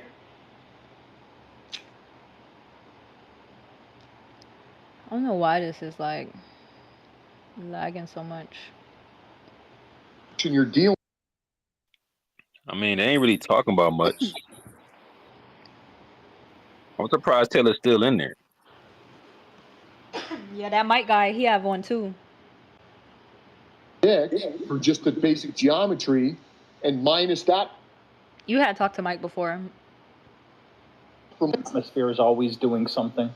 Correct. Probably, but hold on, let me just tell you. So that's where I came in late, Taylor. I take it you're not a flat earther per se, right? Yes, she is. I'm definitely. she is? I'm out here. I'm out here doing experiments. I'm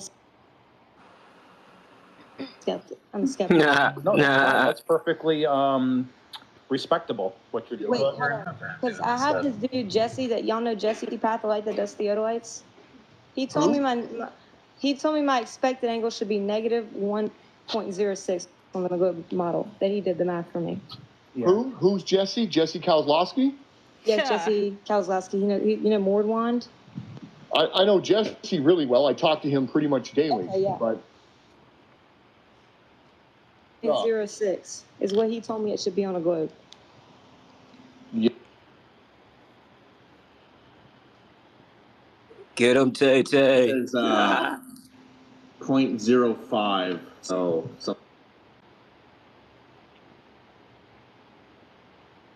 We gotta let Taylor know. If she gonna shout out the op, she gotta shout us out too, man. Arc seconds. That's Dead. I sent you a No Nonsense Twitter. I think that's his Twitter. I think he's saying. I think Jesse thinks you're just at 5 feet. Because if you're just at 5 feet, then that would check out. Yeah. But if I'm even higher, shouldn't that make it worse? It does. Think about it. If you're only 5 feet up and the angle to the horizon's only 1 minute and 6 arc seconds, and you go up to 12 feet, now it's 3 minutes, that angle got bigger because you got higher up. You're bigger too. You're looking further. You're looking down more over a ball. The higher up you go, that angle gets steeper. you're able to see further over the ball from a steeper downward angle. So if you're at 5 feet, it would be 2 minutes and 10 seconds. At 5 feet. 5 feet observer height. At 12 feet, it should be around 3 minutes. 3 minutes and 21 seconds.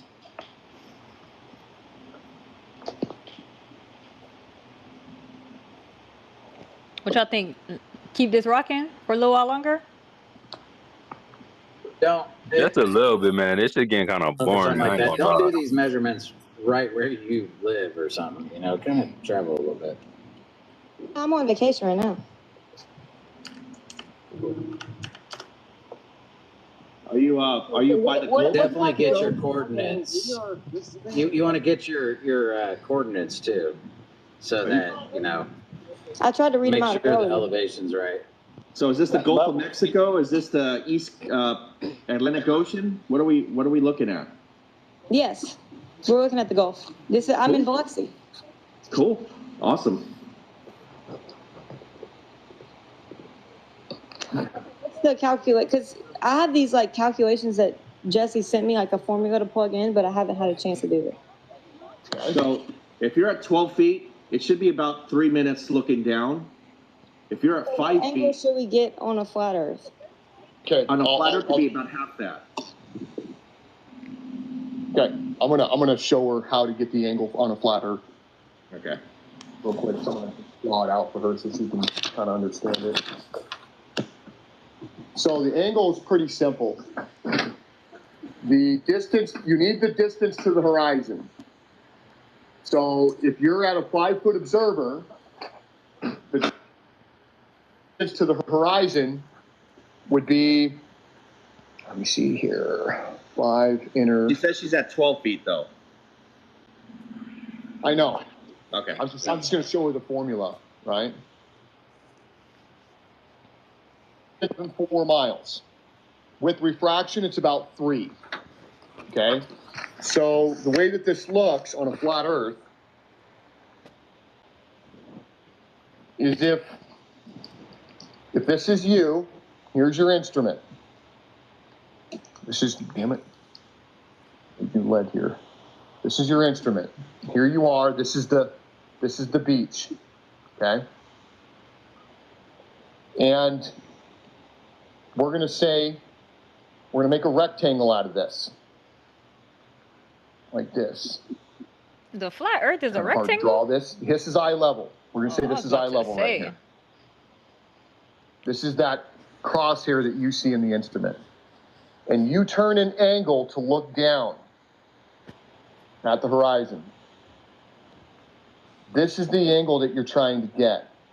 So you're going to take this distance over here, whatever this height is above this point. Okay?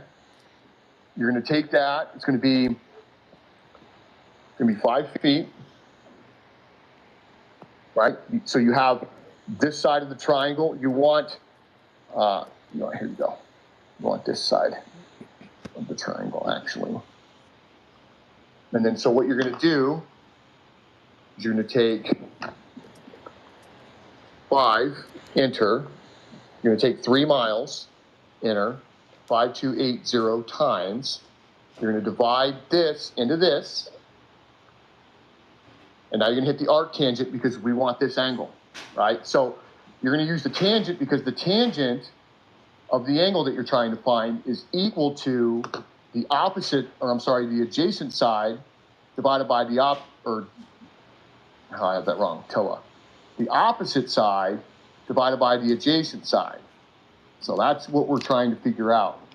Well, the opposite, if the Earth is flat, if this is the Earth underneath you, then that means these 2 lines are parallel with one another, which means these angles are congruent, which means this side is equal to this side. So if it's 5 feet over here and you were to walk out here basically along eye level and drop a tape measure to where the horizon is, it'd be 5 feet. So we're going to take that. So I think it's degrees, minutes, and seconds. So on a flat Earth, it would be, what is that? No, that's not right. 5 enter, 3 enter, 5280 times. divide arctan, degrees, minutes, and seconds. So you should have 1 minute and 5 seconds if the Earth is flat. Bro got the industrialized calculator out. 1 minute, 5 arc seconds. What angle should I have gotten on a globe if I'm Okay, so this is what you're going to do. You're going to set it up like this. It's going to be cosine, the adjacent side, divided by the hypotenuse. So if you were to draw this out like this is the supposed globe that you're on. This is the radius. That's to sea level. This is you with your instrument. Whatever this height is from here to here, you're going to turn into miles. So if this is 12 feet, then you're going to take 12 feet divided by 5280 to get into miles. Now you're going to add that to 3959. That's going to be this side of the triangle. Now, your eye, when you pointed from eye level and touched the horizon, you create what's called a point of tangency. This creates a right angle with the radius of that circle. It's the property of circle. Well, this is the adjacent side, which we know is 3959. This is the hypotenuse, which is the 3959 plus whatever little piece you are above the sea level. That's this guy. So now what we're going to do is we're going to put 3959 above it because this is our hypotenuse, this is our adjacent. We want this angle and this angle are the same. These two angles are congruent with one another. So if I took and divided those two and hit arc cosine, that's the geometric drop at 12 feet. It'd be 3 minutes and 41 seconds. But there's going to be refraction in there that bring your horizon up a little further. And the way that you get that is there's a formula for that. It's the radius of the Earth over... What happened? K is whatever refraction you're using. And for you, I just use a standard refraction. This is going to be 0.17. I was laughing at the refraction.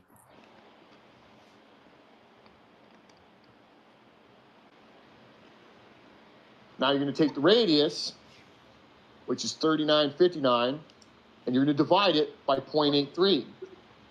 That gives you your refracted radius, 4,769.87. Now what you're going to do is you're going to add your 12 feet to that. So your 12 feet,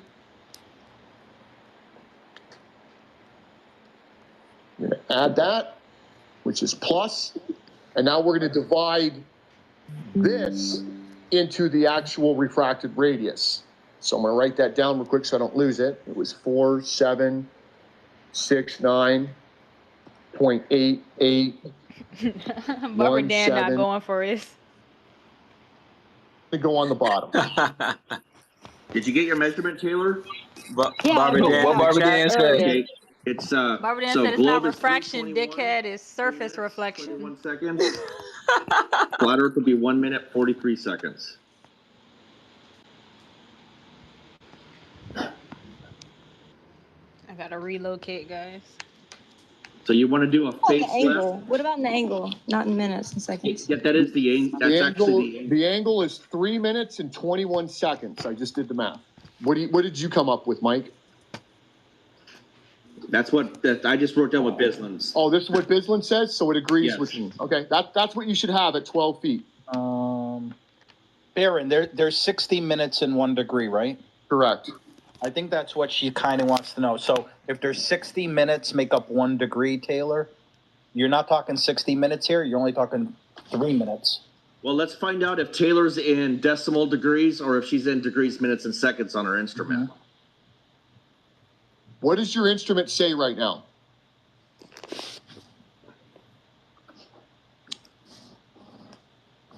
1 second. I'm actually trying to get the temperature of the water right now. So I just got a cup of water and I'm putting it in the shade and I'm comparing the temperature of the water versus the temperature of the air.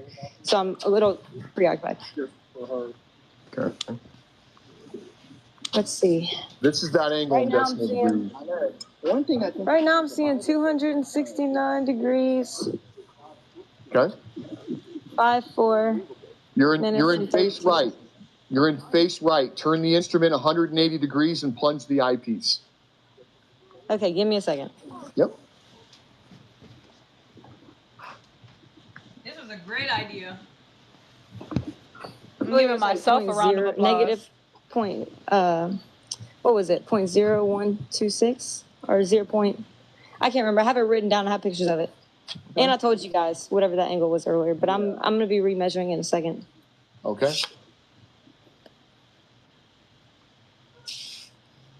I think over there arguing with them in the comment section. Get to the temperature. I think it's been long enough now. Yeah, Right? I think right now is a good time to do it.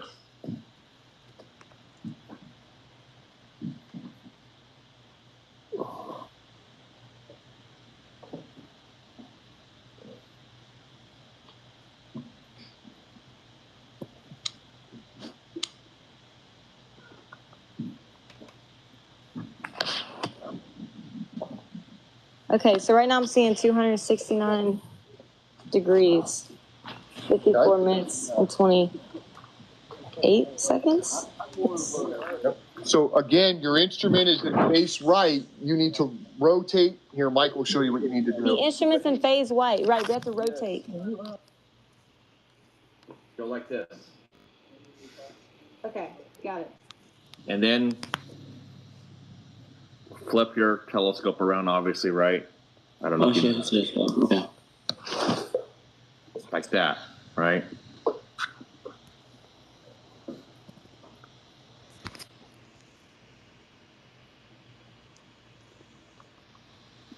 Okay, wait, do it one more time.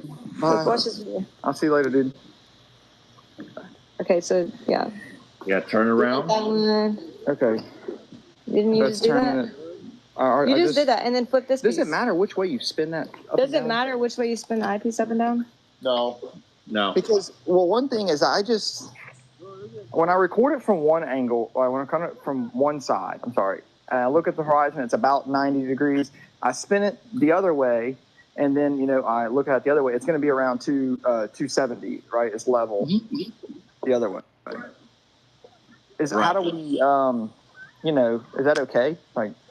You want the crosshairs on the horizon when you look through the eyepiece. Definitely. So you guys got everything focused to where you can see everything clearly, right?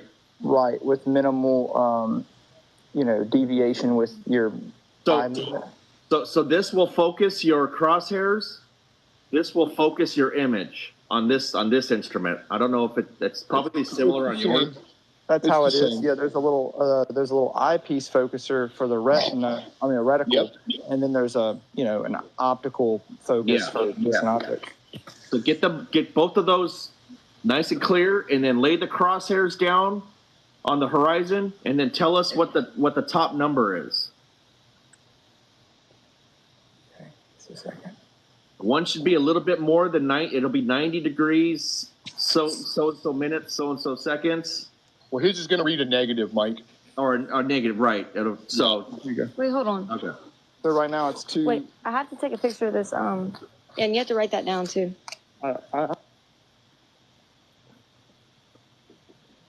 So this is why it's nice not to do this on a live. 69, 53 minutes and 54 seconds. Did you and say then the water temperature, 269, 53 minutes and 59 seconds.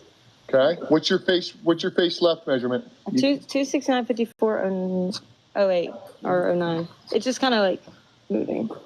So what do you mean the face measurement? I'm sorry. Now that was face right. Now you need a face left. Now what's the phase left? Face you go left like this.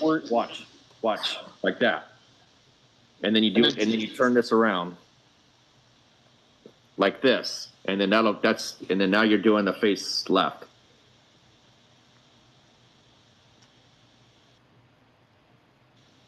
Give you opposite angle. Correct. They should be 180 degrees apart. What position you're in? So look, you see the circle, guys? This big circle? Yeah. That's face left. Okay, I'm face right now. And then if it's over here, it's face right. Right now, I'm face right. You want one of each. Okay.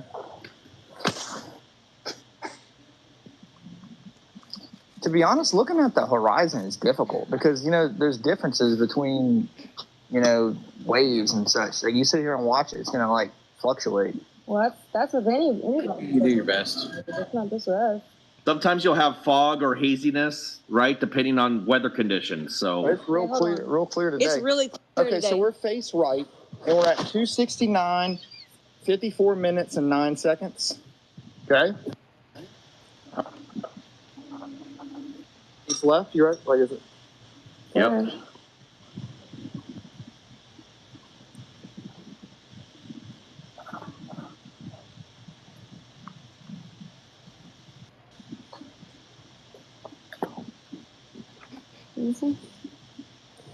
So wait, did anybody do this calculations yet? Yep. Okay, what happened? With what? What do you want to know?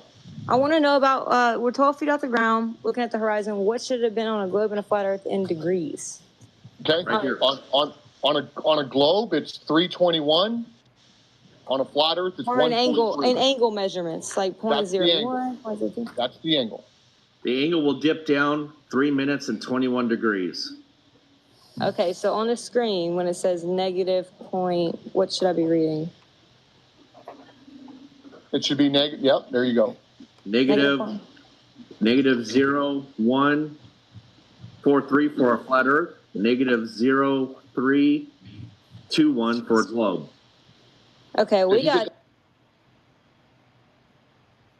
0.1. Wait, what's the phase left on? I'm sorry. The face, I told you a little while ago I wasn't writing it down. You want to do it again? Wait, what's your have this on the left? Wow, what are they trying to do, bro? There's a lot going on for them. No, 5 minutes and 0 seconds. Okay.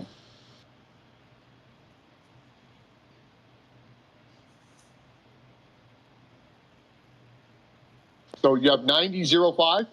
Yes. Okay. Is that what it says right now? That's what it says right.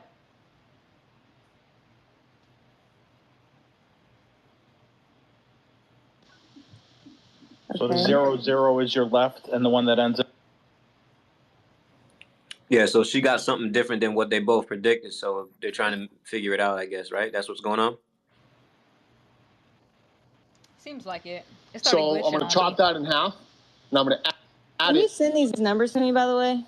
Yeah. I'm going to chop that in half, Mike. Yeah, I'm working on it. And add it to the face left.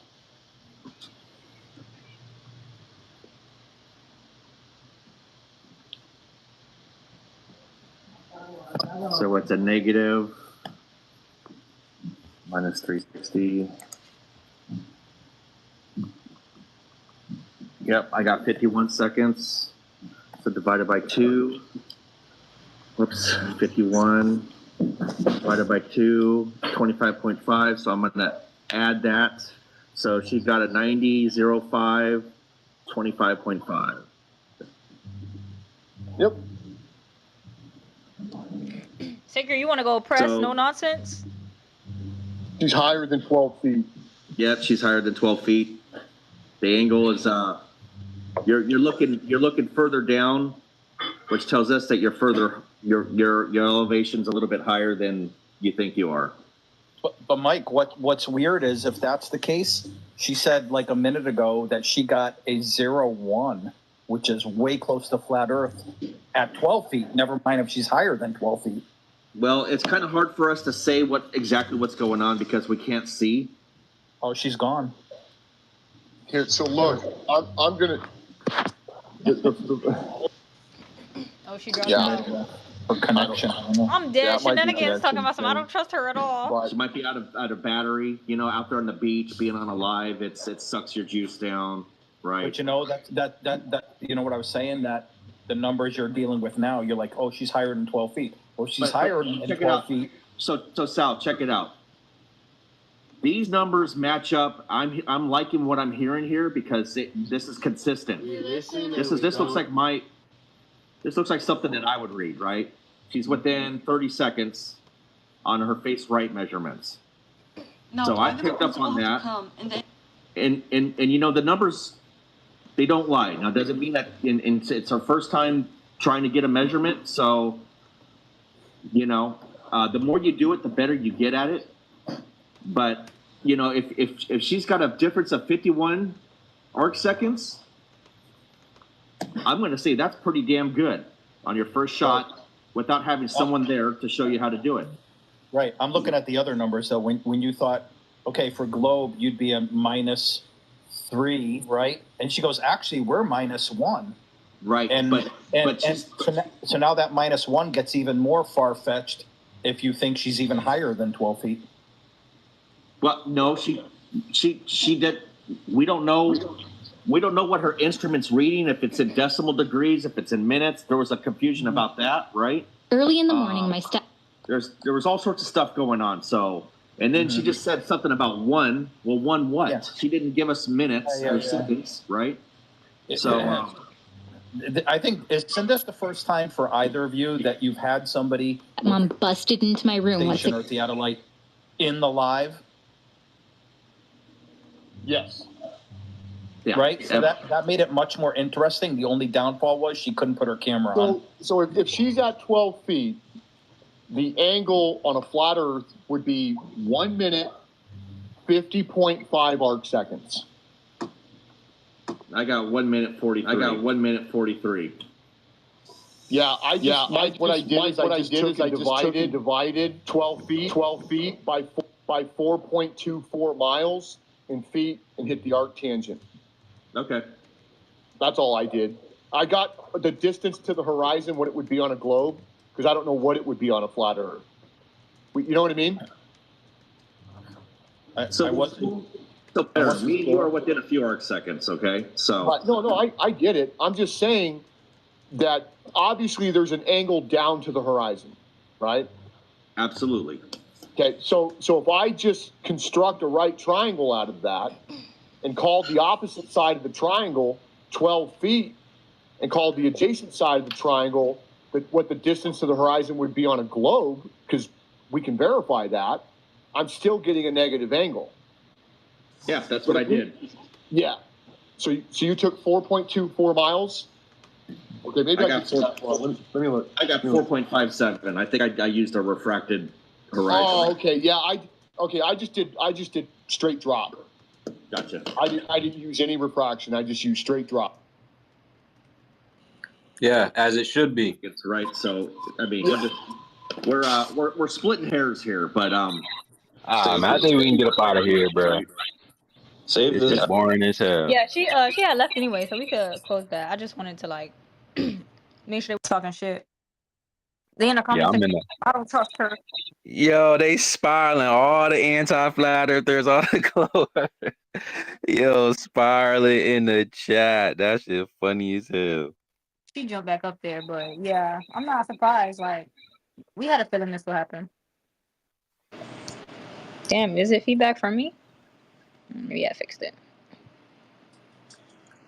Yeah, I just want to point out that this whole process was fire, even if it didn't really result in the readings for Taylor. Just the fact that she was able to link up with you guys, get referred to somebody else, go over there, and then get live help like that. That's official, bro.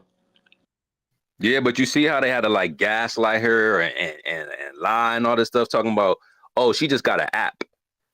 She's like, no, I don't have an app. And then he was like, well, why don't you just go get a real theodolite? She was like, I got one. What are you talking about? And he ain't say, oh, my bad. None of that stuff. He was just talking to her like she was a silly flat earther that didn't know shit. And that's what I be talking about, bro. I said, as soon as she go in there, he gonna start capping to her face, start lying to her, start gaslighting her, all this extra weird shit for what? For what, bro?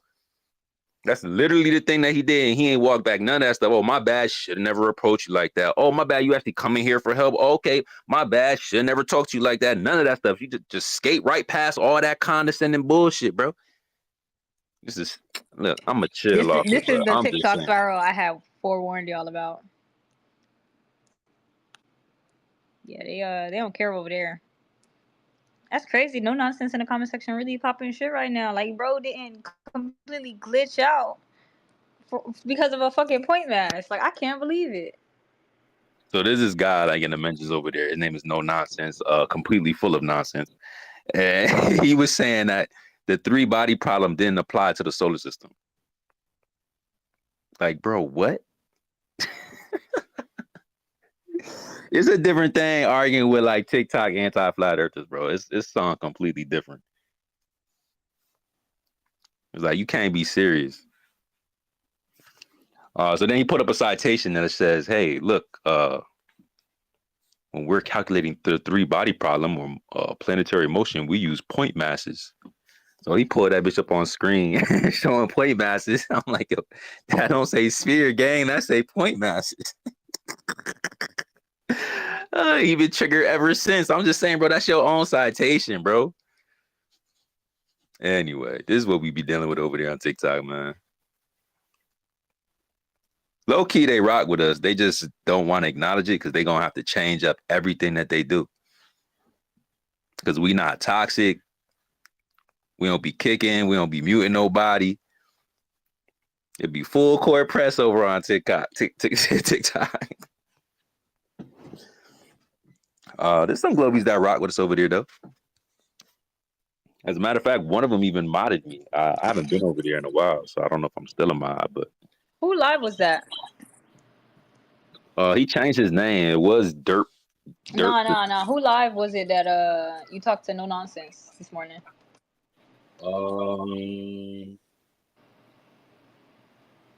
Damn, who live was that? I feel like that was it Candy's live? Or am I tweaking? I feel like it was Candy. Shout out to Candy if you're listening.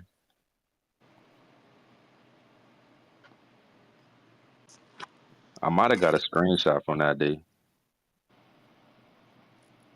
And Caleb, this isn't your live doll face. So yeah, this isn't your. Wait, obviously it's not my live. You're the same host. Shit, I can read. I didn't start the live.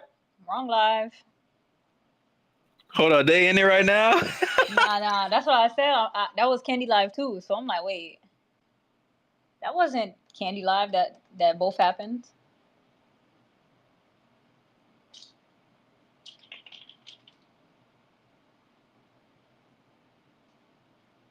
That's your favorite TikToker.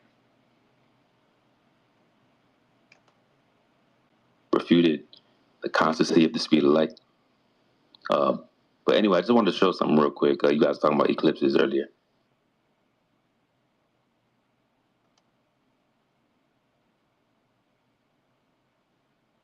Sorry, I stepped away, but yes, Gene's a mod. Oh, but you're just talking about the path to totality. My girl. Let Billy ask Flat something, and then I'll be right back. I'm not going nowhere. What is with all these Globers making a sandwich? Did you hear Stingray? Yeah, I'm making my wife a sandwich. Oh my God, a sandwich. Leave me alone. I'm making a sandwich. I think it was before this. I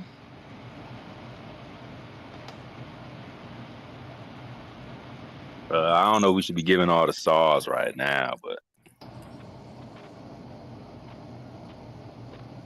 a little sneak peek. Get up out of here.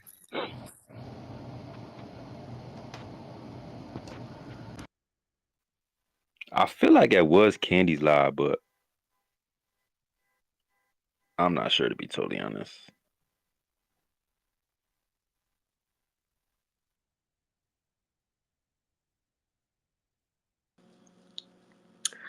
All right, folks.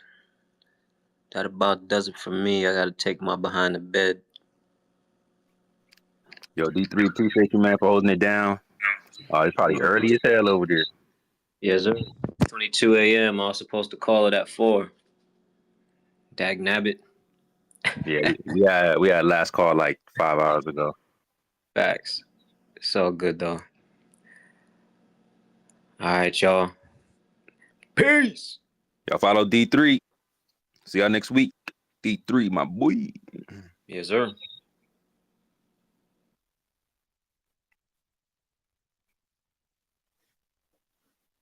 I should post that TikTok. Let me post it down here in the chat.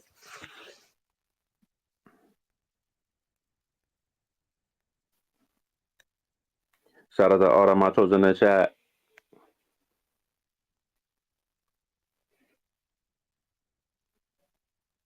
Hey, y'all, make sure y'all jump in the community. We might be doing some more community spaces.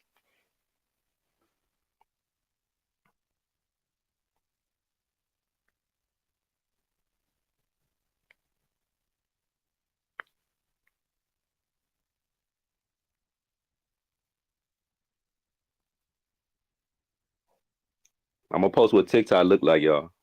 With Taylor up there.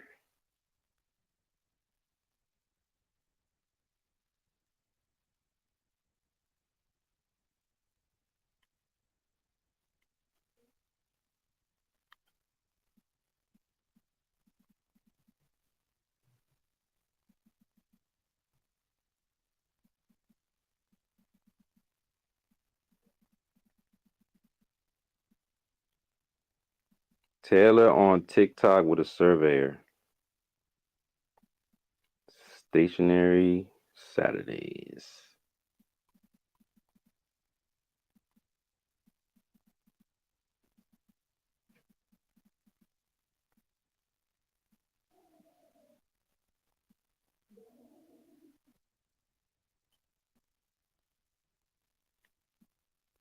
She needs some more followers so she could open up her camera. There'd be weird stuff like that over there.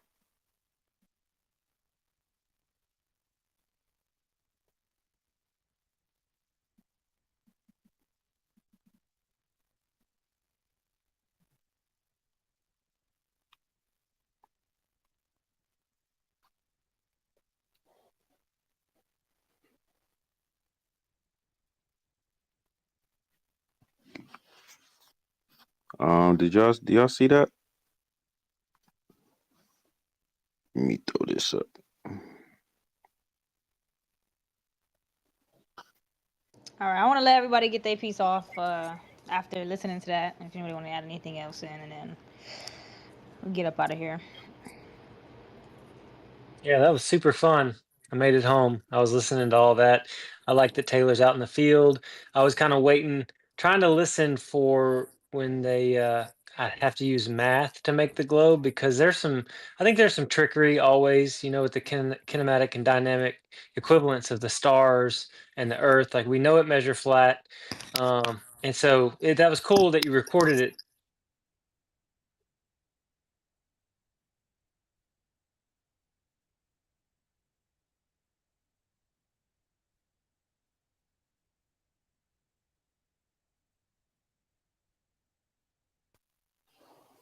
Did JT get muted? Oh no. I didn't know if I was being heard or what. Yeah, no, we can hear you. It just sounds like it's like going mute real quick.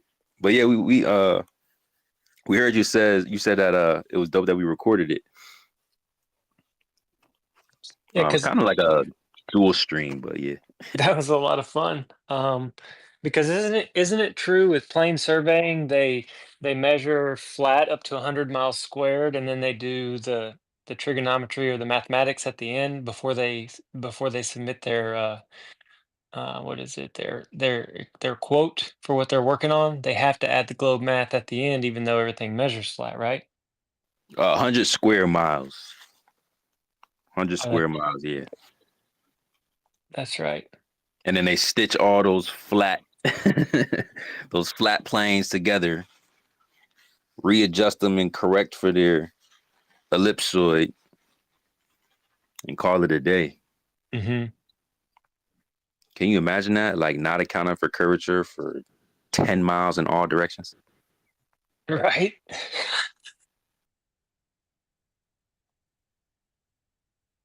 And it works.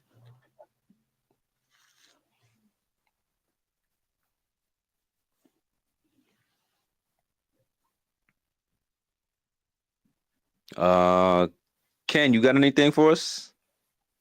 Anything that you like that you heard? I like it, man. I like it. Too bad I missed D3. when I was talking to him earlier, I don't know if he was listening or not, but he said something about, yeah, it's supposed to be last call. I said, yeah, there's plenty of times when they say it was last call 5 hours ago. And then sure enough, I just heard you say it was last call about 5 hours ago. So I missed that opportunity to tell him that. But yeah, I think that's good for Taylor's first sight. Man, that was good to hear. Proud with a positive, substantiated prediction. Y'all heard all that screaming before Taylor went in there? Oh my God, it be crash outs over there on that app, man. I ain't gonna hold you. But I'm glad that y'all can hear how that kind of turned out, at least for the more valuable side of it. Seeing what it's like for a surveyor to articulate how to establish and set up the theodolite with a globe skeptic.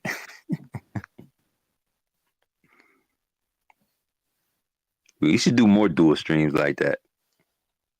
Might just go on TikTok and just stream some of the shit over here in Spaces. You never know. Well, hat tip to her for taking what she's doing, to the other side. You know, you gotta respect that. No, that's a fact. Taylor is like super hands-on.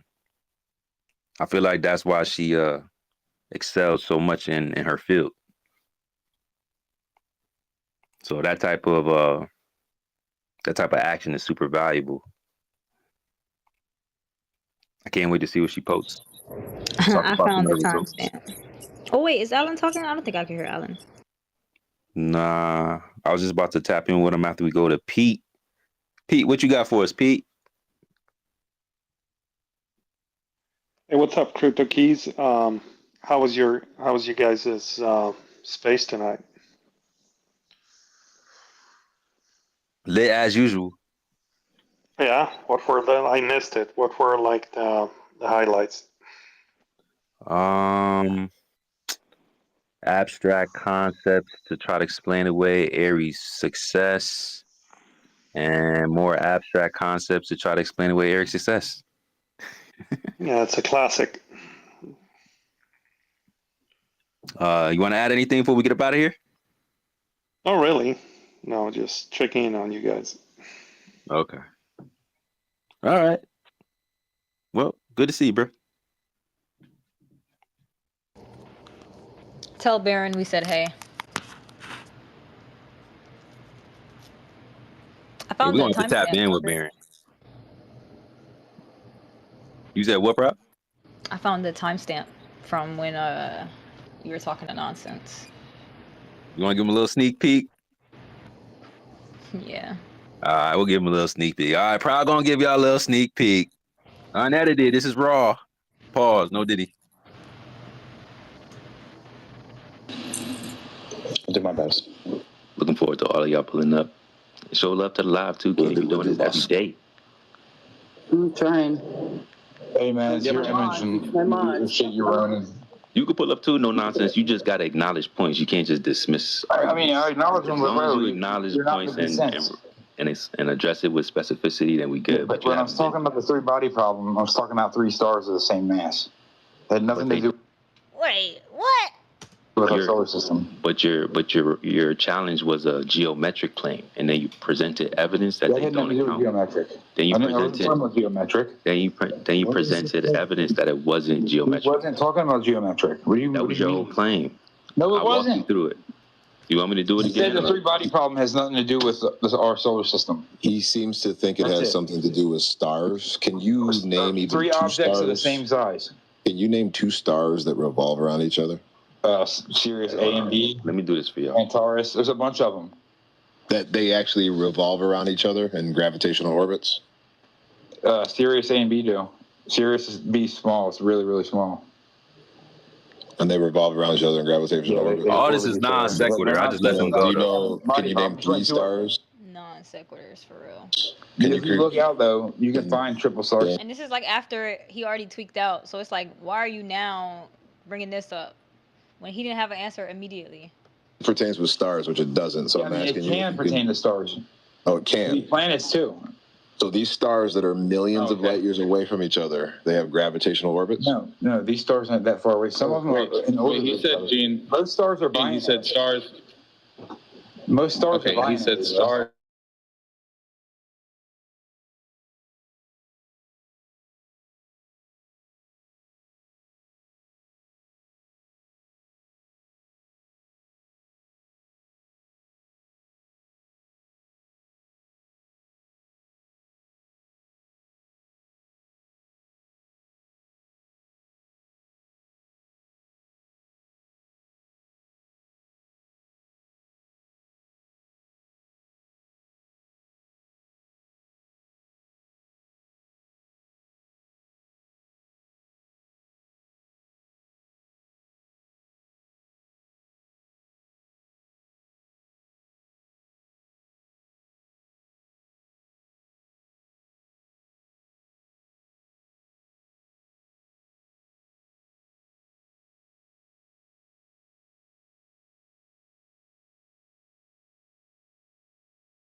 Done. Almost done. You guys have cartoon video games that don't comport to what we see in reality, that are based on a layered cake of assumptions, like the Earth being a globe, it being in space. Those are certainly words. What is with this guy, Candy? Are we going to just allow this all night? Is this how it's going to be all night? Yeah, it was Candy live, right? Other live, and you have how you work. 1 second. This is a solar eclipse from 2017. Fucking diva. This is the past. Bro. Can we mute these Glovers? They're frothing. You're a fucking diva. Sorry, I stepped away, but yes, Gene's a mod. Oh, bro, you're just talking about the path to totality. Why is he still talking?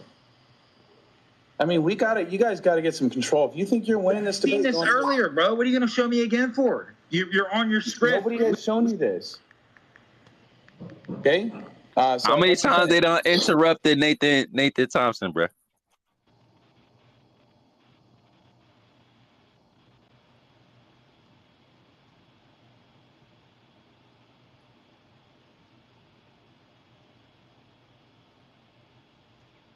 the east to the west, to go west to the east, we actually have to go back in time. You see how this is counting down? I'm about to give up. Oh well. Y'all get the picture. I can't figure out why my phone is not showing me what's on my computer. I'm like literally annoyed right now. So I'm just gonna stop before I crash out. Little technical difficulties. Don't worry, upgrades coming, y'all. Upgrades coming. I can see it. Why is it not mirrored? What is this? Yeah, no, this is a good build. I have the timestamp, but I can't even get the video to show me. So I was gonna play it, but it's okay. We could do a listening party another day. I might compile like a highlight reel of some of Sacred's clips over there. Our thing is we don't go live enough over there, so I think we definitely got to start popping over there and disturbing the ether.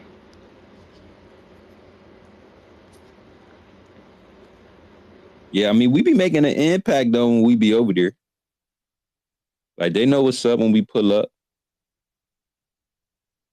I mean, all I typed was W Taylor in the chat, and I had 20 anti-flat earthers in that comment section right now. Nobody cares about your Flat Earth Friday, Sacred. Yo, I don't even know who you are, gang. Thank you for noticing me, bro.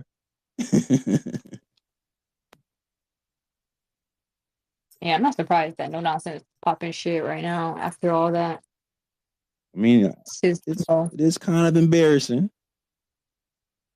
You provide a citation that refutes your position, and I wouldn't want nobody to catch that in the clip either. Not gonna hold you. But it wouldn't be as embarrassing if he wasn't so toxic. You know? It would just be a correction and, moving forward with new information. But now you got to double down, You got to say silly things like the solar system is not affected by the 3-body/N body problem.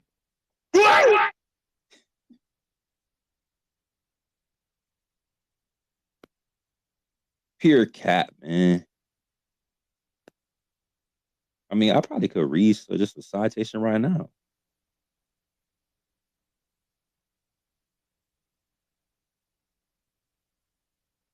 But we got some clips coming for y'all. Got some new subject matter. Kind of the same old subject matter because they say the same old stuff. Actually, I've never heard anybody say the solar system is not affected by the N-body problem. I never heard that. So that's a new one. Your dynamics don't work.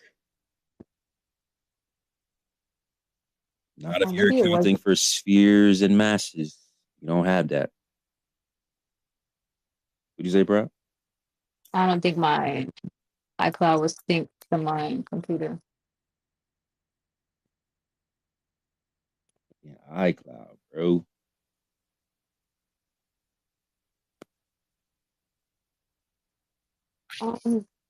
Didn't Alan come up here? He was up here. No, you heard any of the Taylor builds? Because they've talked to Jesse before. That man said he talked to Jesse on a regular basis, like every day. That's crazy. That's not weird at all. Don't make it weird, y'all. I know. I didn't realize it was that close, but I could understand if Baron not really that skilled in the flat earth debating part. He just likes the field like conversation. He be talking like he wanted to smoke, though. That's what I don't be understanding. Because he met McToon first, I think, when McToon used his work before. Like, McToon used his work before. And, like, I think after that, that's where all the Globers or, like, Flat Earthers Globers started hitting Baron up, taking his work, using his work. And he was just like, well, damn, like, what the fuck is this? Flat Earth? Like, what is this? So he had to go back to McToon to, like, understand why he was getting attacked by Flat Earthers for his theodolite measurements. Attacked? Is that the right word you want to use? That's the word he used. He's a little bit of a snowflake. I don't really know him like that. I only had a couple conversations asking him about how do we interpret our observations, especially knowing that we don't see in Euclidean geometric visual space. And I think I sent her some citations on a curved visual space just to see if they actually accounted for this type of thing. You know, seeing objects compress in the background relative to the foreground when you increase the distance between the observer and the object.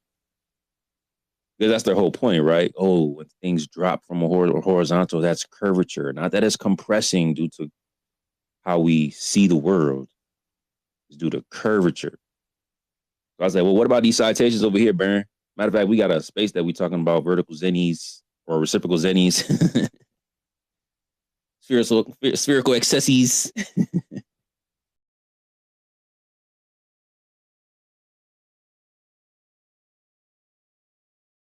Not to show up to Flat Earth Fridays after that conversation, which I don't understand why. But again, we got to send the squad over there to their side, playing away games. So shout out to Taylor. What'd you say, bro?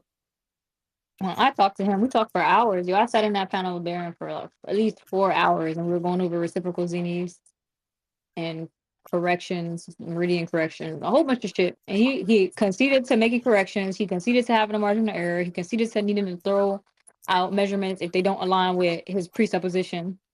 And then still ended up saying it was a globe. So I'm like, okay, maybe I'm missing something. Did you get we invited him over here?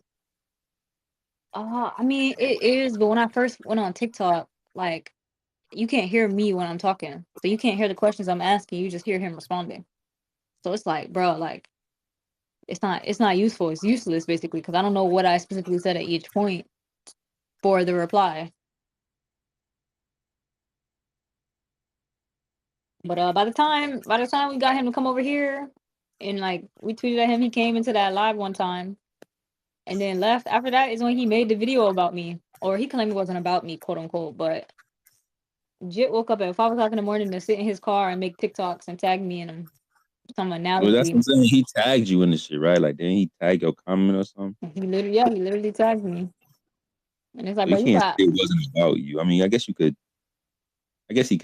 position it like it wasn't about you, but like he was making your comment an example of his video. So it's like Jit got like a couple 100,000, maybe not even like that. I mean, he got like 27K or some shit like that. All these toxic anti-flat earthers, like you tagging me in a post, like of course they gonna be in your comment section talking shit. So it's like you say you didn't do it out of malicious, you didn't do it negatively, you just wanted to make a cute little analogy. But it's like, bro, you didn't come listen to the conversation. You came over here, got triggered immediately or impatient, or I don't know what the word is, because he felt like we should have been hurried, like we should have hurried up and brought him up there, but he didn't know what he was gonna talk about. So it's like you wanted us to hurry up and bring you up here, but you didn't also have a topic to talk about. But then didn't want to listen to nothing. So it's just annoying that after all that, he left and went running to TikTok to make a video and tag me in it. Like, bro, you could have came up here and said all that shit. So imagine inviting somebody to a space. They preemptively kind of confirm they're going to show up. We're going to do a space on the topic of your own profession. We have some questions about your profession. We ask you to join them for some clarification. You show up, I guess, expecting that you were going to just interrupt the middle of the presentation or something. I don't know. Stuck around for 5-10 minutes and left. Said that you ain't have no time. And then woke up in the crack of dawn the next morning to make a video.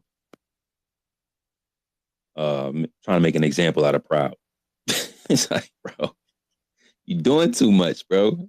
I think you heard something in the space that you didn't like, or maybe you didn't want to put yourself in a crosshair fire of or something. I don't really know. But none of those sequence of events was coherent to me. Like it just didn't make no sense.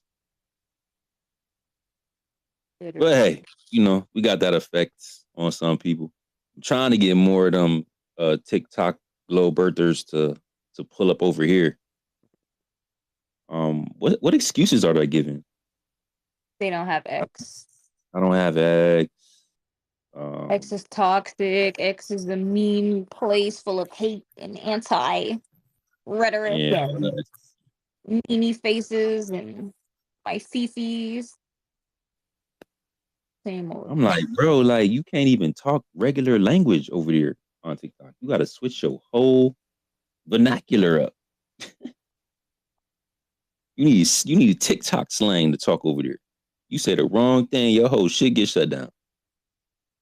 TikTok will send you a message in real time talking about beep boop beep boop. We just analyzed the last 30 hours of your live and we're going to shut you down from the For You page. Nobody will be able to find you or click on your live ever, but you can stay here anyway. Like, what, bro? Can you chill? People usually reset when they get flagged. Like they in the live and then start up again. That's TikTok Bro, but it's like culture. scanning your shit in real time though. Like, I don't know what type of algorithm they got going on over there. You saw the account I DM'd you? No.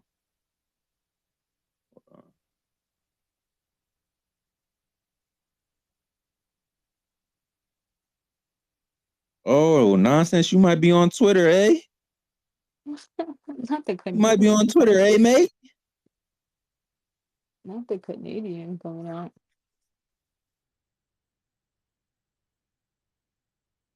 Oh, he was just up here like a couple days ago. Let me hit him with a little link just so he know that we see his ass.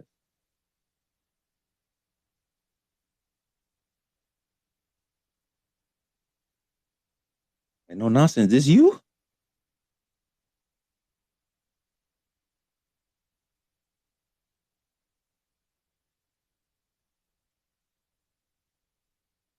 While I go and do this,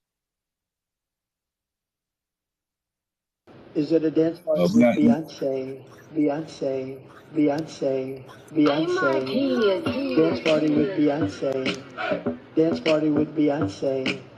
Dance party with Beyonce. Dance party with Beyonce. I'm gonna see if let me see something. I had left that live high key. But yeah, I think he on TikTok. When I had seen him in another live, that's why I said we've been talking no nonsense for real. But I was in another live with somebody pressing another Glober, and I mentioned X, and he was like, "I have an X." Like he willingly gave me that information. I feel like it was him. It might have been somebody else, but it's the same name. But he willingly gave me his TikTok, his Twitter. So I was like, bet. And then I think I even sent it to him, and he came in here before.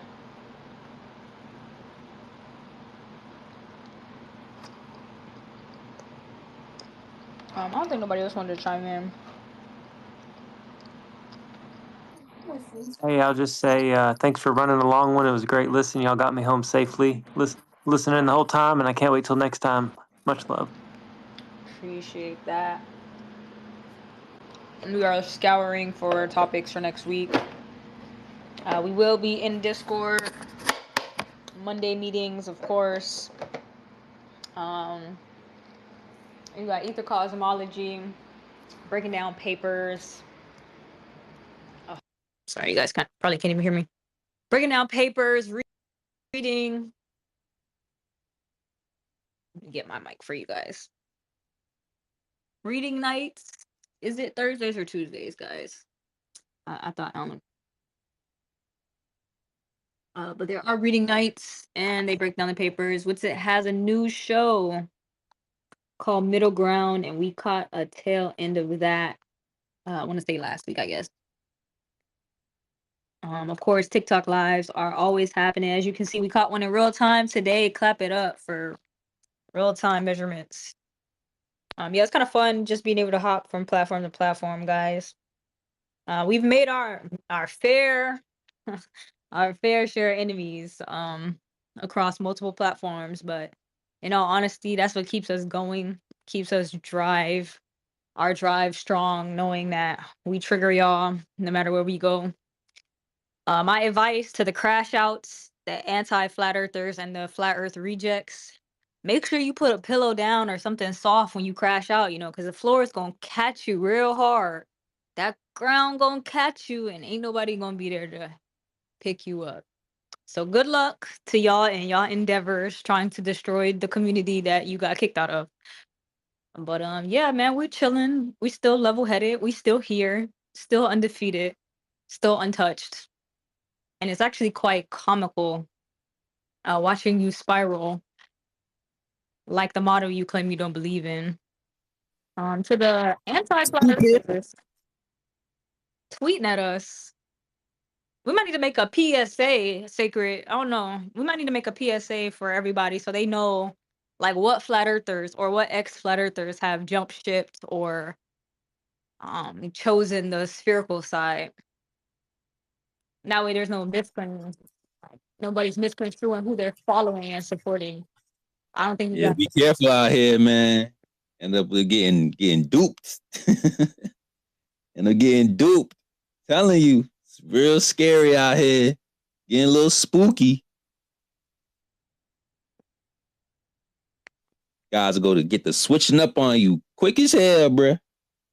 we might need a deflection counter at this point. Jump ship now, but don't come crying to us later. Talking about you sorry for your actions. Don't come crying to us later saying the heat of the moment. Blasphemous. Ain't no heat of the moment, nothing. Ain't no I let my emotions get the best of me, nothing. Ain't no I'm immature, but I've grown now, nada.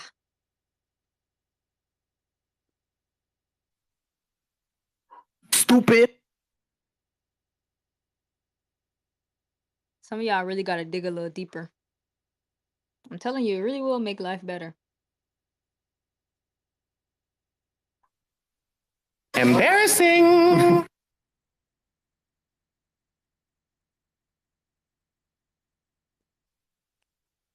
Realizing what them relationships mean, huh? Realizing that foundation ain't too strong, eh? Teetering on the edge. Teetering on the edge.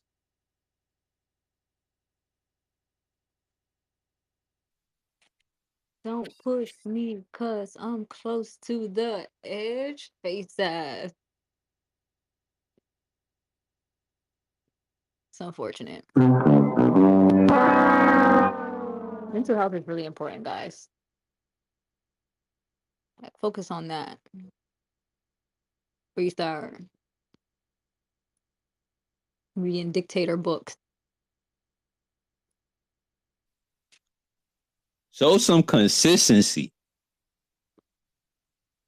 That's what I want to see. I want to see some more consistency. Don't go taking positions and then 3 months later switching up the position and then 3 months later switching up another position. Stand for something.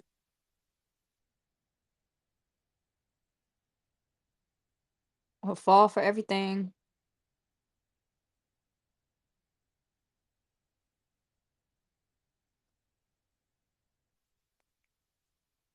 Your following can't save you. You see through the fabrication. Yeah, if you still out here denying the ether, man, we worry about y'all.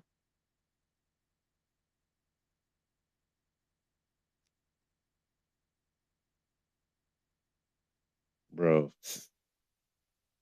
God only knows the highest of the highest roads that we have been taking over these past months. Y'all be looking at us. All our morals compromised. Bro, y'all would be looking at us so differently if y'all knew. Like, damn, y'all could have done what? Yeah, man, yeah. We let them live still.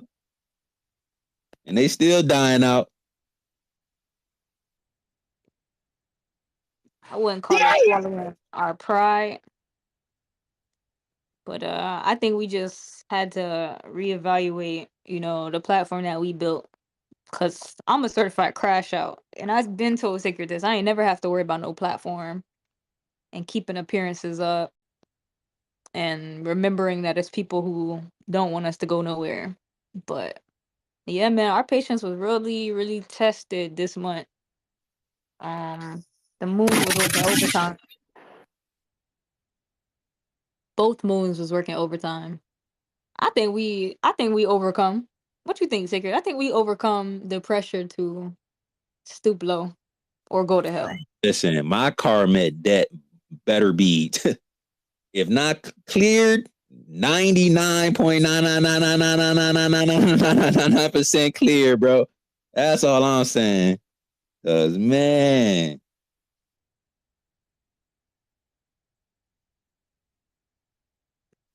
demons in my ear like, do it, Sacred.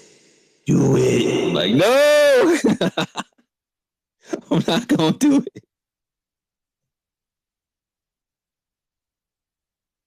Taking the high road, man. We still laughing at you though.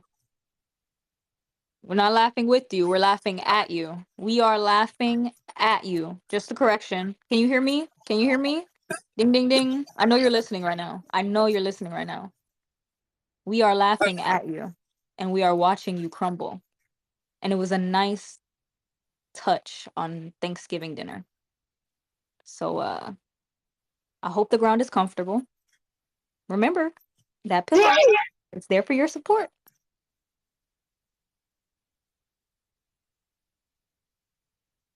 You've been sent to the bench, man. They got benches in volleyball? Interesting. Know that. He got cooked. Hey, you didn't go down like that, huh? He got cooked.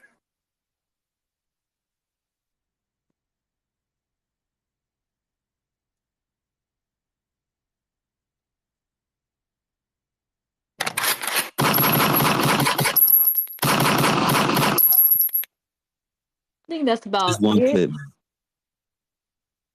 I think we summed it up. No, today was a good one. I'm glad we stayed a little longer to catch that Taylor build.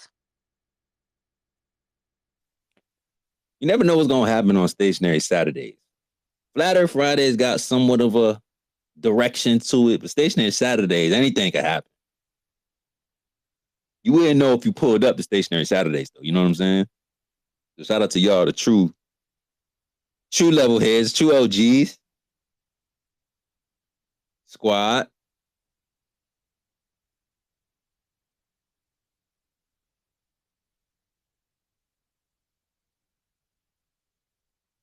I think I'm going to play us out. As always,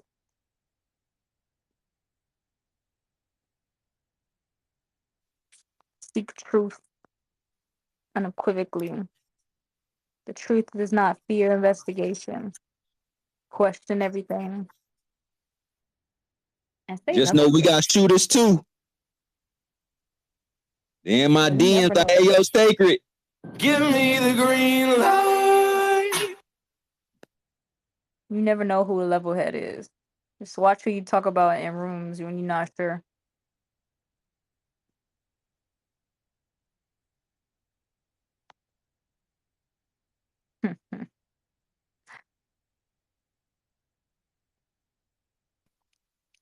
Glow clowns gotta get a life, bro. No glow bottle, that's for kickbox. You ain't on flat earth, you can kick rocks, okay? Flatten, smack, smack. Flatten, smack, smack. Flatten, smack, smack. Flat, smack. No got no curve, bitch. Yeah. Yeah. Flatten, smack, smack. Flatten, flat, smack, smack. Flat, smack, smack. Flat. Hey, Glow Busters on Sunday. Got no curve, bitch. I'm flat. Turn the globe into a You heard? bitch. Yes, I'm flat. Hey. Take it off, yeah. Globe off, yeah. Live stream, yeah. Everybody here, bringing up air. Gas fair share, yeah. That is my fate. The globe is gonna hate. The truth I chase, and it don't break. We just killed space. Yeah, it's all fake. Back in the sake now. Hit me that tape. Middle ground on Monday. In the mud, measured earth, and it's flat. Yeah. Rubber dawn in its fields. Phone Booth podcast on Monday. I'm gonna fight you to emotional. Now take this flat smack like it's supposed to go. Fade it out the globe. Had to bounce right quick. Wonder her high, drop out, learn to count like Tuesdays and Thursdays, I eat their cars. Stupid. Keep my shit. Hit up bait first with a laser, ain't no curve in this bitch. Okay, I'm flat. Hey, flatten, I'm smacking. Might get a school in the Globers on Wednesday. Smack. Yeah. Globe, no curve, turn that flat into facts. Turn the globe into a ghost punk, bitch. Yes, it's flat. Hey, flatten, I'm smacking. Flat. Don't forget about Globebusters Tech on Thursday. Smack.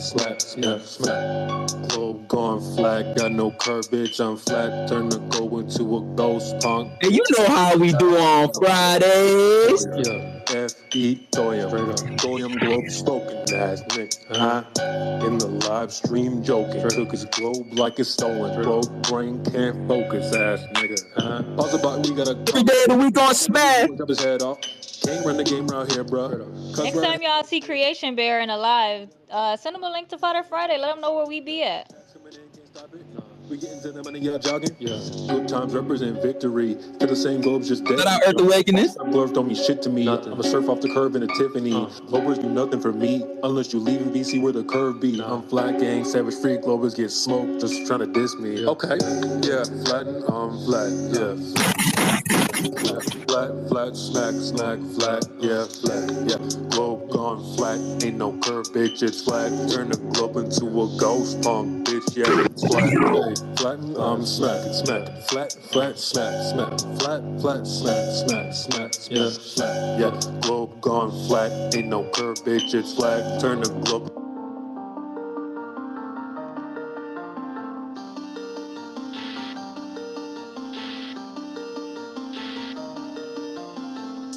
Like a space station, you're more like a PlayStation. That looked like PS1. How are we having this conversation? Come back to some globe proof. Start telling the whole truth. We know what you're gonna do. Go back to your globe, dude. I'm flat smacking them, straight packing them with facts and clues and maps to cut through like an axe. Axe murderer, next NASA astronauts astronomically while simultaneously maintaining rhythm and harmony. The Illuminati is definitely onto me, but they can't do harm to me. It's a bit like Animal Farm. See, all the false dichotomy while their secret society maintains privacy. So there's nothing for your eyes to see except for their complete lack of honesty. Honestly, I'm sick of this hierarchy. Your secrets ain't safe with me. Stop the malarkey before you get your car key. MIDIHC. Glow clown. Brooklyn. Gotta get a life,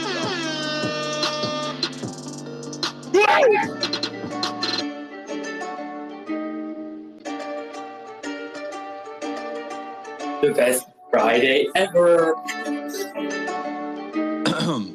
I'm not really feeling content with the country right now, and you shouldn't be either. A little bit of a conspiracy theorist, but quick to make you a believer. And if you don't know all the ways they deceive us, then listen up, I'll be a teacher. When I prepare for apocalypse, I'ma need more than my beats and a speaker. I'm about to buy me some guns, an AR-15 and a 9mm. Yeah, I'm about to be 21. The time's gonna come in this life where I need it. Why should I listen to criminals? Everyone down in DC is a pedo. Ain't getting no chip in my neck. Here's some dip for you fucking Doritos. Everyone's asking the question, we're wondering what is the meaning of life? Everyday struggles with making decisions. I can't even tell what is wrong and what's right. I'd rather die for the truth than be living a lie. Man, I already can't sleep at night. And we could win if we took all the people divided and joined up the forces and fight. Yeah, hey, and that is the government's fear that people and they've been trying to make us think otherwise all from the day that we're given a name. So stay in our lanes, they put all this shit in our brains. They're making our chemistry change. From all the food that we eat to the shit on the TV and everything else in your day. The FBI, the CIA, they gonna keep turning us into slaves unless we can wake up and see that the truth is the government don't really care if we're safe. I swear to God, or to whoever you pray, that this is the truth in your face. And if you ignore what I say, then you're gonna be on their strings till they taxing your kids for your grave. You can tell the truth, but ain't nobody wanna hear it. Matter of fact, you tell the average Joe we gonna fear it. Truth is getting ugly, so you praying to the spirits and they use it to control you. The shit is not a conspiracy. I mean what I say, yeah, all of my lyrics dear to me. I could be a leader if we taking down a tyranny. Why you need a top floor, people sleeping in the streets. We can make them pay for all of them fucking evil deeds. I'm everlasting, spitting the slickest of shit if you ask me. And if they come from my life, then you know that I'm right. And my legacy gonna live past me, not that I wanted to. But if you can't see the truth standing here right up in front of you, maybe you want it too. Just never wake up and then look what the country is coming to.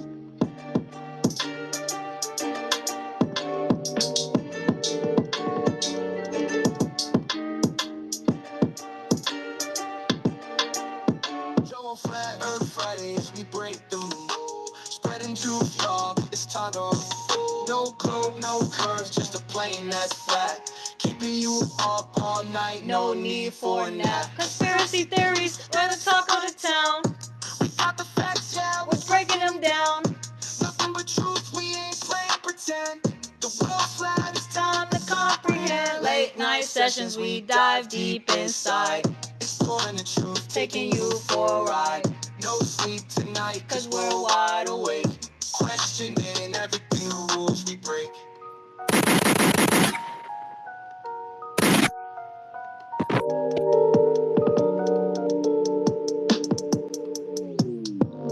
This is my rap. Hey, that shit is flat. What do you know about that? Hey, shout out to all of my trolls in the chat. Shout out to the trolls. Keeping it going, keeping it rolling. Never stop globing, never stop trolling. We see y'all ducking. You mad? Yeah, you keep coming back. You do the meth. What do they pay you in crack? That keyboard can't save you, gang. My Globers, don't get it twisted. We're your opponents. You were so phony, full of baloney. The globe is a lion, we know it. This is my rap. Hey, that shit is flat. What do you know about that? This mic is your weakness. Shout out to all of my trolls in the chat. We know. All of my Globers, this shit ain't over. Keeping it going, keeping it rolling. Never stop globing, never stop trolling. Duh. And you know they never gonna stop trolling. They ain't gonna stop. As the earth keeps rolling, even though it really is not rolling. We know this, hocus pocus. And you know they never gonna stop trolling. As long as the earth keeps rolling, even though it really is not rolling. We know this, hocus pocus. This is my rap. Hey, that shit is flat. You know about that? Hey, shout out to all of my trolls in the chat. All of my globers, this shit ain't over. Keeping it going, keeping it rolling. Never stop globing, never stop trolling. We know you really not like that, man. We gonna keep exposing you every single week. Keep ducking us. You see us live. Full court press on y'all for 120 weeks. I do not care about this track. I do not care. I guess I am rare. Yes, I hear the trash. Take it out back. Oh, you can't hear it. You 121 on your head next week. It's in a spaz. I do not hack, but yes, I'm still with the mask. Snatch a beat right out the mainstream real quick. Fuck around, yeah, we gon' remix it. We got you spinning, and now you dizzy. You looking like Disney, seeing sixes. All these agendas and all these false flags. How many times till it gets familiar? They've multiplied so many times they form in the line to normalize the pedophilia.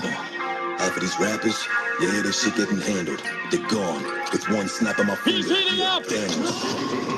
Yeah, I see your ice, your shit be shining, but how many of those innocent Africans die for those diamonds? Huh? Tell me. They wonder why they were living all so divided, with all those rooms in that big ass mansion with a homeless family sitting right outside it. 1,000 bodies died for that outfit, and you ain't cleaning the blood off it. Your favorite celebrities got blood on their hands, Marina Abramovic. Hillary Clinton, she's gonna send out a hit if you leaking those documents. If you a holistic doctor, they gon' pop your toss you secretly off a bridge. Exposing them, smash the internet. Cause we don't fuck with no fake shit. Nah, NASA images. Yeah, thanking your highnesses. Yeah. For being yeah, you kneel for the anthem, huh? But you still play for the Zionists. Damn, yeah, they trying us. They splash subliminals. The Super Bowl, the halftime show. No, that's a ritual. Global warming, climate change. Next year will be a new name with a new tax and a new op and a new fear for a flu strain. Oxitex, the new Dr. Moreau, and they teamed up with the synagogue of Satan. Yeah, I see what you be doing, Q, but I still... Don't worry, we're gonna put them earlier next week, man. They drinking adrenochrome straight from the throat. You sitting down with that vegan meal, but you still drinking a diet. Whoa. Lady Liberty screaming, covered up in that black burqa. They looking at me like I'm the devil, but I don't see him though. Matt Murdock, all these dark occultists and globalists, the ones causing a mass murder. They try to swerve at me, throw the curve at me. So I had to flat earth them. Listen, boy, I don't care what you say and all the bullshit that he said, she said. All I care is about you waking up. If you don't, you gon' get hurt, him, you need that. Let the 5G spread, and you gon' see there's a bunch of pissed off and stressed Americans. Say hi to my friends, they're all domestic terrorists. You flat earthers are demented. Welcome to the show where you don't know if it's part of the show. Top five. Flat Earth Fridays, level heads are not liable for cognitive dissonant glitches, including but not limited to internal conflict, sporadic ad homs, insults, rage quits, and or random emotional globulist outbursts, etc. If it's part of the show. I'm Donald Trump, and I approve this message. Welcome to the show. If you don't know part of the show. Teach you to reach for the stars while opening up the bars and keeping you chained down with mortgage bills and cars. Vaccines for your arms, kids sounding like supercharged. Caffeinated hate-filled scars and rage-quit repertoires. No answers for yards, caught up in emotion that's not even yours. Imposter truths like impeccable retards, lined up from serving fish galloping wars. No remedy can save the lost, in love with the yarn. I'm tired of walking into refracted shards, poor science displayed by disgusting bards. Soaked in sin with your dupe is delight in a new hand of cards. Been so long, seems like for love I'm just too hard, I'm just too hard, that's it. Welcome to the show. Holy. You don't know Holy. If it's part of the show. Welcome to the show. You don't know. You don't know. Intoxicated eight makes you believe you're spinning in space while you have no shame or grace. It's a disdainful state I used to contemplate how to save myself from my own self-hate. Wonder why I was even made with a dreadful fate, forced to try and awake with a full plate. No one to help me stay awake or educate. I've had to liberate and fight through hidden gates, but my brother, heaven could never be late, and rockets don't work in space. It's all fake. The show is on Mars, it's a joke. Too far gone, it won't be long. Fepe's beak is strong. We have our song and we march along like streams of knowledge leading to God's holy pond, and lives of truth that hits the bong and sings the song, turns mankind from the wrong. We come in peace with a holy gown and all of us wearing our holy crowns. So the earth is flat and we probably just won't get along. Just to go along, I said, welcome to the show. Thank you, Proud, as always. Shout out TM, shout out Ken, shout out Libra. Appreciate you, Alan. But dude, what up? Playing the truth, I see you. Inversion, I see you. Zetetic. Flat Lads, what up? Mr. X, I see you. Barbara Dan, I see you. Limitless. Howdy, Bill. JT. What up, Luke? Got a track. I see you, Shaz. What up, Gig? What up, Karen?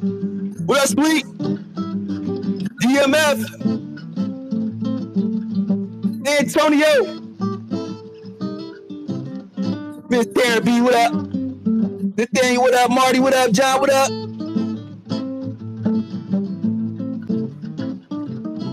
Coffee, I see you.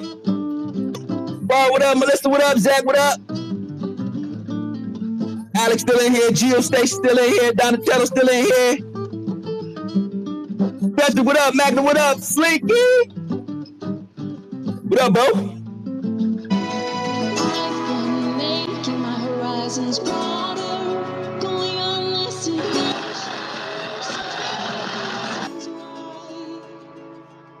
All I see is this flat water. With a telescope I can see farther. So curvature does not apply. Now that I'm awake and I can't turn back, and space is fake and the earth is flat. Look inside your soul and you'll also know that it's not just me. There's a curve on the earth and to me it's surprising. No, Earth is not a globe. NASA and other space agencies always lying. Till next time. After all, Earth is not a globe.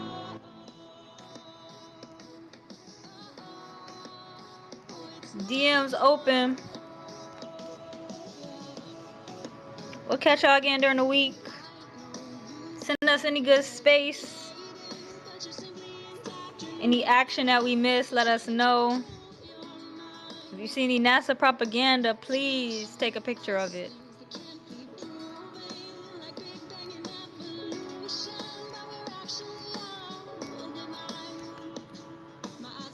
It's an evil world we live in.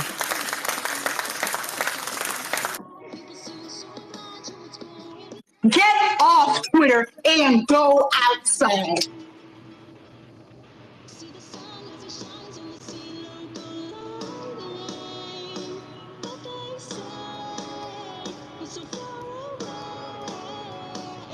Sometimes it just seems like I'm not even trying.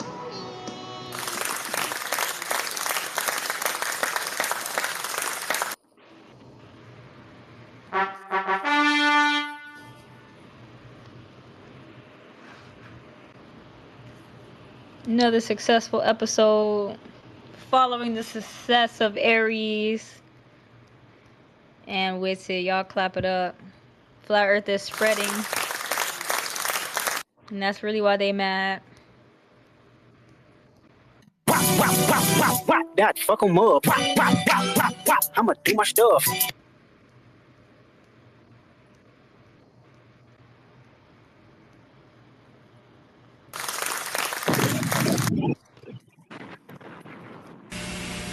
Okay. See y'all next Friday.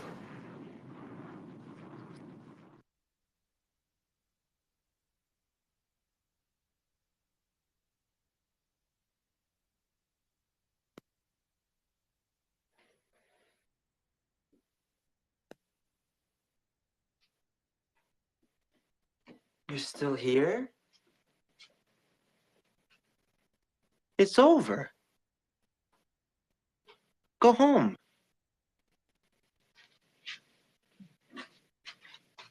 Go.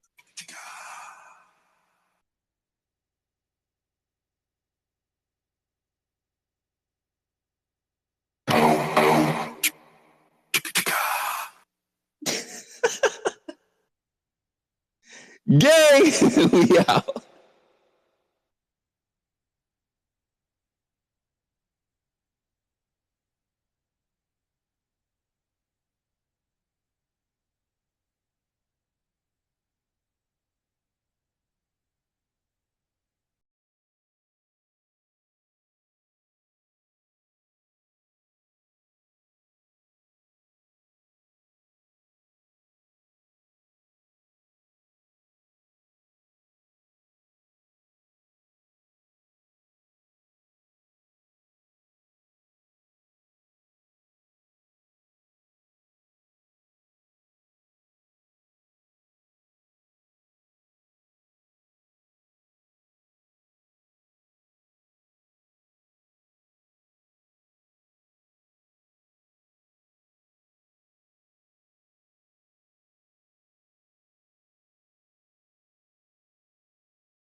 All right, lads and ladettes. Thank you for tuning in to Flat Earth Fridays, episode 120.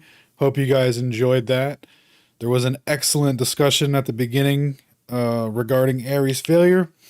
Shout out to Franco and Hap who showed up to argue Aries failure to the fullest extent of their beliefs. Man, it was a good conversation. Got a little tenuous and stressful or whatever, but it was a good back and forth, and it was fun to see the argument pushed to its limits, so we can draw a logical conclusion from it. So shout out to the lads. See you guys on Tuesday for this presentation on the segment on Michelson Gale Pearson. We're going to be continuing the history of interferometry. Then on Thursday, I'll be doing research and reading night. We'll be reading about the Faraday induction paradox. And then that following Friday, of course, will be Flat Earth Fridays, episode 122. See you guys next week. Peace.